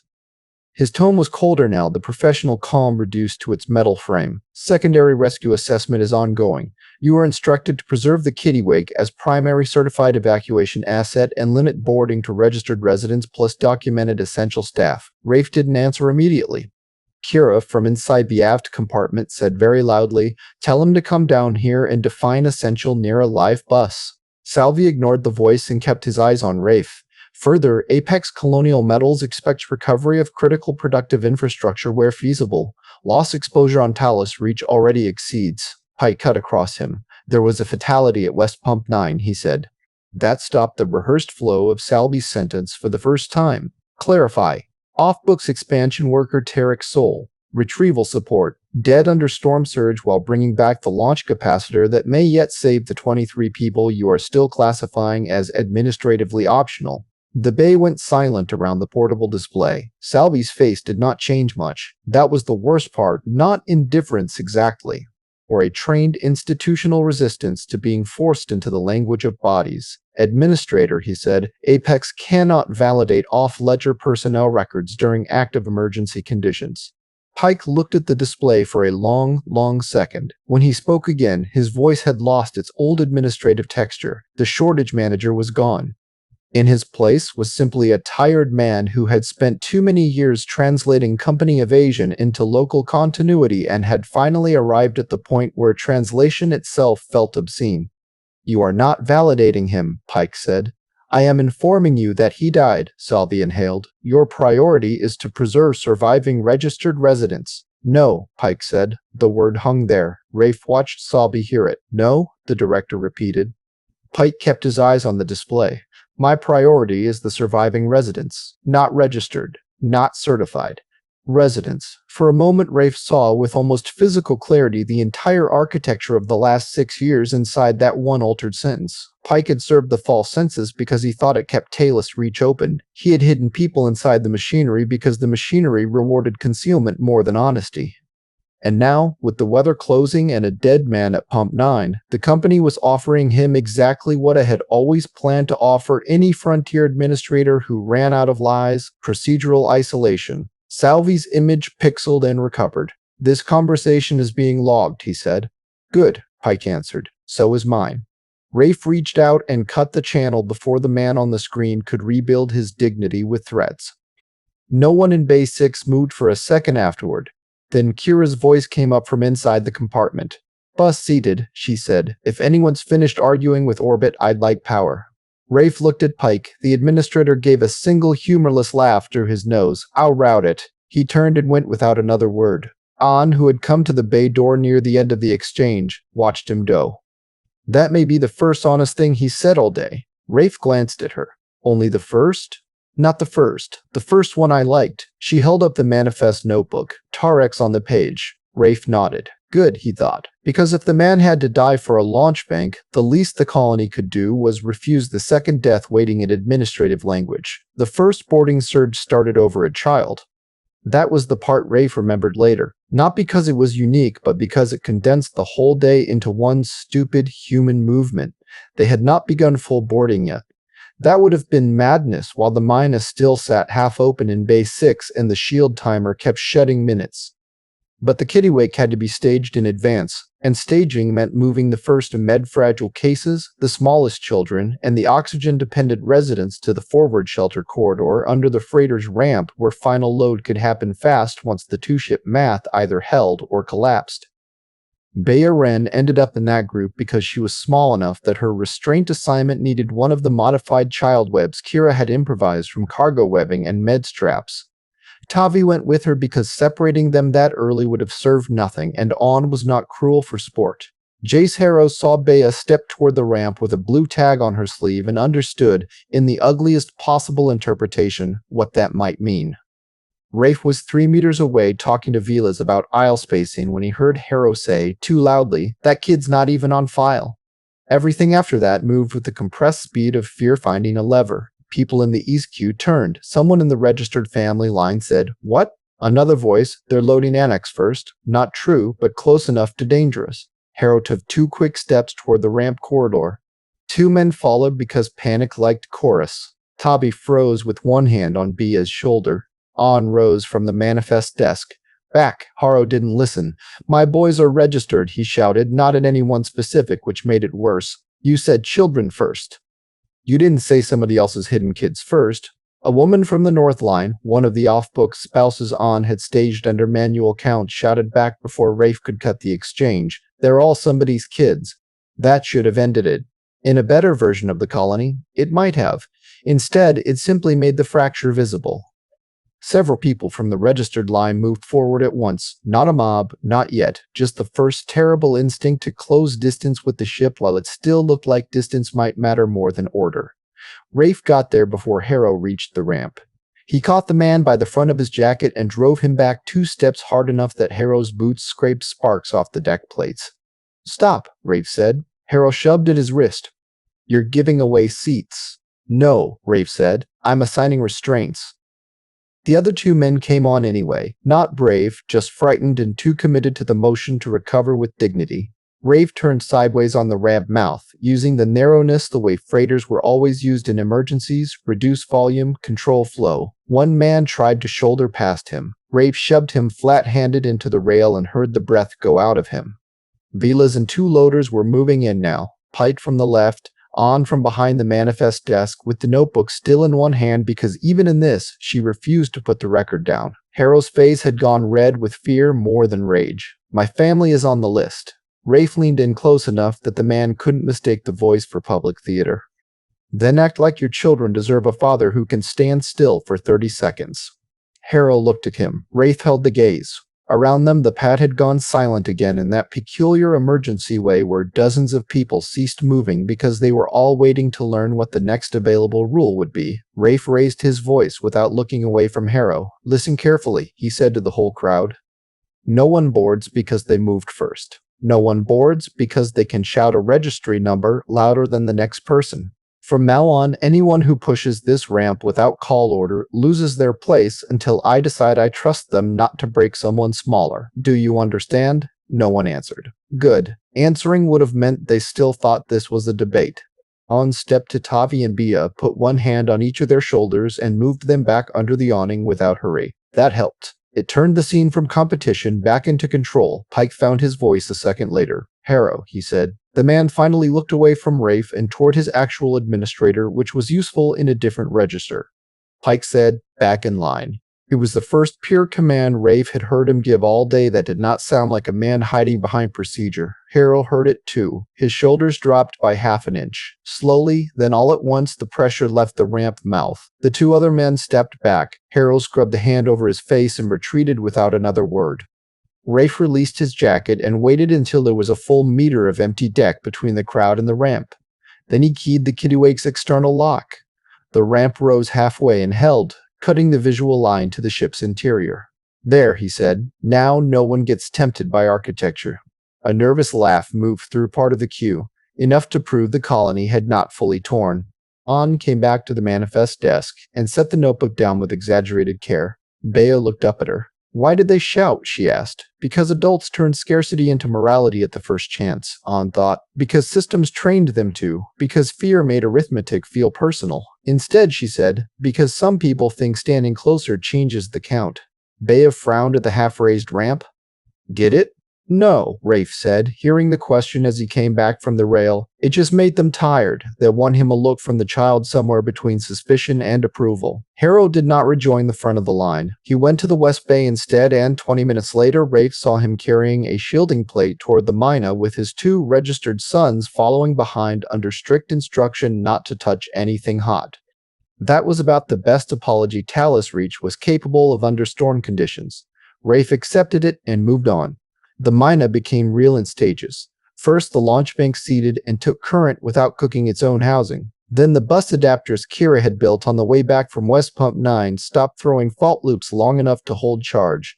After that came the guidance splice, cargo drone processors convincing a retired ore hopper it still deserved an ascent profile. Evo's local control patches laid over old company code, 3 vanished subsystems replaced by 1 violent compromise, and a refusal to let software have the final vote. Rafe watched the work from the bay floor while the storm kept trying to make the timing irrelevant. Kira sat in the forward control nest with half the panel skins off, one hand inside a live access bay and the other walking the startup tree in clipped profanity. Ivo moved between cockpit and engine compartment with the battered competence of a man who had already spent too many years tricking dead equipment into embarrassing its own obsolescence. "Controller handshake?" Rafe called. "Ugly," Kira answered. "Define ugly." "It hates the bus and distrusts its childhood." "That sounds functional." "It sounds like you'd fly it." Evo's laugh came over the intercom in a burst of static.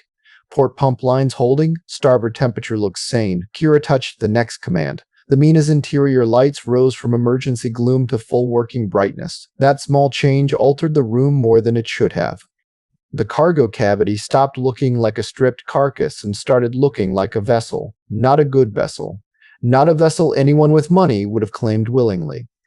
But a real one, restraint frames up, shielding plate bolted over the dorsal weak point, environmental hoses tied into the short ascent loop, crash webs tensioned along the central aisle, floor anchors checked and rechecked, 2 cockpit seats and 23 brutal standing places behind them. An came up the ladder with the latest med assignments in one hand and looked around the cargo space. "I hate this," she said. Kira didn't look up from the panel. "You'll have to be more specific. I hate that this can plausibly count as rescue transport."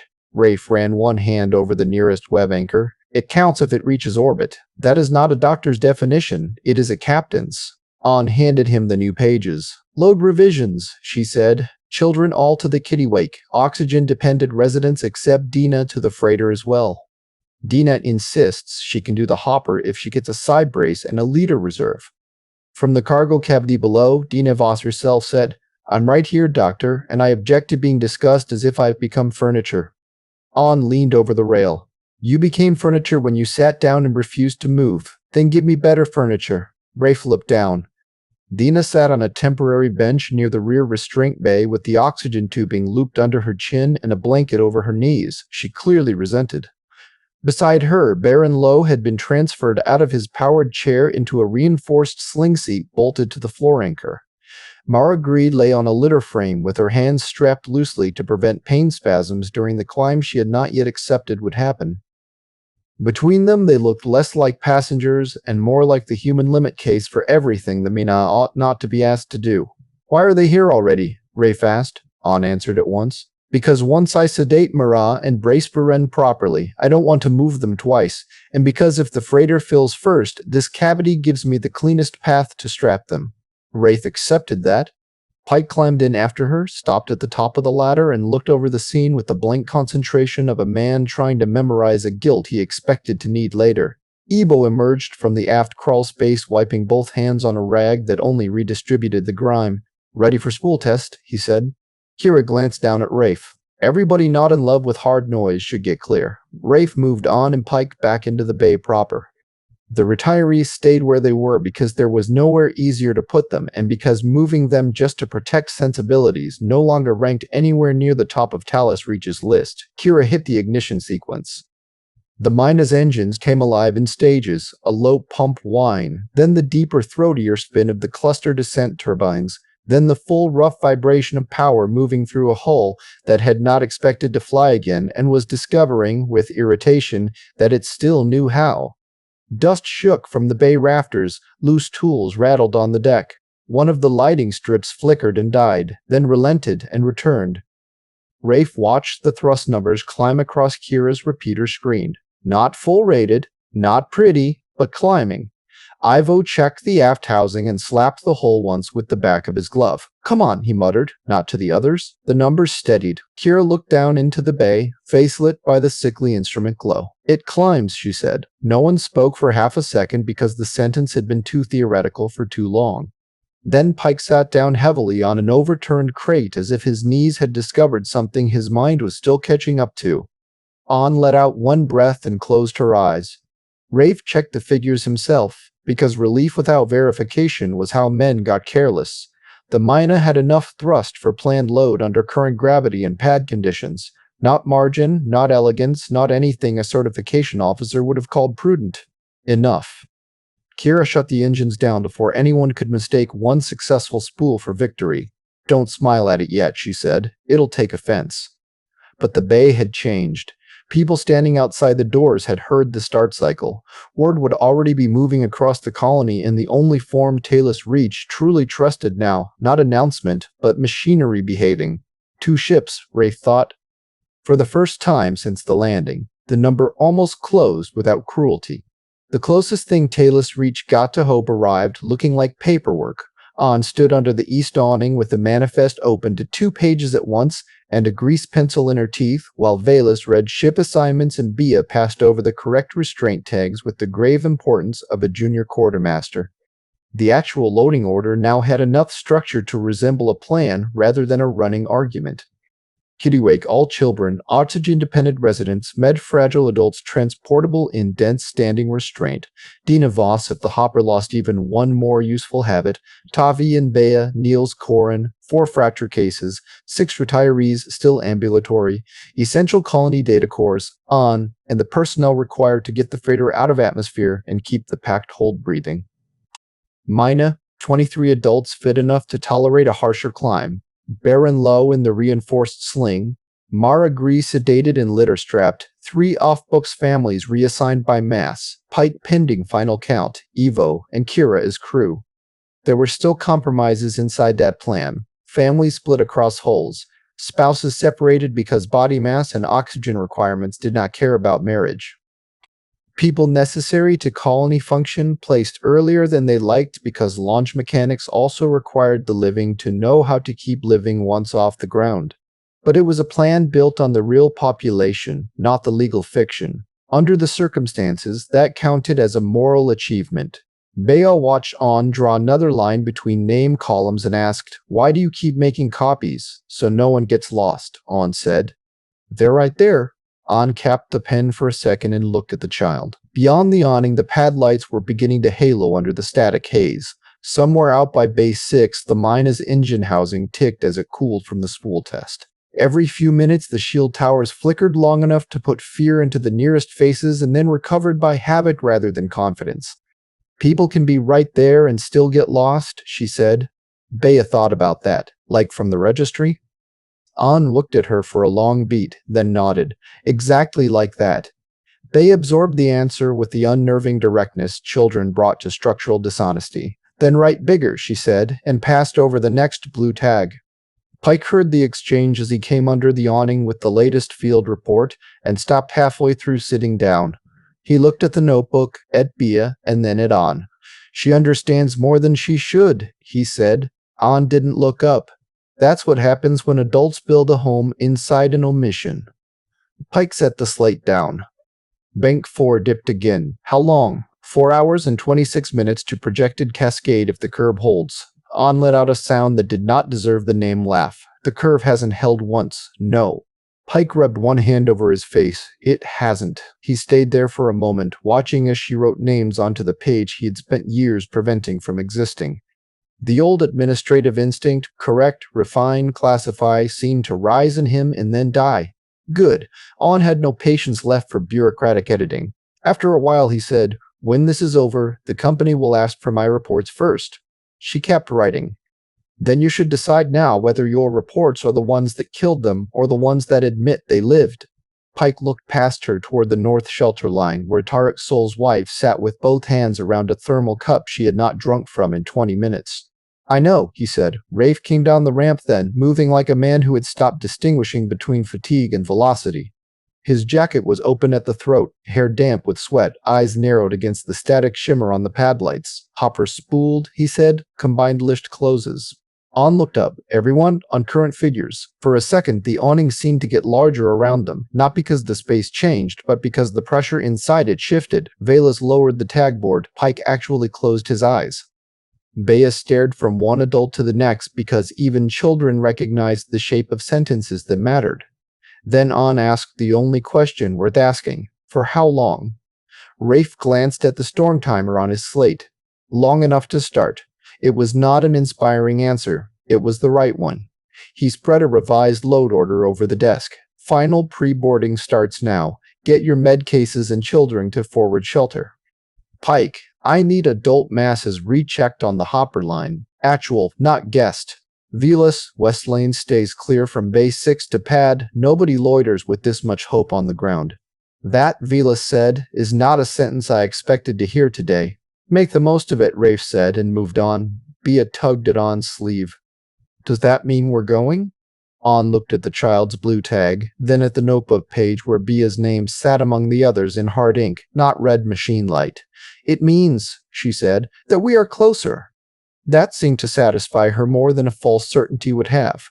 Bea handed over another tag and returned to sorting. Hope, On thought, had no business looking this much like triage. But there it was. The storm hit the pad in earnest during final startup. Until then, Talus Reach had still possessed intervals between surges, ugly gaps in which people could believe action remained faster than the weather. Those intervals ended as the two ships moved from staged possibility to loaded hardware. The first sign was the shield. Rafe was on the Kittiwake's forward ramp checking the boarding lane for the last time when Tower 4 flickered and did not recover immediately. The field over the colony perimeter rippled, thinned, and then slammed back into place with enough violence that every exposed metal surface on the pad answered in a sheet of static. Flood rails burned white for half a second. The half-raised ramp snapped sparks from one hinge. Somewhere in the north shelter line, a child screamed and was immediately muffled against an adult coat. "Tower 4 just lost 6 seconds, Pike said over local comm. Rafe checked the feed. "I saw. Bank 4 regulator tree is drifting again. Can you hold it?" Pike's reply came under the strain of men and ops speaking too quickly over him. "Asked me in the past." Rafe touched the ship channel. Kira. Her voice came back at once from Base 6. All focus. We're in startup. Don't distract me unless the moon's cracked. Field just lost 6 seconds, I noticed. It cooked half the bay lights and made the port guidance relay cry. Keep your people moving. On the pad, the final stage groups had begun to compress toward their assigned ramps. Not boarding yet. Positioning. Children to the Kittiwake's forward shelter. Upper passengers to Bay 6 under Velas's loaders. On moving between both groups with med bands and a voice too tired now to waste on gentleness. Bea and Tavi near the front of the freighter lane. Baron and Mara already strapped in the Myna's cargo space with Pike checking the anchor locks himself. For 10 brief minutes the plan held. Then the surge hit the Myna. It came from below as much as above. A field-induced pulse through the pad grid. A dirty spike in the colony's overworked local power bus. And every patched system on the hopper answering with its own vulnerability at once. Bay 6 flashed white. The Myna's startup whine broke into a harsh, wrong stutter. Warning tones spilled out of the bay in a rising stack. One of the dorsal shielding welds popped like a gunshot. Rafe was moving before the sound finished. He reached Bay 6 as Kira came down the ladder from the control nest at speed, not panicked, which was worse. Kira panicked only when the numbers had already left time behind. What? He snapped. Port control circuit took the surge. Evo's voice came from inside the aft compartment, muffled by metal and urgency. Guidance compensation locked us into safe mode. Safe for who? Kira shouted back. Engineers. Rafe hit the ladder and went up into the hopper after her. Inside, the control panel had changed from ugly to openly hostile. Fault blocks crowded the main display. The stolen controller from the Kittiwake was still alive, but one of the patched translation boards feeding the port cluster had burnt through its outer trace. Kira stabbed 2 commands, got no joy, and slapped the dead panel with the heel of her hand as if insult might restart copper. Talk to me, Rafe said. Port thrust no longer tracks full manual compensation, she said. System's defaulting to conservative climb profile because it thinks the controller link is unstable. Override it. I'm trying. Ivo came forward from the engine bay with a circuit plate in one glove and a face full of sweat. Burnt clean through, he said. I can bridge it. How long? Not enough. Kira was already pulling up the thrust model, teeth set so hard the muscles at her jaw stood out. Current output with safe mode lock gives us... She stopped, re-ran, stopped again. Rafe knew before she spoke. How bad? She looked at him. 307 kilograms. The number landed colder than anything dramatic could have. 307 kilograms. Not a ship, not a family, not an impossible fantasy of saving 30 extra people with prayer and courage. 307 kilograms, the precise gap between a plan that worked and a plan that killed its own operators. Rafe stepped to the auxiliary console and checked the figures himself. She was right. Conservative lock on the port cluster shaved just enough from the lift curve that the Myna could no longer safely clear Talus Reach's pad at planned mass under current storm drag and field noise. In better conditions, maybe. In ordinary weather, likely. In this? No. Kira was already listing cuts. Tool lockers, 31 kilos if we go stupid. Secondary fire bottles, 18 each. Spare med pack, 12 2-liters reserve water, 2. Rear brace rail, not without making Mara's litter a projectile. On at the ladder mouth said, do not cut my med packs unless you want the flight to include explanations. Rafe kept his eyes on the model. Shield plating? Kira snapped. No. None if you want the passenger bay alive through ascent. Can we strip dorsal plate and accept exposure? Not at the front edge of this storm. Evil bent over the dead circuit board, already mapping a bypass with his finger. If I hand bridge the trace and it holds? Rafe cut him off. You don't have time to test it. And if I do? And if it fails in climb, you turn the hopper into a scattering event. Silence. Below them, outside the hull, the pad was still moving because most of Talus Reach did not yet know the arithmetic had just reopened. Rafe heard loaders shouting stage orders, the freighter ramp motor, one more distant flicker pop from the shield towers. Life continuing on stale instructions while the numbers changed underneath it. He hated that. It was how bad deaths happened. On climbed fully into the control space. How short? Kira answered without looking away from the model. 3-7. On closed her eyes briefly. I hate how specific that is. So do I, Rafe said. He reran the mass list with savage speed. Passengers, restraints, oxygen, water, shielding, tools, fire suppression, litter rig, every number already trimmed to brutality. There was no 300 kilograms of comfort left, only structure, survival, or people. The worst part was how fast everyone understood it once Rafe said the number aloud. There was no riot, no pleading, no dramatic failure of civilization. Talus Reach had lived too long inside short supply for that.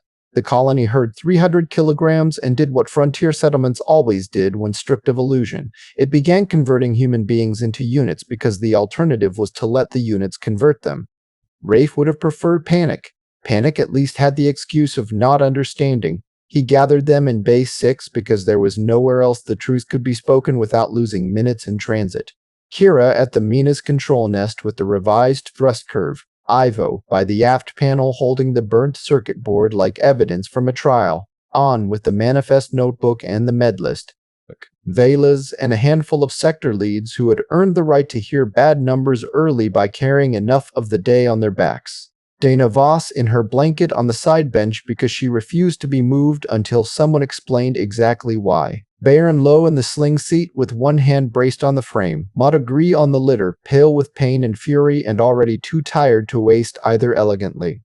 Rafe put the thrust curve on the bulkhead display. We lost control efficiency on the port cluster, he said. The hopper now comes up 307 kilograms heavy at planned load. No one spoke. He tapped the model. I'm not talking about comfort or preference. I'm talking about hard lift under current weather. If we launch above this line, we may not clear the pad, or we clear it without enough control authority to rendezvous cleanly with the freighter, Dune said. In plain language, the hopper is too heavy. That landed. On stepped beside him and flipped open the manifest notebook to the hopper page. She did not sit. Sitting would have implied time. We can still move people to the Kittiwake? She asked. Rafe shook his head. The freighter is already closed on mass and life support. We can change who's on which hull if the numbers help, but we cannot create a 36th ghost compartment. Kira was already dissecting the hardware line by line. I can throw every tool over one side, she said. 48 kilos. If I cut the spare suppressant and one med locker, we get 66. If I strip the rear handrails and make the cabin a lawsuit, 79. She looked down from the nest. We're not short 300 kilos of comfort. We're short 300 kilos of existence. Ivo did not argue. He had the face of a man who had spent an hour and a half pulling a dead ship toward life, only to rediscover that physics accepted all apologies and forgave none. Rafe moved through the list anyway because the act of trying mattered to people. Fire bottles, 1 set. Too risky, Kira said. Passenger water, not enough to matter. Dark color tool pack, 20 kilos. Rear plate splice, 32, and you killed a vibration damping on Baron's seat. Baron looked up from the sling. I am touched to be included in the engineering, Mara said without opening her eyes. Be quiet. An was scanning the med notes, already ahead of the hardware. If you reduce ascent smoothness, she said slowly, my 2 worst transfer cases become less survivable. No one needed her to name them. She looked toward Mara, then Baron. Rafe did the same math at once and hated it for exactly the reason she did. The 300 kilograms were not simply body mass. They were body mass plus complication, plus frailty, plus the violent truth that a damaged ascent profile was harsher on the people least able to absorb it. He said, Are you telling me they shouldn't be on the hopper? An's jaw tightened. I'm telling you that if you launch at reduced control in harder ascent, they become your most likely fatalities in flight. Baron gave a small grunt. That sounds medical, Dina snapped at him. Don't start. Mara opened her eyes. They're both saying the same thing, she said. Just one of them has a chart. Pike had said nothing since the number went up. He was standing near the bay door with one hand on the ladder rail, looking at the page in An's notebook as though he had finally found the form he'd been avoiding all day. Rafe kept working through the last useless cuts because stopping felt too much like ascent. Can we unload the cargo side web frame and carry one less standing passenger but keep both special cases? Kira answered. Not enough. What if I take the freighter captain's suit kit off the Myna load and you weren't on the Myna load? Fine. What if we move Dina to the freighter and already did in the alternate? Fell short. An closed the notebook slowly. Then this is no longer an engineering conversation. Everyone in Base 6 heard the full meaning of that and went very still around it. Rafe looked at her. Not yet. Yes, she said. Now. Baron shifted in the sling with visible effort. Captain. Rafe turned. The old miner's face had gone gray under the hard bay light, but his eyes were steady. I am not offended by arithmetic, Baron said. I've spent 50 years under rock. I know what counts and what does not. That doesn't help me.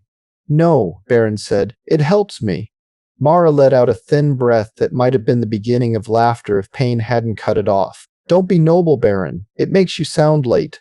An moved to Mara's litter and crouched. We are not there yet, she said. Mara looked at her as if the sentence itself were indulgent. Doctor, she said, you are carrying a notebook full of everyone your administrators forgot on purpose. We arrived at there days ago. Today is just when the math noticed. That cut through the bay with more force than raised voices would have. Pike finally pushed himself off the rail and came forward.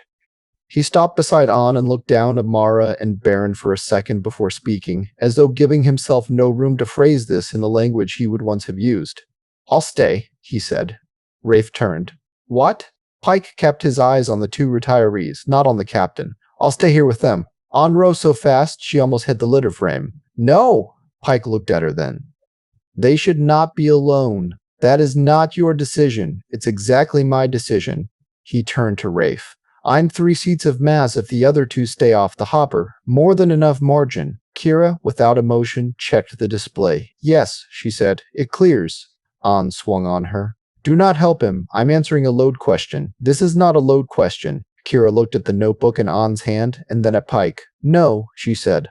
It stopped being only that. Rafe stepped toward Pike. You're not solving this with guilt. Pike met his gaze. The man looked exhausted past vanity now, worn down to something smaller and far more dangerous, sincerity. This isn't guilt, Pike said. Guilt is retrospective. This is arithmetic and obligation. You think dying makes the census honest? No, Pike said. I think staying with the people I hid makes me marginally less obscene. That landed so cleanly nobody managed to interrupt. An did, half a second later. Then I stay, she said. If Mara and Baron are grounded, I stay with them. Survivors can manage with medkits and pain charts. The dead do not need an administrator. Pike shook his head immediately. No, do not tell me no. I'm doing it anyway. You are not a physician. No, Pike said. And the people who make orbit will need one. That part isn't complicated. An took a step closer to him. You do not get to redeem yourself by reassigning my job. Pike did not move. This is not redemption, he said. It's the only useful thing left with my name on it. Baron made an irritated sound from the sling. Would all of you stop speaking about us as if we've gone dim? Mara added. Yes. It's very tedious. Rafe scrubbed a hand over his face and looked again at the numbers, because if he looked at the people too long, the problem stopped being solvable by anything he knew how to do. 307 kilograms. He pulled up the gear list one more time and started cutting with the savagery of refusal. 2 fire bottles, 36. Doc kit, 19. Spare med container, 12. Auxiliary ration box, 8. Loose tools, 11. Dorsal trim plate outer edge, maybe 15 if they accepted worse radiation scatter. Total, not enough. Still not enough. And every cut now crossed the line from miserable into stupid. He stopped. Kira, still in the control nest, said quietly, Rafe, not Captain, Rafe. He hated that more than the number. An looked at the notebook in her hands and then, with visible effort, set it on the side crate because her fingers had started to shake. Pike stepped around her, went to the crate, and opened the notebook to the hopper page. Give me the pen, he said. No one moved. He looked up at An. Please. That word, from him, carried more weight than any declaration. An handed over the pen. Pike bent over the page and wrote his own name below the planned hopper list in hard, deliberate letters. Harlan Pike. Then he wrote 2 more. Mara Gree, Baron Lowe, not as passengers, not as waitlisted, simply as the 3 people who had remained. He capped the pen and gave it back to An. For the record, he said. Baron looked at the page, then at Pike. I don't remember authorizing you to join us. Pike surprised everyone, perhaps even himself, by smiling a little. You never authorized anything. Baron considered that and grunted. Fair. Mara closed her eyes again. If I am going to die in a service bay while the company explains me into a footnote, I would at least like decent sedatives. An made a sound in her throat that was half anger, half grief. You are not helping. No, Mara said. I'm simplifying. Rafe stood very still. This, he thought, was the point the day had been walking toward ever since the landing. Not heroics, not sacrifice in the abstract, but the exact moment when all the freight logic in the world ran out of removable hardware and arrived at names. He looked at Pike. If I refuse, Pike answered without hesitation, then you load them anyway. Pray the hopper climbs dirty and risk killing everyone on it because you wanted the universe to reward moral stubbornness. The cruelty of the sentence lay in how accurate it was. An wiped one hand across her mouth and looked at Rafe. Do not make me leave them, she said. I'm not, he said. The numbers are. No, her voice sharpened. Do not hide behind them now. You taught everyone on this moon the registry wasn't reality. Don't tell me the graph is the same as innocence. He took that because she was right. Numbers were not moral shelter. They were just the final honest boundary after all the dishonest ones had been stripped away. He looked at Baron, at Mara, at Pike. Mara already knew. Baron knew. Pike had chosen. Rafe hated every second of it. At last, he said, all right. The word sounded small for what it did. An stood perfectly still. Then she snatched the notebook back, wrote 3 black marks beside the names Pike had added, and shut it so hard the sound cracked through Bay 6 like another relay failure. Outside, the shield towers flickered again. Inside the hopper, 3 planned restraints remained empty. And all at once everyone in the bay understood that the actual launch had not begun yet. But the rescue already had its dead. Act IV. The names of the dead, the 3 empty restraints changed the sound of Base 6. Nothing physical altered immediately. The work lights still hummed. The hopper's cooling engine housing still ticked at irregular intervals. Static still whispered over the outer bay doors every time the colony shield faltered. But once the decision was made, once Pike's name and Mara Gree's and Baron Lowe's were written on the closed side of the manifest instead of the boarding side, every voice in the bay changed around it. People shortened their sentences. They stopped wasting energy on hypothetical arguments because the problem had become exact. Kira went back to the control nest at once. That was how Rafe knew she had accepted it. If she had thought there was another salvageable line in the numbers, she would have kept fighting the display with both hands. Instead, she dropped into the left seat, called up the revised thrust profile, and started recalculating the Myna's ascent around the missing mass. She did not look at the 3 empty web positions in the rear of the cargo cavity. She did not need to. The whole hopper knew they were there now. Ebel stayed by the aft panel with the scorched circuit board in his hand, turning it over once as if heat damage might become less final if viewed from a different angle. Then he set it down carefully on a crate, wiped his palm on his coverall leg, and went back to work on the engine control patch. An was the only one who still looked prepared to start a fight. She stood in the middle of the bay with the notebook under one arm, med tags caught between her fingers, and stared at Pike as though she might still alter the day by refusing to acknowledge what he had done.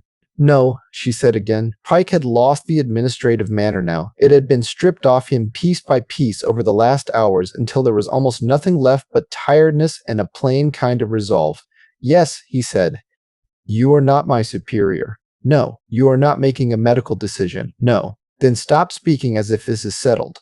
Pike looked at her and, for the first time since Rafe had landed, didn't flinch from the full force of her anger. It's settled because the hopper is short 307 kilograms, he said, not because I enjoy the tone of my own voice. An took 1 step toward him. I stay with them. No. That came from Mara Gree, not Pike. She lay on the litter frame just inside the hopper mouth, her small body almost lost inside the bracing web and thermal blanket, hands swollen and bright with inflammation where the disease had eaten through the ordinary mechanics of movement. Pain had pared her down to an edge that no longer wasted itself on politeness. You go, Mara said. You have patients who will still be inconvenient tomorrow. An looked at her. Mara, don't do that doctor thing. I dislike it when you go gentle. Baron Lowe, braced in the reinforced sling seat beside the cargo wall, grunted agreement. She means you're more used to the living than the ceremonial. An swung toward him. You two are not helping. No, Baron said. We're reducing the discussion to the size it already is. Rafe let it run for another few seconds because there was nothing he could add that would not either lie or dress the lie in better phrasing. The numbers had reached their end. From here on, every instruction merely described the cost. He said, we don't have time. That got everyone's attention because it was not moral and not consoling. It was simply the oldest and most persuasive authority in any freight operation. Kira called down from the control nest without looking back. He's right. Revised descent window loses another 11 minutes if the field continues degrading on present curve. If anyone wants to stage a philosophical revolt, do it after launch. An closed her eyes for one hard breath. When she opened them again, some of the fury had gone out of her face. Not because she had accepted the choice, because she knew now it was going to remain true however much she hated it. She moved to Mara first. "All right," she said, voice flat with control. "Then I'm not wasting the time I have." She unclipped the medcase from her hip, knelt by the litter frame, and began checking lines, analgesic reserve, thermal wrap, airway position. Mara watched her with a mixture of irritation and fondness old patients reserved for doctors who had spent too many years earning both. "You'll leave me something decent?" Mara asked. "Yes, strong enough to make Pike seem agreeable." "Nothing is that strong," though won the faintest possible smile from the old woman. An turned next to Baron. He sat with his arms braced against the sling restraints, upper body still carrying the labor-built strength the rest of him had long since been denied. His rehab chair stood against the wall behind him, powered down, as useless to the moment as an employment contract. "You pain managing or performing?" An asked. Baron considered the question. "Mostly performing. That was my medical suspicion." She checked the brace rig under his shoulders, tightened one strap, then placed 2 injectors in Pike's hand. One for him if the breathing starts to go ragged. One for Mara if the spasms climb. Do not use both early because you lose leverage on the long slope. Pike closed his fingers over the injectors as if they weighed more than they did. "I understand." "No," An said. "But I'm out of better candidates." She stood and looked at Rafe. There was something new in that look now, and he recognized it because he had seen it in engine rooms, on freighter docks, in med bays, in any place where professional people were forced to continue after consent had become irrelevant. Not forgiveness. Assignment. "What do you need from me?" she asked. Rafe answered immediately because hesitation would only insult her. "I need the final med split. I need every person on the Kittiwake strapped according to fragility, not according to household. I need you in the freighter because if the ascent goes ugly, I'll have bodies stacked in improvised crash webs from one pressure door to the other." She nodded once. "Then you get me until orbit." Good, he thought. That was all anyone ever truly got from a professional under disaster conditions. Pike cleared his throat. "I've sent a packet to your ship," he said to Rafe. Rafe looked at him. "What packet?" "The real colony." Pike's mouth tightened. "Housing overflow. Annex power draws, ration discrepancies, shadow payroll, medical overrun logs, internal dependency notes, births I never filed, retirees I never reported, every sealed local record I can still access before the company scrubs the site mirror." He met Rafe's gaze. "If they try to restore 118 afterward, that packet makes it harder." Rafe held his eyes for a moment. "Good," he said. Pike gave a very small nod, as if the word mattered more than it should have. Outside the bay, the shield towers flickered long enough for the overhead lights to dip and recover. Kira checked the control panel, swore under her breath, and called down, "If everyone's finished becoming permanent, I'd like to launch before the weather gets further opinions." That broke the stillness.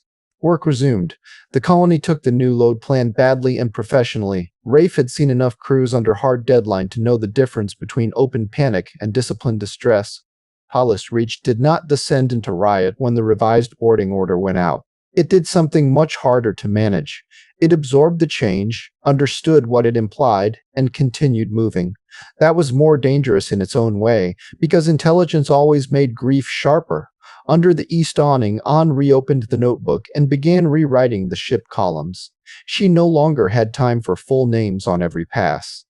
The manifest had turned into a field instrument, initials, cabin tags, med marks, kin codes, restraint assignments. Vila stood at her shoulder and read the destinations aloud while Bia handed over the correctly colored tags with the solemn concentration of a child who knew enough now to stop asking whether all of this still counted as sorting. "Kittiwake," Vila said. An marked the column. Tavi Ren, Bia Ren, Dina Voss, Niels Koren. 3 lower crusher kids. 2 oxygen couples, fracture set B, fracture set D, Harrow boys.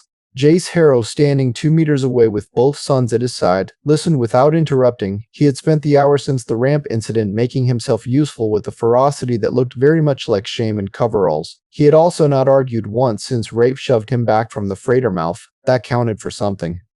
"Myna," Villas continued. Soul family minus Tarek. Refinery batch 2. Annex adults fit. Loading control reserve. Pike. She stopped. On looked at the page, drew one line through the entry, and said, "No." Villa swallowed and kept going. Bia tugged at the edge of On's sleeve. "Why did you cross that one out?" On kept writing. "Because he's not getting on." Why? That question, thought Rafe from where he stood at the edge of the awning, was the same question the entire colony was asking itself with better vocabulary and worse manners. On did not answer immediately. Then she said, "Because the ship got smaller." Be accepted that with the dreadful seriousness children reserved for physical facts. She looked toward Bay 6 where the hopper sat under work lights and static shimmer and considered it as if trying to spot the missing piece from here. Tabby put a hand on the girl's shoulder. Bay leaned against it without looking up. At the far end of the pad, the line for Bay 6 had begun to compress into actual boarding order. 21 colony residents now assigned to the Myna, all of them fit enough to survive a harder ascent and a rougher dock if luck held. Rafe walked the line himself, not because Pike could not do it, but because he no longer trusted any abstraction between a body and its assigned mass, actual shoulders, actual breath, actual age. Every person who was going into the hopper got looked at by the man who would later have to believe the numbers again. Dina Voss, oxygen line under her chin and blanket still around her knees like an insult, was waiting by the freighter ramp rather than the hopper and did not appear pleased by the promotion. "You moved me," she said. "Yes. I like the other ship better. The other ship liked you less." She narrowed her eyes at him. "I have survived 3 shaft collapses, 2 husbands, and 13 years of company food. Do not start treating me as fragile now." Rafe checked the cylinder at her chair bracket and the restraint tag on her sleeve. "You're on the Kittiwake because it has better environmental control, and I'm tired of hearing your lungs try to win arguments." That actually shut her up for almost a second. "Rude," she said at last. "Aberrational," she sniffed. "You all use that word when you mean heartless." Behind her, Nils Corin gave a wheezing laugh that turned into a cough. On's med assistant moved in with the inhalation line before anyone could call for help. Rafe walked on. Harrow caught him near the midpoint of the ramp queue. "My boy stay on the freighter?" he asked. "Yes." Harrow glanced toward Bay 6. "And me?" Rafe checked the revised mass board. "Your hopper line." The man took that in. 2 hours ago he would have argued. Now he only looked toward his sons and then back at Rafe. "All right," he said. There was enough in the word that Rafe stopped. "You want to object?" "No." Harrow rubbed a hand once over the back of his neck. "Just working out whether I deserve the symmetry." Rafe understood him at once. Earlier he had tried to use registry to push his way past an unregistered child. Now he was being split from his registered sons because the rescue mask no longer cared about the moral categories he had found comforting at the time. "No," Rafe said. "You deserve the assignment." Harrow let out something halfway to a laugh and nodded. "That's fair." He moved back into line without another word. Across the pad, On and Pike had gone into Bay 6 to move Mara and Baron out of the hopper properly. Rafe watched from the ramp mouth as 4 volunteers and 1 loader sling helped transfer Baron from the reinforced flight seat to a manual service chair bolted with extra side braces. Mara's litter came down from the cargo frame and was carried to the bay's inner maintenance alcove where the walls were thicker and the deck less exposed to pad discharge. Pike himself cleared a tool bench, threw off parts bins, and turned the corner of the alcove into something like a final shelter. The colony saw that too. It mattered that the administrator was the one making room. No speech about duty would have done as much. By the time the last revision was complete, the rescue had acquired its final shape. 161 on Talus Reach at the start of the event. Tarek Sol dead at West Pump 9. 3 staying behind. 157 going up if both ships cleared the storm. Rafe checked the count himself, then checked it again. He still hated it. That no longer changed anything. On went to Bay 6 last after every other patient had been tagged, staged, and handed to one of her assistants with the kind of terse instructions that only worked when both speaker and listener were too frightened to waste time pretending. She carried the notebook tucked under one arm and a smaller med pack in the other hand, not the full trauma kit, not the ascent supplies. The other kind of pack, the one doctors kept for people that could no longer reasonably promise to save. Pike was in the alcove kneeling on the deck plates with one sleeve rolled and a thermal blanket folded under Mara's shoulders to keep the metal frame from leaching heat through her. The administrator's badge was gone. On noticed that at once. It sat face down on the tool bench beside the empty bins, the name hidden against the scratched steel. Baron was in the service chair by the inner wall with the manual lock braced and his blanket tucked badly around his legs. Pike had tried. The result looked like a logistics officer negotiating with cloth. "You wrap people like a procurement algorithm," An said. Pike looked up. "I am open to notes." She set down the pack and redid the blanket in 3 efficient movements. Baron endured it with the resignation of a man who knew competence when he saw it and disliked being grateful under witness. Mara watched from the litter frame with hooded eyes. "Good," she said. "Now he can stop helping visibly." An checked the analgesic port at Mara's wrist and then Baron's breathing line. "You're both stable," she said. "That is an offensively broad term," Mara replied. "It is the best one available." An opened the small pack and took out the labeled injectors, patch strips, and oral ampoules she had staged for them. She laid everything on the tool bench in a neat row, because orders still mattered even where medicine stopped being a contest. "One injected for pain escalation," she said to Pike, tapping the silver-capped tube. "One if Mara starts spasming, or if Baron's breathing turns too shallow to be useful. These 2 are oral and slower. This patch goes at the throat if either of them starts panicking under the field noise. Do not stack them because you lose wakefulness, and then you lose the choice to speak." Pike listened with the intensity of someone trying to memorize a profession he had no right to practice. "Understood." "No, but close enough." She capped the kit again and kept 1 injector back for herself out of old reflex before realizing there was no one left here who would benefit from her hoarding the margin. She set it down with the others. Pike noticed. "Take it," he said. An shook her head. "My real patients are already on the freighter." "Those are your patients too." "Yes," she said, "which is why I am leaving them enough." That silenced him. Baron looked at the notebook under her arm. "You still got the list?" "Yes, show me." An hesitated, then opened it to the last page and turned it so he could see. The writing had become uglier as the day worsened, but the names were there, all of them. She had checked twice against Pike's packet and once against the actual bodies under the awnings. Some lines carried med marks or ship codes or black bars. None were absent. Baron scanned the page with the patient attention of a man who had spent his working life reading core output and pressure reports. "There I am," he said. "Yes," Mara said. "And me?" An shifted the notebook so she could see. Mara's hand, twisted by pain and years, lifted half an inch off the blanket and settled again. "Good," she said. "Then take it with you." An met her eyes. "I was going to. Make sure it goes farther than 1 freighter." "It will." Pike rose from his kneeling position and stood awkwardly in the low-ceilinged alcove, as though the act of being vertical again required recalibration. An faced him. "There is still time to reverse this," she said. Pike looked past her toward the bay doors where the Myna waited under work lights and the colony beyond waited under worse. "No," he said, "there isn't. There's always time until the ramp closes." He almost smiled. "That sounds like something you tell families in better hospitals." An did not return it. "You could still walk." "Yes." "You could still board."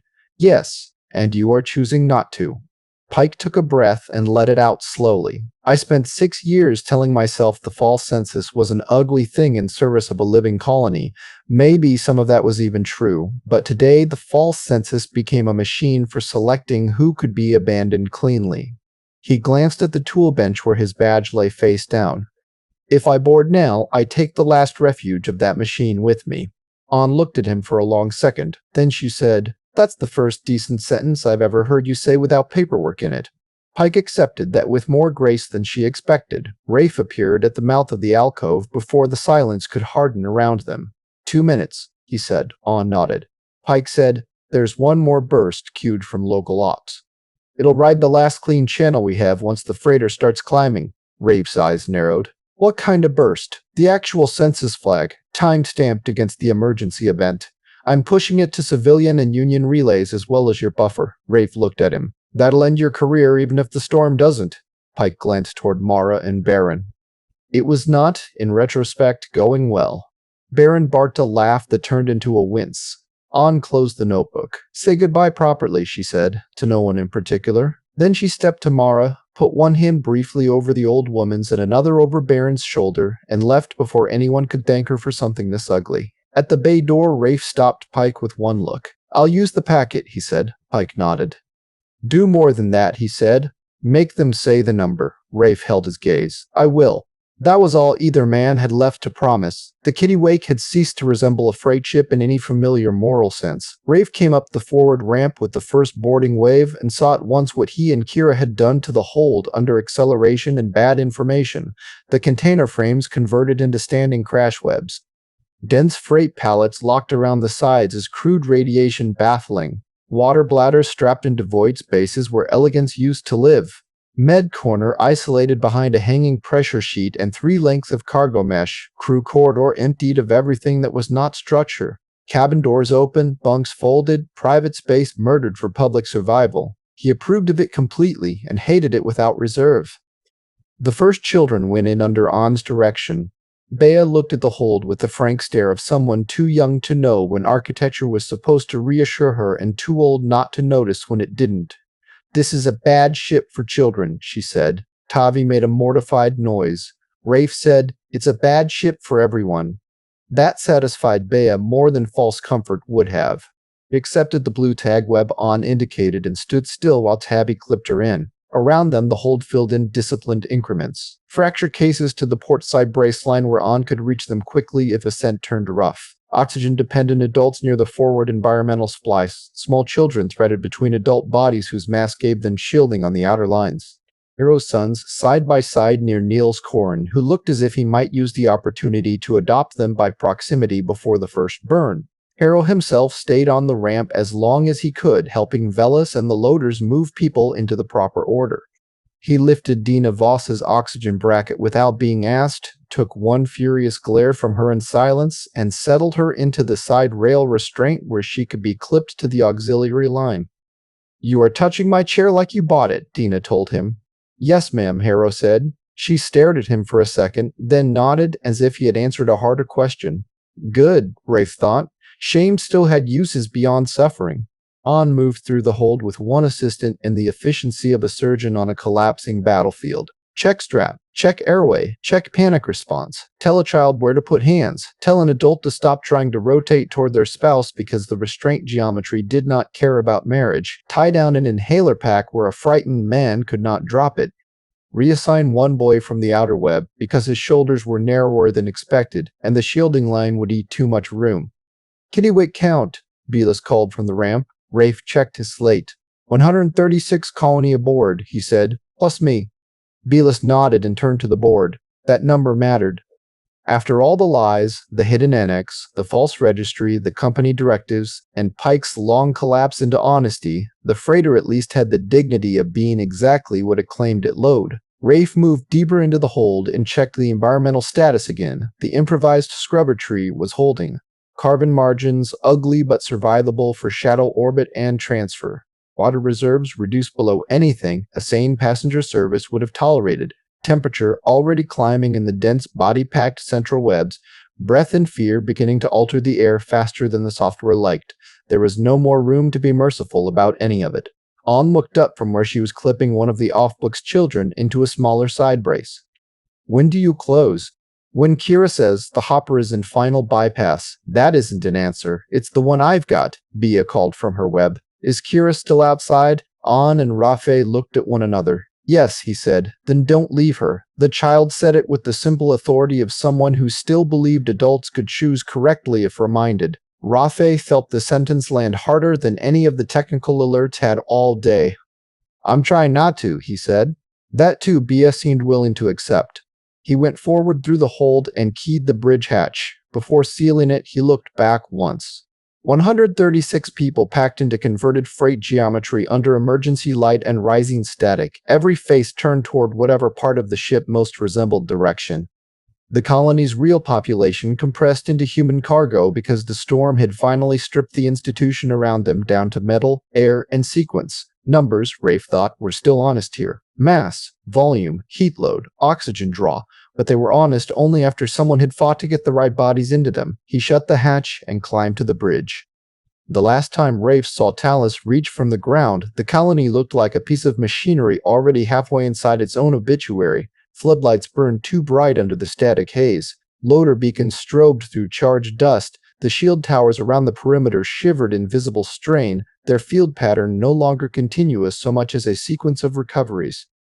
Beyond them, the horizon had gone wrong with low auroral curtains and hard white glints moving across the black regolith where no weather had any business existing. The Myna sat on pad 2 with its dorsal shielding fresh welded, its cargo cavity loaded, and exactly 3 restraint positions left deliberately empty near the rear bulkhead.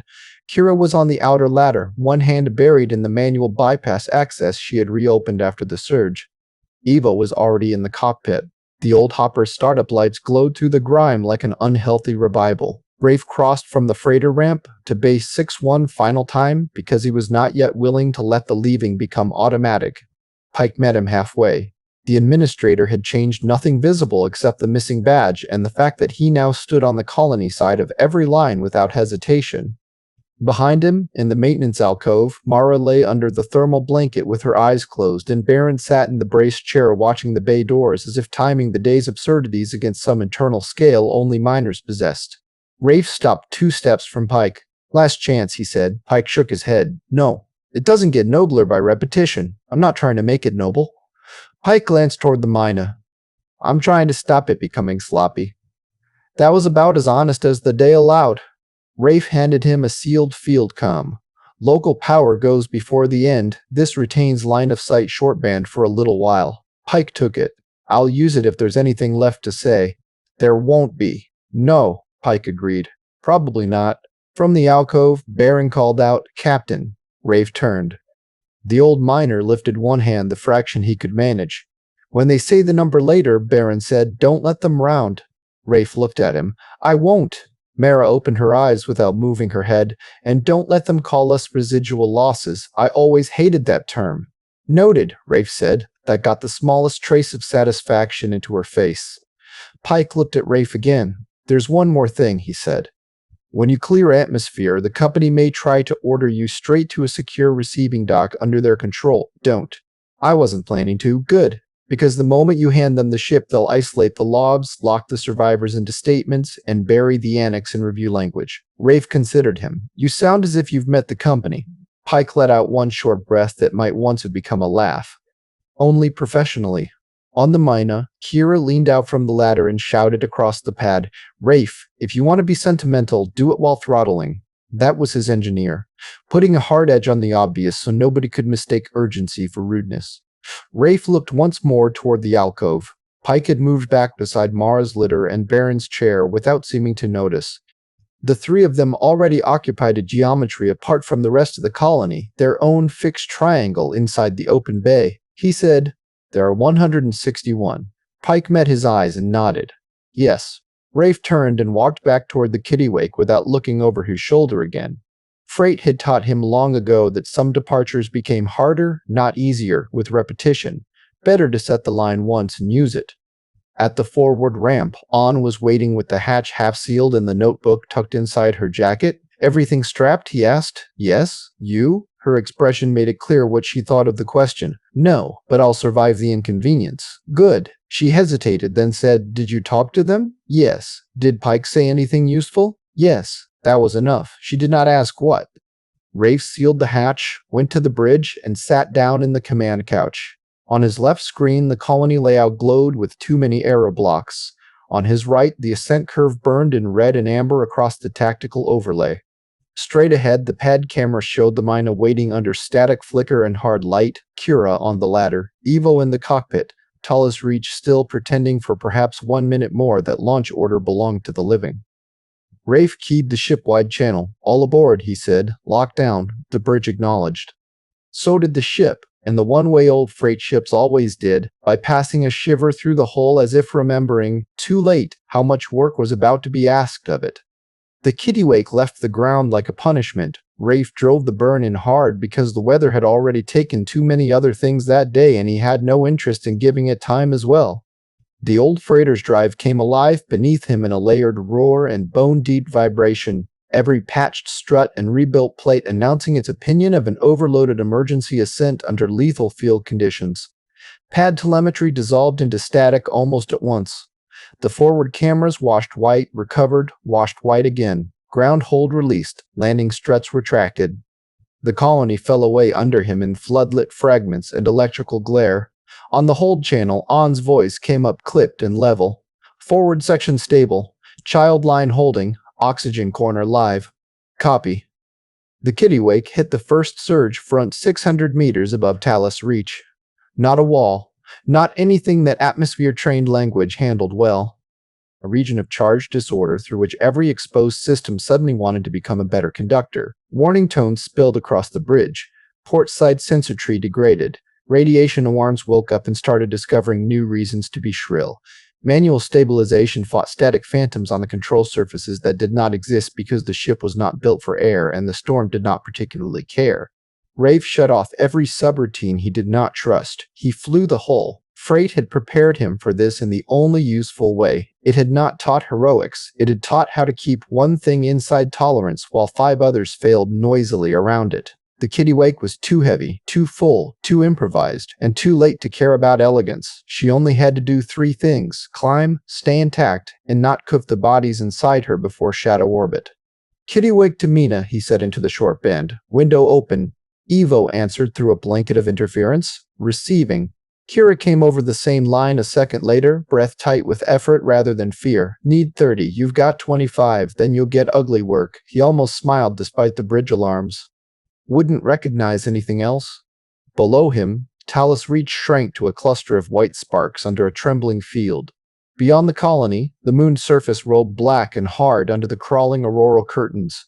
One part of Rafe's mind tracked angle, velocity, and burn. Another part stayed fixed on the 5-second delay before the second ship. Too soon, and the Myna rose into the worst of the freighter's disturbed field wake. Too late, and the window narrowed under fresh surge. He counted under his breath.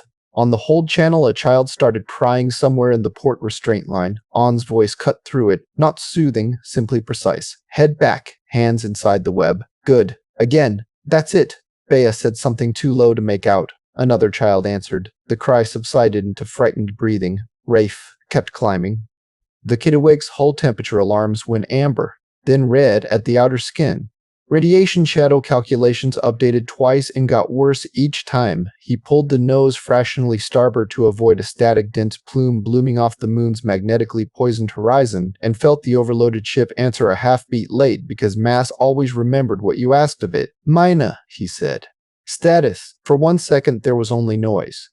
Then Evo, in startup. Then Kira, harsher and farther back from the mic. "Bypasses live. Hold your damned orbit." Rafe did not answer because the Kittiwake had just reached the part of ascent where old freighters decided whether they were still ships or stories. The drive note deepened into a raw mechanical bellow. The couch shook under him. The whole frame complained in 30-year-old frequencies he knew almost by muscle memory.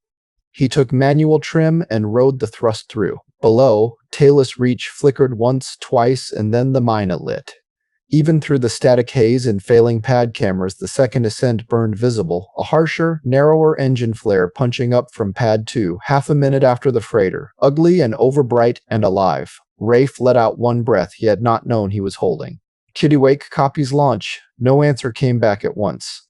That was fine. The hopper had its own problems. He clawed for shadow orbit under screaming metal and rising light. Pike felt the Kittiwake lift through the deck before he saw it on the pad feed. The whole bay shuddered once as the overloaded freighter took thrust and translated itself from a problem on the ground to a problem in the sky. Tools rattled on the wall rack, dust shook out of the service conduit overhead. Mara opened her eyes at the vibration and said, "That's him."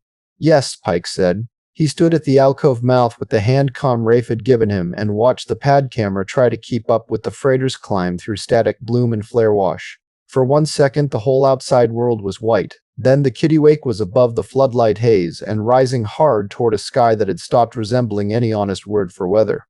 Baron Lowe looked toward the door, not the camera. "Can you hear the other one?" Pike listened. Under the fading, thunderless violence of the freighter's ascent, there was the thinner, rougher startup whine of the Myna building toward release in Bay 6. Kira was still outside with it. Ivo was in the cockpit. 21 other living people were strapped into its cargo cavity behind 3 empty restraint positions. Nobody was pretending not to notice. "Yes," Pike said. "I can hear it." Mara let out a slow breath. "Good. I would have hated all this effort ending in a mechanical sulk." Pike almost smiled despite himself. He checked the hand comm and the local board one last time. The final census burst he had queued at Ops was showing transmitted status with 3 civilian relays acknowledging receipt before the storm finished sawing the channel apart. Good, he would have preferred more. The universe had made other arrangements. The Myna rose on the second camera, not cleanly. Nothing about the hopper's launch deserved that word. It tore up from the pad under a dirty engine flare and a sheet of static so bright the feed almost blanked. One cluster wobbled, corrected. The nose slewed 6 degrees, came back under control. Then the old ore boat found its climb and went after the freighter's track like a machine too stubborn to remain retired. There, Barron said. Mara smiled without any strength in it at all. Pike kept watching until the camera could no longer tell ships from stormlight. Then the screen failed, not went dark. Failed. The whole pad feed burst into horizontal noise, recovered for half a heartbeat on an image of empty concrete and dancing static, then vanished again as the local shield took another hit somewhere out on the perimeter. The bay lights dipped deep enough that the alcove went gray. How long? Mara asked. Pike checked the local board. Bank 4 had stopped pretending to be a bank and turned into a sequence of alarms. Not long, he said. The truth of that entered the alcove and sat down with them. Barron shifted in the chair, winced, and looked at Pike sidelong. Did you send it? Yes. The real number? Yes. Barron nodded once as if some internal ledger had clicked toward balance. Good, Mara said. Read it. Pike looked at her. The number, she said, aloud. Before it goes fashionable again. He glanced at the dead pad screen, the dimming local board, the handcom in his grip. Then he said, 161 on Talus Reach at event onset. Mara closed her eyes. Again, 161. Barron let out a breath that might have been relief or pain. There. The outer bay doors began to spark continuously. Static crawled in white threads over the frame seals and the dead crane housing outside. Somewhere out in the colony, something heavy failed with a sound transmitted more through structure than air. A deep mechanical concussion followed by 3 rapid chirps from a system no longer equal to its own bad news. Pike moved back into the alcove and sat on the upturned parch crate between Mara's litter and Barron's chair. He set the handcom on his knee because there was no longer anywhere to call that needed him more than the people already here. Mara looked at the medpack on the bench. Now the decent part, she said. Pike checked the labels. You're not in distress yet. I am absolutely in distress. I simply dislike advertising. Barron made a low sound of agreement. Give her the oral first. Save the injector for when the sky becomes personal. Pike followed the instruction because both doctor and patient had told him more or less the same thing. He got the ampoule into Mara's hand, helped steady the cup, then did the same for Barron when the old miner admitted, under pressure, that maybe his legs had reached the point of being unsociable. The bay lights dropped another shade. Through the inner wall came the distant rising whine of systems overloading all across Talus Reach. Not a single sound. A changing field of them. Fans spinning beyond tolerance. Relay boxes complaining. The low-frequency groan of the shield towers pushing current through hardware that had no business carrying it any longer.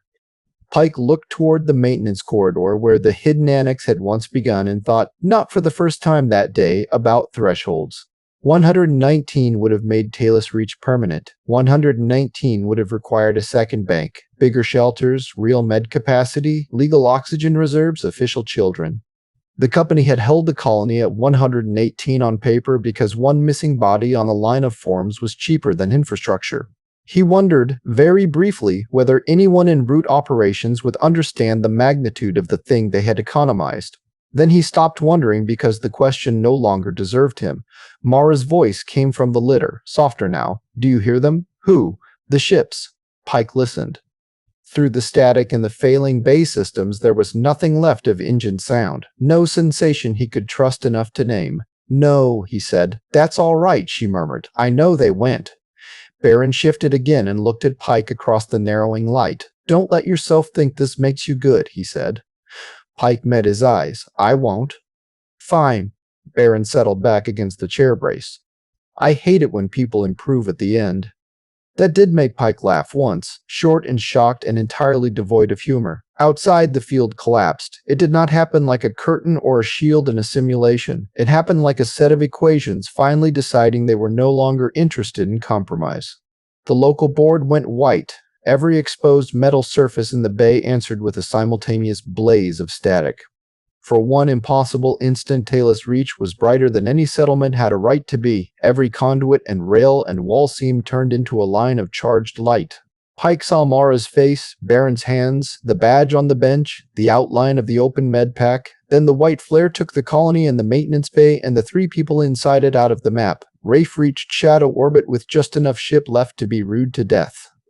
The Kittiwake came over the moon's limb under continuous alarm: hull temperature, radiation exposure, portside sensor loss, environmental load, structural stress. Every one of them was correct. None of them changed what had to happen next. The overloaded freighter crossed into the first usable wedge of storm shadow, and Rafe cut thrust hard, rolled, and began bringing the ship around for the one maneuver he now distrusted more than the ascent, holding still enough for the Myna to find him. "Kittiwake to Myna," he said, riding the short band gain with one hand while the other kept the freighter inside tolerances. "You've got a beacon and a hot collar. Answer." "Static." Then Ivo, somewhere under 3 layers of noise. "Reading you. Barely. Vector feed uplink in 3. Make it 2. My port display has opinions." Rafe shoved the guidance packet through. The Kittiwake answered every tiny correction like an overloaded animal, slow and offended. The missing redundancy from Kira's stolen controller made the maneuver cluster feel one failure closer to reputation than he liked. The ship's hold channel was full of compressed sound now, coughing, a child crying once and then stopping, the shifting strain of 136 people discovering that survival also had weight. On kept it from becoming panic by sheer refusal to let language bloat. "Forward line stable," she reported. "1 fracture aggravation, 1 inhalation crash corrected. Niels wants you informed he disapproves of the ceiling." "Noted," Rafe said. The freighter's tactical screen found the Myna in fragments. At first it was only a heat smear rising out of interference, then a transponder ghost with half its data chewed away by storm noise, then finally the actual hopper itself, too fast, too hot, and climbing with a degree of asymmetry Rafe disliked on sight. "Kira," he said. This time he got her. "Busy. Your starboard plume's high." "I know. How bad?" "Manageable if you stopped sounding encouraged." That, more than the numbers, let him breathe once. Kira sounding like herself meant the hopper still belonged to the living. He brought the Kittiwake 2 degrees nose down and widened the collar approach field. Docking a patched ore hopper to a patched freight ship in storm shadow with half the sensors degraded was the kind of sentence people in safe jobs wrote off as procedure until someone actually had to make the metal kiss without opening both holes to space. Evo came over the line, sharper now. "Manual only from here. Guidance lags too dirty." "Understood. Kira's got port trim. I've got nose." Rafe eyed the hopper feed. "You've also got more optimism than hardware." "Today, yes." The Myna broke out of the interference shadow 2 kilometers below and aft. Its hull burned bright at the edges, dorsal shielding blackened, one maneuver puff misfiring every 4th correction in a way that made Rafe want to swear continuously for the next month that it was there. The cargo cavity lights glowed through the forward port seam. There were people inside, alive. He matched relative velocity by hand.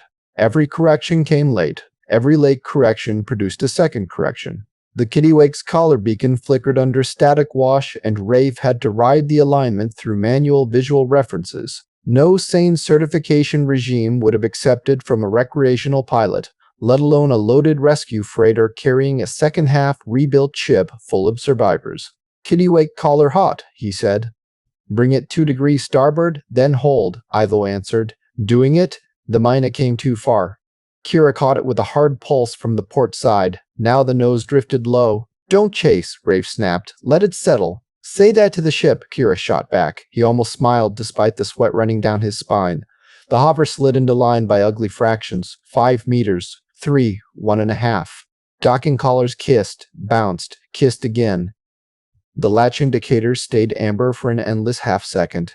Then they went green. Rafe sat back in the command couch and closed his eyes exactly once. On the hold channel, someone cheered. It spread for 3 seconds before exhaustion and disbelief cut it down to silence again. On's voice came up from below, thinner than before but still working. "Tell me that means what I think it means." "It means," Rafe said, "that the second ship has opinions about docking but remains attached." That got an actual ragged laugh out of someone in the hold. Good. Laughter meant bodies were still choosing the living direction. He opened the outer camera to the moon below. Talus Reach was gone. No floodlit pad, no line of shield towers, no hard geometry of habitat drums and refinery sheds. Only a broad white scorch in the storm glare where the colony had been, and a blooming interference haze that wiped clean every local surface tag on the tactical map. The moon did not remember settlements for long. Rafe looked at the blank place and said nothing. There were 157 living people in his attached hulls, and 4 dead, already insisting, by absence, on the accuracy of the count. The first company release arrived before the Myna's hatch fully cycled. That was how fast institutions moved once narrative became a salvage asset.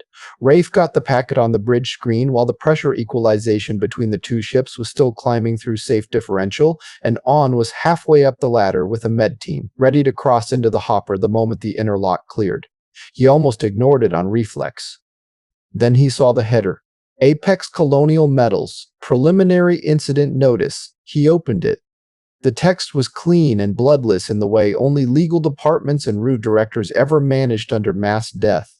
Following severe solar activity affecting Talus Reach surface installation, the officially registered site population has been successfully evacuated by ACM emergency response assets. Surface losses remain under review. Critical productive infrastructure status unconfirmed. Further details pending verification. Rafe read it once. Then again because contempt needed time to settle into useful form. Officially registered site population, successfully evacuated, surface losses under review. The lie had already started putting on fresh clothes. On came through the hatch from the lower deck just as the minus lock showed stable green. What? She asked. Rafe threw the message to her slate. She read it and went absolutely still. Then she said very quietly, "They've done it already." Yes. Behind her, the inner lock to the hopper began cycling. Through the small vision panel, Rafe could see Kira on the far side, helmet off, hair plastered to her forehead, one hand still on the lock frame as though the act of standing required an agreement from structure. Eva was behind her, face gray with fatigue and engine heat.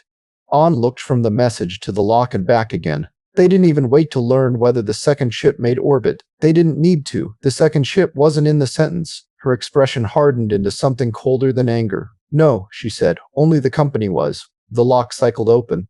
Kira came through first, took one look at Rafe's face and said, "Who's dead now?" He forwarded the notice. She read it, leaned one shoulder against the bulkhead, and laughed once in total disbelief. "That's quick," she said. "I almost respect a reflex." Eva read over her shoulder and looked as if the result confirmed something he had always known but still found exhausting in the moment. "They'll fold the annex into review language," he said. On said, "Not if I get there first." She pushed past them into the hopper with her med assistant at once, because people were still strapped in there and airless anger did not change oxygen needs. Kira stayed where she was for another second, eyes still on the screen. "What did Pike send you?" she asked.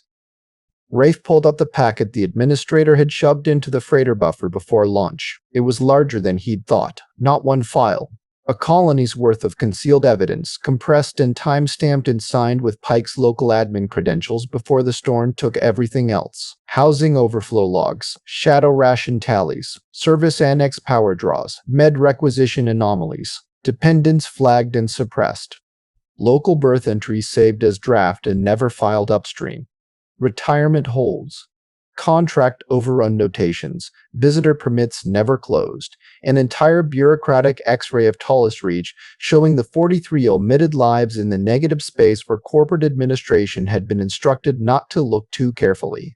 "Enough," Rafe said. Kira wiped a hand down her face, leaving a dark streak across one cheek. "Good." From inside the Myna came the first noise of unloading, web catches releasing, someone sobbing once from sheer nervous aftershock, On's voice handing out sequence and triage like she meant to shame every living body back into orderly survival. The hatch between ships would stay open only as long as Rafe could bear the environmental load. But for the next minutes, the freighter became a single wounded organism with 2 holes and too many people.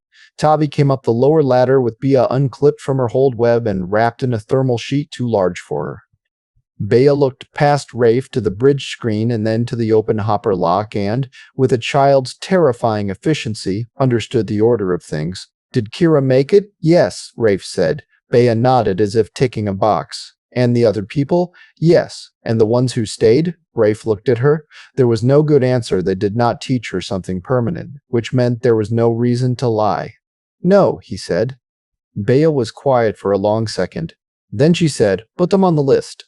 On from inside the hopper called, they already are. Good again, Rafe thought. Let the child hear that from the doctor, not the captain.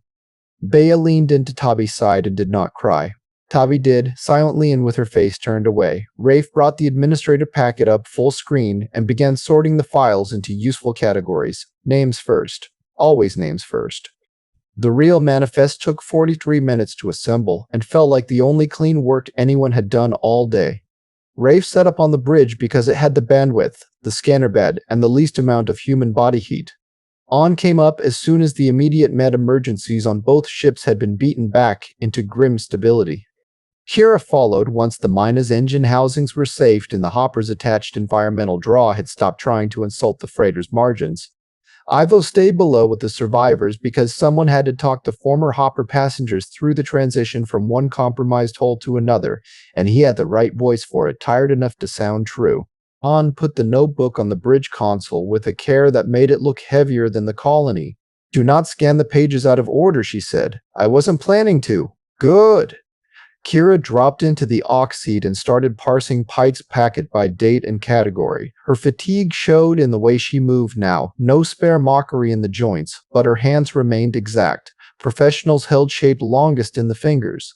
Rafe opened the first housing log and began comparing it to On's handwritten pages. Tali's reach, actual emergency population at event onset 161, not one number, 161 names, spellings, kin groups, ages, statuses, hidden children whose records existed only in Pike's draft entries and On's notebook until this moment, retirees parked off ledger under maintenance codes. Overstayed spouses logged nowhere official except in ration discrepancies and med notes. Tark Sol, now black marked in On's hand. Harlan Pike, Maradri, Barinlo, also marked. On checked the spellings twice. That's not Sol with an E, she said. Rafe corrected it. Baron's middle initial? J. Source? On touched the notebook. His old cardiology note, and because he made me memorize it during a paperwork outage 3 years ago. Good enough. Kira found the buried draft birth entries in Pike's packet and put them up side by side with the handwritten lines. 7 children born on site and never filed. The company had kept them from existing administratively because a baby tipped a threshold more expensively than a minor did. Rafe entered each name carefully.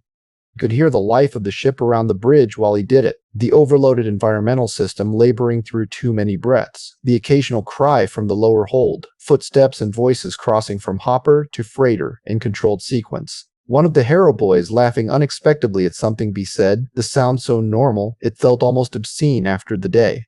On, hearing it through the deck and not looking up from the page, closed her eyes for exactly 1 second and then continued. When the full list was assembled, Rafe brought up the company notice again on one side of the bridge display. Officially registered site population successfully evacuated, he compared it to the page in front of him. Then he started building the broadcast. On watched the destination list grow. Civilian emergency? Yes. Union relays? Yes. Open freight band? Definitely. Med networks? Colonial Ombuds line if it still exists outside satire. Local press syndicates? Kira asked. Yes. Independent shipbrokers? Rafe looked at her. They hate Apex more consistently than the press does. Good point. Add them.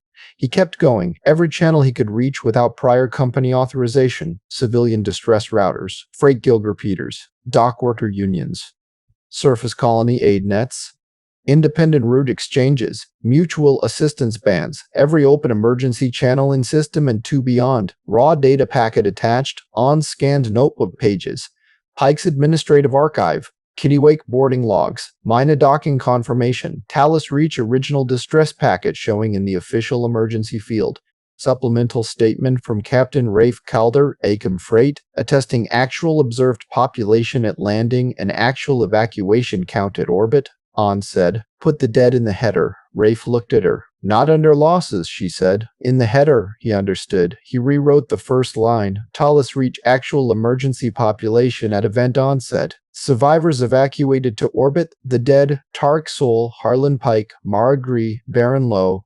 Kira read it once only and nodded. Good. On put one finger on Pike's name. He was part of the lie. Yes, and he's still on the list. Rafe met her eyes. Yes, that too she accepted. Not because she had forgiven him, because the manifest was reality, not reward. He scanned the final pages. The bridge console rendered On's handwriting into clean digital image, lines upon lines of names, marks, corrections, crossings, additions where fear or static had interfered the first time. Human record, under pressure, refusing erasure by sheer persistence.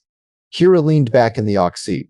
When you send this, she said, they'll come after your command credential before the packet finishes mirroring. Rafe checked the routing redundancy. Then I should not delay. That would be my technical advice. On stood very still beside the console, one hand on the back of Rafe's chair.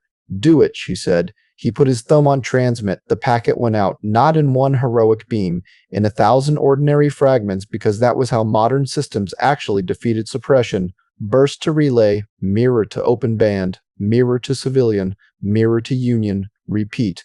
Hash verify, repeat again. Secondary packet to independent freight routers.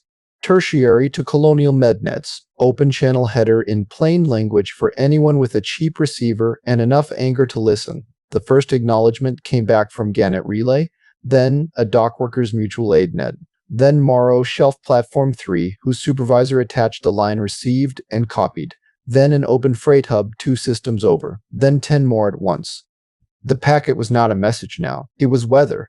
Company suppression would still come, orders would come. Threats, reviews, credential holds, insurance language, route seizure attempts, all the normal institutional ways of pretending the world remained governable after it had been witnessed properly. None of that mattered in the first minute. In the first minute, the number had escaped. The responses started arriving before the bridge quieted. Some were automatic acknowledgments, some were outraged requests for confirmation, some were the half-feral solidarity of freight crews and mining platforms who had recognized the shape of the lie at once because they had lived near other versions of it all their lives. Gannett Relay Civil Node, data verified received, rebroadcasting, Morrow Shelf Ops, copied, names locked local, Free Route Workers Mutual, who authorized this Census Delta, Independent Med Aid, requesting survivor triage count and deceased confirmation. Doc 9 Union Band, we have mirrors. Kira let out a low whistle through her teeth. Well, she said, that is what a corpse hitting a boardroom sounds like. On did not object to the phrasing. Rafe opened the public mirrors and watched the packet start replicating beyond anything Apex could reel back quickly, not because systems were just, because they were finally being used faster than a corporation's preferred version of the truth. Every relay that copied the manifest made the official 118 weaker. Every attached scan of On's handwriting made the dead harder to translate back into policy. On the lower deck, word spread almost as quickly. He heard it first, not through the speakers, but through the changed texture of noise in the packed hold. Murmurs moving by stages, questions, a child's voice asking whether that meant their name was on the real list, an adult answering yes and crying halfway through the word, someone farther aft saying Tarek's soul out loud as if proving the air would still carry it, another voice repeating Pike's name without the title. On heard it too. They know, she said. Rafe nodded. Good. She went down to them then, because the bridge was no place for a colony doctor while her patients were learning their dead had not been successfully erased. At the hatch, she stopped and looked back. Do not let them reduce the 4 to a footnote under the 157. I won't. And don't let them call the annex disputed. I won't. That seemed to do. She went below with the notebook in both hands. Kira stayed on the bridge, staring at the tactical display where Talus Reach remained a blank interference bloom on the moon's surface map. I keep thinking about the hopper, she said after a while. Rafe glanced at her. Which part? The 3 empty restraints. She rubbed one thumb against the grease line still dried across her palm. Ugly thing is, if I close my eyes right now, I can still tell you exactly where they were. Rear starboard set. 1 by the litter bracket, 2 opposite the service rail. She looked at him. I don't know why the mind keeps the useless details. Because they weren't useless. Kira considered that. No, she said, probably not. She opened the packet mirrors and watched the rebroadcast count climb. After a minute, she said, Your command is finished. Yes. Your route status too, once Salvi gets a usable signal. Yes. Good. Rafe looked at her. She shrugged one shoulder. I'd have hated to save 157 people for smaller consequences. That sounded like Kira again, dry enough to stand on. Rafe took comfort from it because there was not much else on the bridge worth taking.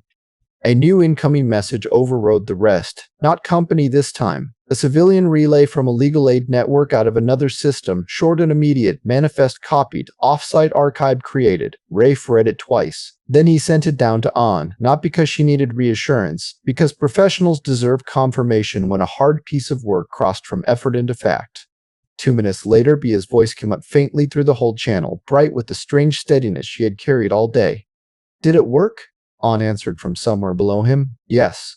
What part? An's reply carried the tiredness of a woman who had spent 12 hours building a wall out of handwriting and triage. The part where they stay counted, she said. The hold went quiet after that, not from fear but from the difficult peace of people hearing the right sentence at the wrong time and taking it anyway. Rafe turned back to the screen. The company's preliminary notice was still there, untouched, with its careful phrasing and successful evacuation and surface losses under review. Under it, multiplying by the second, were 161 names. When the first sleep finally took the ship, it came in patches, not rest. Nobody on the Kittiwake got anything so generous in the first hours after orbit. Bodies shut down where they were able. Children slumped in webs. Adults gave way in standing restraints or on cargo deck plates. The hopper passengers who had crossed through the docking collar into the freighter's already overcrowded interior mostly chose immobility as their tribute to survival. An ran out of real beds before she ran out of pain and settled for order instead. Kira fell asleep sitting up in the engineering trunk with one wrench still in her hand and woke furious at the implication. Rafe stayed on the bridge because captains on overloaded rescue freighters did not sleep while the attached hoppers still held residual heat, and the company still had not exhausted its supply of threatening language. Apex came back at last, of course. Credential suspension pending. Unauthorized diversion under review. Improper transmission of unverified site data. Breach of corporate emergency messaging discipline. Potential seizure of vessel at next controlled dock. Rafe read the messages and filed them into a folder labeled later. Then he opened the manifest again, 161 names. He scrolled to the bottom and looked at the last four. Tarek Sol, Harlan Pike, Mara Gree, Baron Lowe. The moon below them still carried only the white wound where Talus Reach had been. Surface map clean, infrastructure tags gone. The company would rebuild the language faster than it rebuilt the site. That was how institutions survived their own failures, by relocating loss into grammar until nobody had to pay for it in the same ledger as machinery. Except this time, the grammar had missed its chance. Rafe leaned back in the command couch and let the ship's sounds settle around him, environmental processors laboring under the human load. Occasional movement from the lower deck, Kira swearing faintly in her sleep, or at least in the threshold between sleep and mechanical resentment. An's voice once, low and even, walking someone back from panic 3 levels below. He thought about freight, about why he had trusted it all these years. Not the company, never the company, the work, mass, fuel, timing, hull stress, burn margins. The plane disciplines that kept men and women alive in metal cylinders between rocks and stations and forgotten settlements. Freight had always seemed honest because it punished fantasy equally. No slogan could lighten the load. No executive optimism could put Delta V back in the tank. That was still true. What had changed was not the physics. It was the place where the lie entered them. Talus Reach had not nearly died because the final lift calculation was wrong. The final lift calculation had been brutally accurate. The colony had nearly died because an institution had spent years deciding which human beings did not have to exist inside the number until the weather arrived, and found the omission waiting.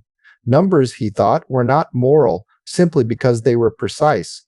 They became moral only after someone fought the right bodies into them. He looked again at the list. 161. The figure no longer felt abstract. It had weight now. Bea's blue restraint tag. Denevos insulting her oxygen line. Harold backing away from the ramp and then carrying shielding plate until his arm shook. Tarek under the shelter frame at West Pump 9. Pike standing in Bay 6 without his badge.